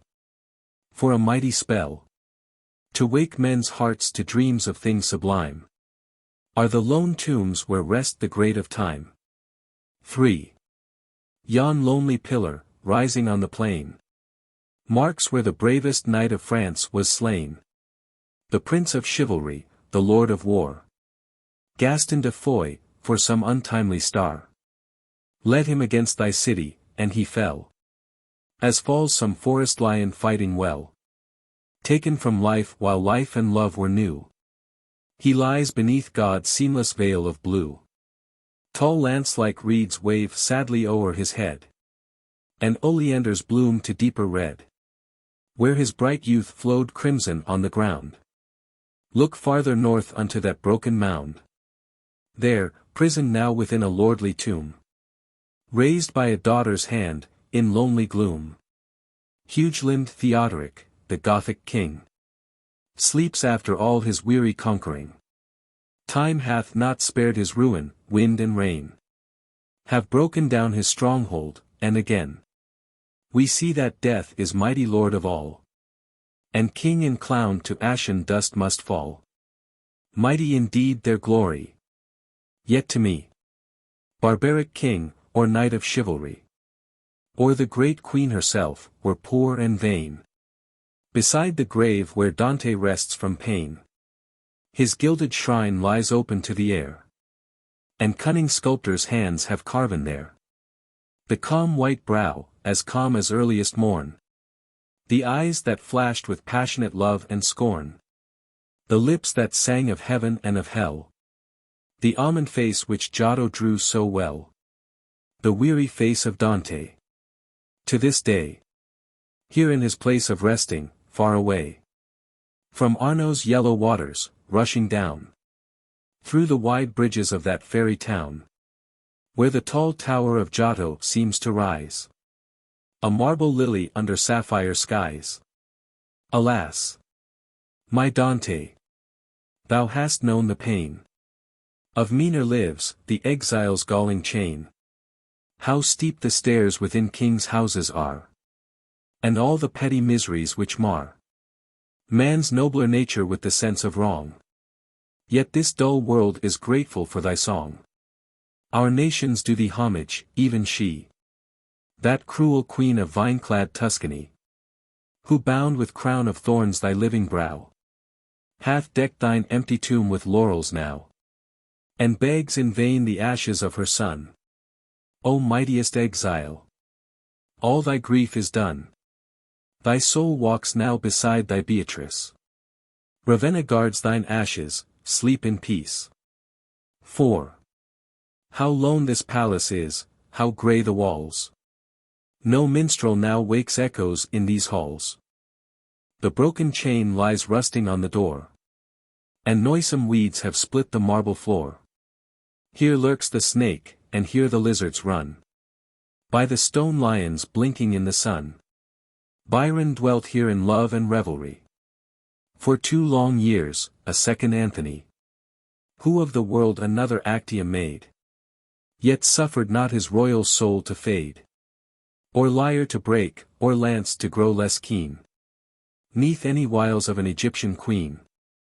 For from the east there came a mighty cry, and Greece stood up to fight for liberty, and called him from Ravenna. Never knight rode forth more nobly to wild scenes of fight. None fell more bravely on ensanguined field, borne like a Spartan back upon his shield. O Hellas! Hellas! In thine hour of pride, thy day of might, remember him who died, to wrest from off thy limbs the trammeling chain. O Salamis! O lone Plataean plain! O tossing waves of wild Euboean sea! O wind-swept heights of lone Thermopylae! He loved you well, aye, not alone in word, who freely gave to thee his lyre and sword, like Aeschylus at well-fought Marathon. And England, too, shall glory in her son, her warrior poet, first in song and fight. No longer now shall slander's venom spite crawl like a snake across his perfect name, or mar the lordly scutcheon of his fame. For as the olive garland of the race which lights with joy each eager runner's face. As the red cross which saveth men in war. As a flame-bearded beacon seen from far. By mariners upon a storm-tossed sea. Such was his love for Greece and liberty. Byron, thy crowns are ever fresh and green. Red leaves of rose from sapphic Mytilene. Shall bind thy brows, the myrtle blooms for thee. In hidden glades by lonely Castaly. The laurels wait thy coming, all are thine. And round thy head one perfect wreath will twine. The pine tops rocked before the evening breeze. With the hoarse murmur of the wintry seas. And the tall stems were streaked with amber bright. I wandered through the wood in wild delight. Some startled bird, with fluttering wings and fleet. Made snow of all the blossoms, at my feet. Like silver crowns, the pale narcissi lay. And small birds sang on every twining spray. O waving trees, O forest liberty! Within your haunts at least a man is free. And half forgets the weary world of strife. The blood flows hotter, and a sense of life wakes the quickening veins, while once again the woods are filled with gods we fancied slain. Long time I watched, and surely hoped to see some goat-foot Pan make merry minstrelsy amid the reeds. Some startled dryad maid in girlish flight, or lurking in the glade. The soft brown limbs, the wanton treacherous face of woodland god, Queen Dian in the chase. White-limbed and terrible, with look of pride. And leash of boarhounds leaping at her side. Or Hylas mirrored in the perfect stream. O idle heart! O fond Hellenic dream! Ere long, with melancholy rise and swell. The evening chimes, the convent's vesper bell. Struck on mine ears amid the amorous flowers. Alas! Alas! These sweet and honeyed hours had whelmed my heart like some encroaching sea, and drowned all thoughts of black Gethsemane. 6. O lone Ravenna! Many a tale is told of thy great glories in the days of old. 2,000 years have passed since thou didst see Caesar ride forth to royal victory. Mighty thy name when Rome's lean eagles flew from Britain's isles to far Euphrates blue. And of the peoples thou wast noble queen, till in thy streets the Goth and Hun were seen. Discrowned by man, deserted by the sea. Thou sleepest, rocked in lonely misery. No longer now upon thy swelling tide. Pine forest-like, thy myriad galleys ride. For where the brass-beaked ships were wont to float, the weary shepherd pipes his mournful note. And the white sheep are free to come and go, where Adria's purple waters used to flow. O fair! O sad! O queen uncomforted! In ruined loveliness thou liest dead, alone of all thy sisters. For at last Italia's royal warrior hath passed Rome's lordliest entrance, and hath worn his crown in the high temples of the eternal town. The Palatine hath welcomed back her king, and with his name the 7 mountains ring. And Naples hath outlived her dream of pain, and mocks her tyrant. Venice lives again, new risen from the waters. And the cry of light and truth, of love and liberty, is heard in lordly Genoa, and where the marble spires of Milan wound the air. Rings from the Alps to the Sicilian shore. And Dante's dream is now a dream no more. But thou, Ravenna, better loved than all, thy ruined palaces are but a pall that hides thy fallen greatness. And thy name burns like a grey and flickering candle flame beneath the noonday splendor of the sun of New Italia.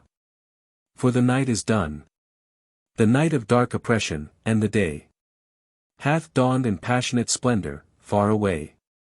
The Austrian hounds are hunted from the land, beyond those ice-crowned citadels which stand girdling the plain of royal Lombardy.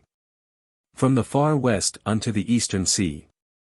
I know, indeed, that sons of thine have died. In Lissa's waters, by the mountainside. Of Aspremont, on Navarra's plain. Nor have thy children died for thee in vain. And yet, methinks, thou hast not drunk this wine. From grapes new crushed of liberty divine. Thou hast not followed that immortal star, which leads the people forth to deeds of war. Weary of life, thou liest in silent sleep. As one who marks the lengthening shadows creep. Careless of all the hurrying hours that run. Mourning some day of glory, for the sun of freedom hath not shown to thee his face. And thou hast caught no flambeau in the race. Yet wake not from thy slumbers, rest thee well. Amidst thy fields of amber asphodel. Thy lily-sprinkled meadows, rest thee there. To mock all human greatness, who would dare? To vent the paltry sorrows of his life before thy ruins? Or to praise the strife of kings' ambition, and the barren pride of warring nations?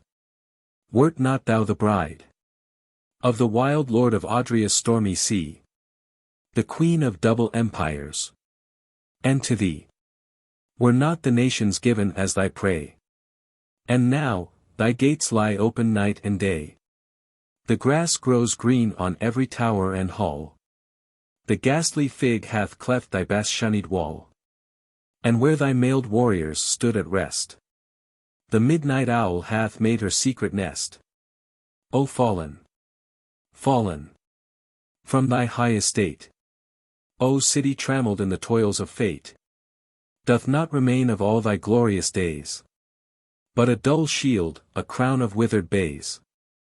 Yet who beneath this night of wars and fears from tranquil tower can watch the coming years? Who can foretell what joys the day shall bring? Or why before the dawn the linnets sing? Thou, even thou, mayst wake, as wakes the rose, to crimson splendor from its grave of snows. As the rich cornfields rise to red and gold. From these brown lands, now stiff with winter's cold. As from the storm-rack comes a perfect star. O much-loved city! I have wandered far from the wave-circled islands of my home. Have seen the gloomy mystery of the dome rise slowly from the drear Campagna's way, clothed in the royal purple of the day. I from the city of the violet crown have watched the sun by Corinth's hill go down, and marked the myriad laughter of the sea from starlit hills of flower-starred Arcady. Yet back to thee returns my perfect love, as to its forest nest the evening dove. O poet city! One who scarce has seen some 20 summers cast their doublets green, for autumn's livery, would seek in vain to wake his lyre to sing a louder strain, or tell thy days of glory. Poor indeed is the low murmur of the shepherd's reed, where the loud clarion's blast should shake the sky, and flame across the heavens. And to try such lofty themes were folly, yet I know that never felt my heart a nobler glow than when I woke the silence of thy street, with clamorous trampling of my horse's feet, and saw the city which now I try to sing, after long days of weary traveling. 7. Adieu, Ravenna. But a year ago, I stood and watched the crimson sunset glow from the lone chapel on thy marshy plain. The sky was as a shield that caught the stain of blood and battle from the dying sun, and in the west the circling clouds had spun a royal robe, which some great god might wear, while into ocean seas of purple air sank the gold galley of the Lord of Light. Yet here the gentle stillness of the night brings back the swelling tide of memory, and wakes again my passionate love for thee. Now is the spring of love, yet soon will come on meadow and tree the summer's lordly bloom, and soon the grass with brighter flowers will blow, and send up lilies for some boy to mow. Then before long the summer's conqueror, rich autumn time, the season's usurer, will lend his hoarded gold to all the trees, and see it scattered by the spendthrift breeze. And after that the winter cold and drear. So runs the perfect cycle of the year. And so from youth to manhood do we go, and fall to weary days and locks of snow. Love only knows no winter, never dies, nor cares for frowning storms or leaden skies. And mine for thee shall never pass away, though my weak lips may falter in my lay. Adieu.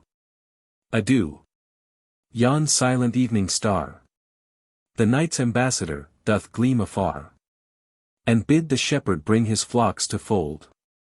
Perchance before our inland seas of gold are garnered by the reapers into sheaves.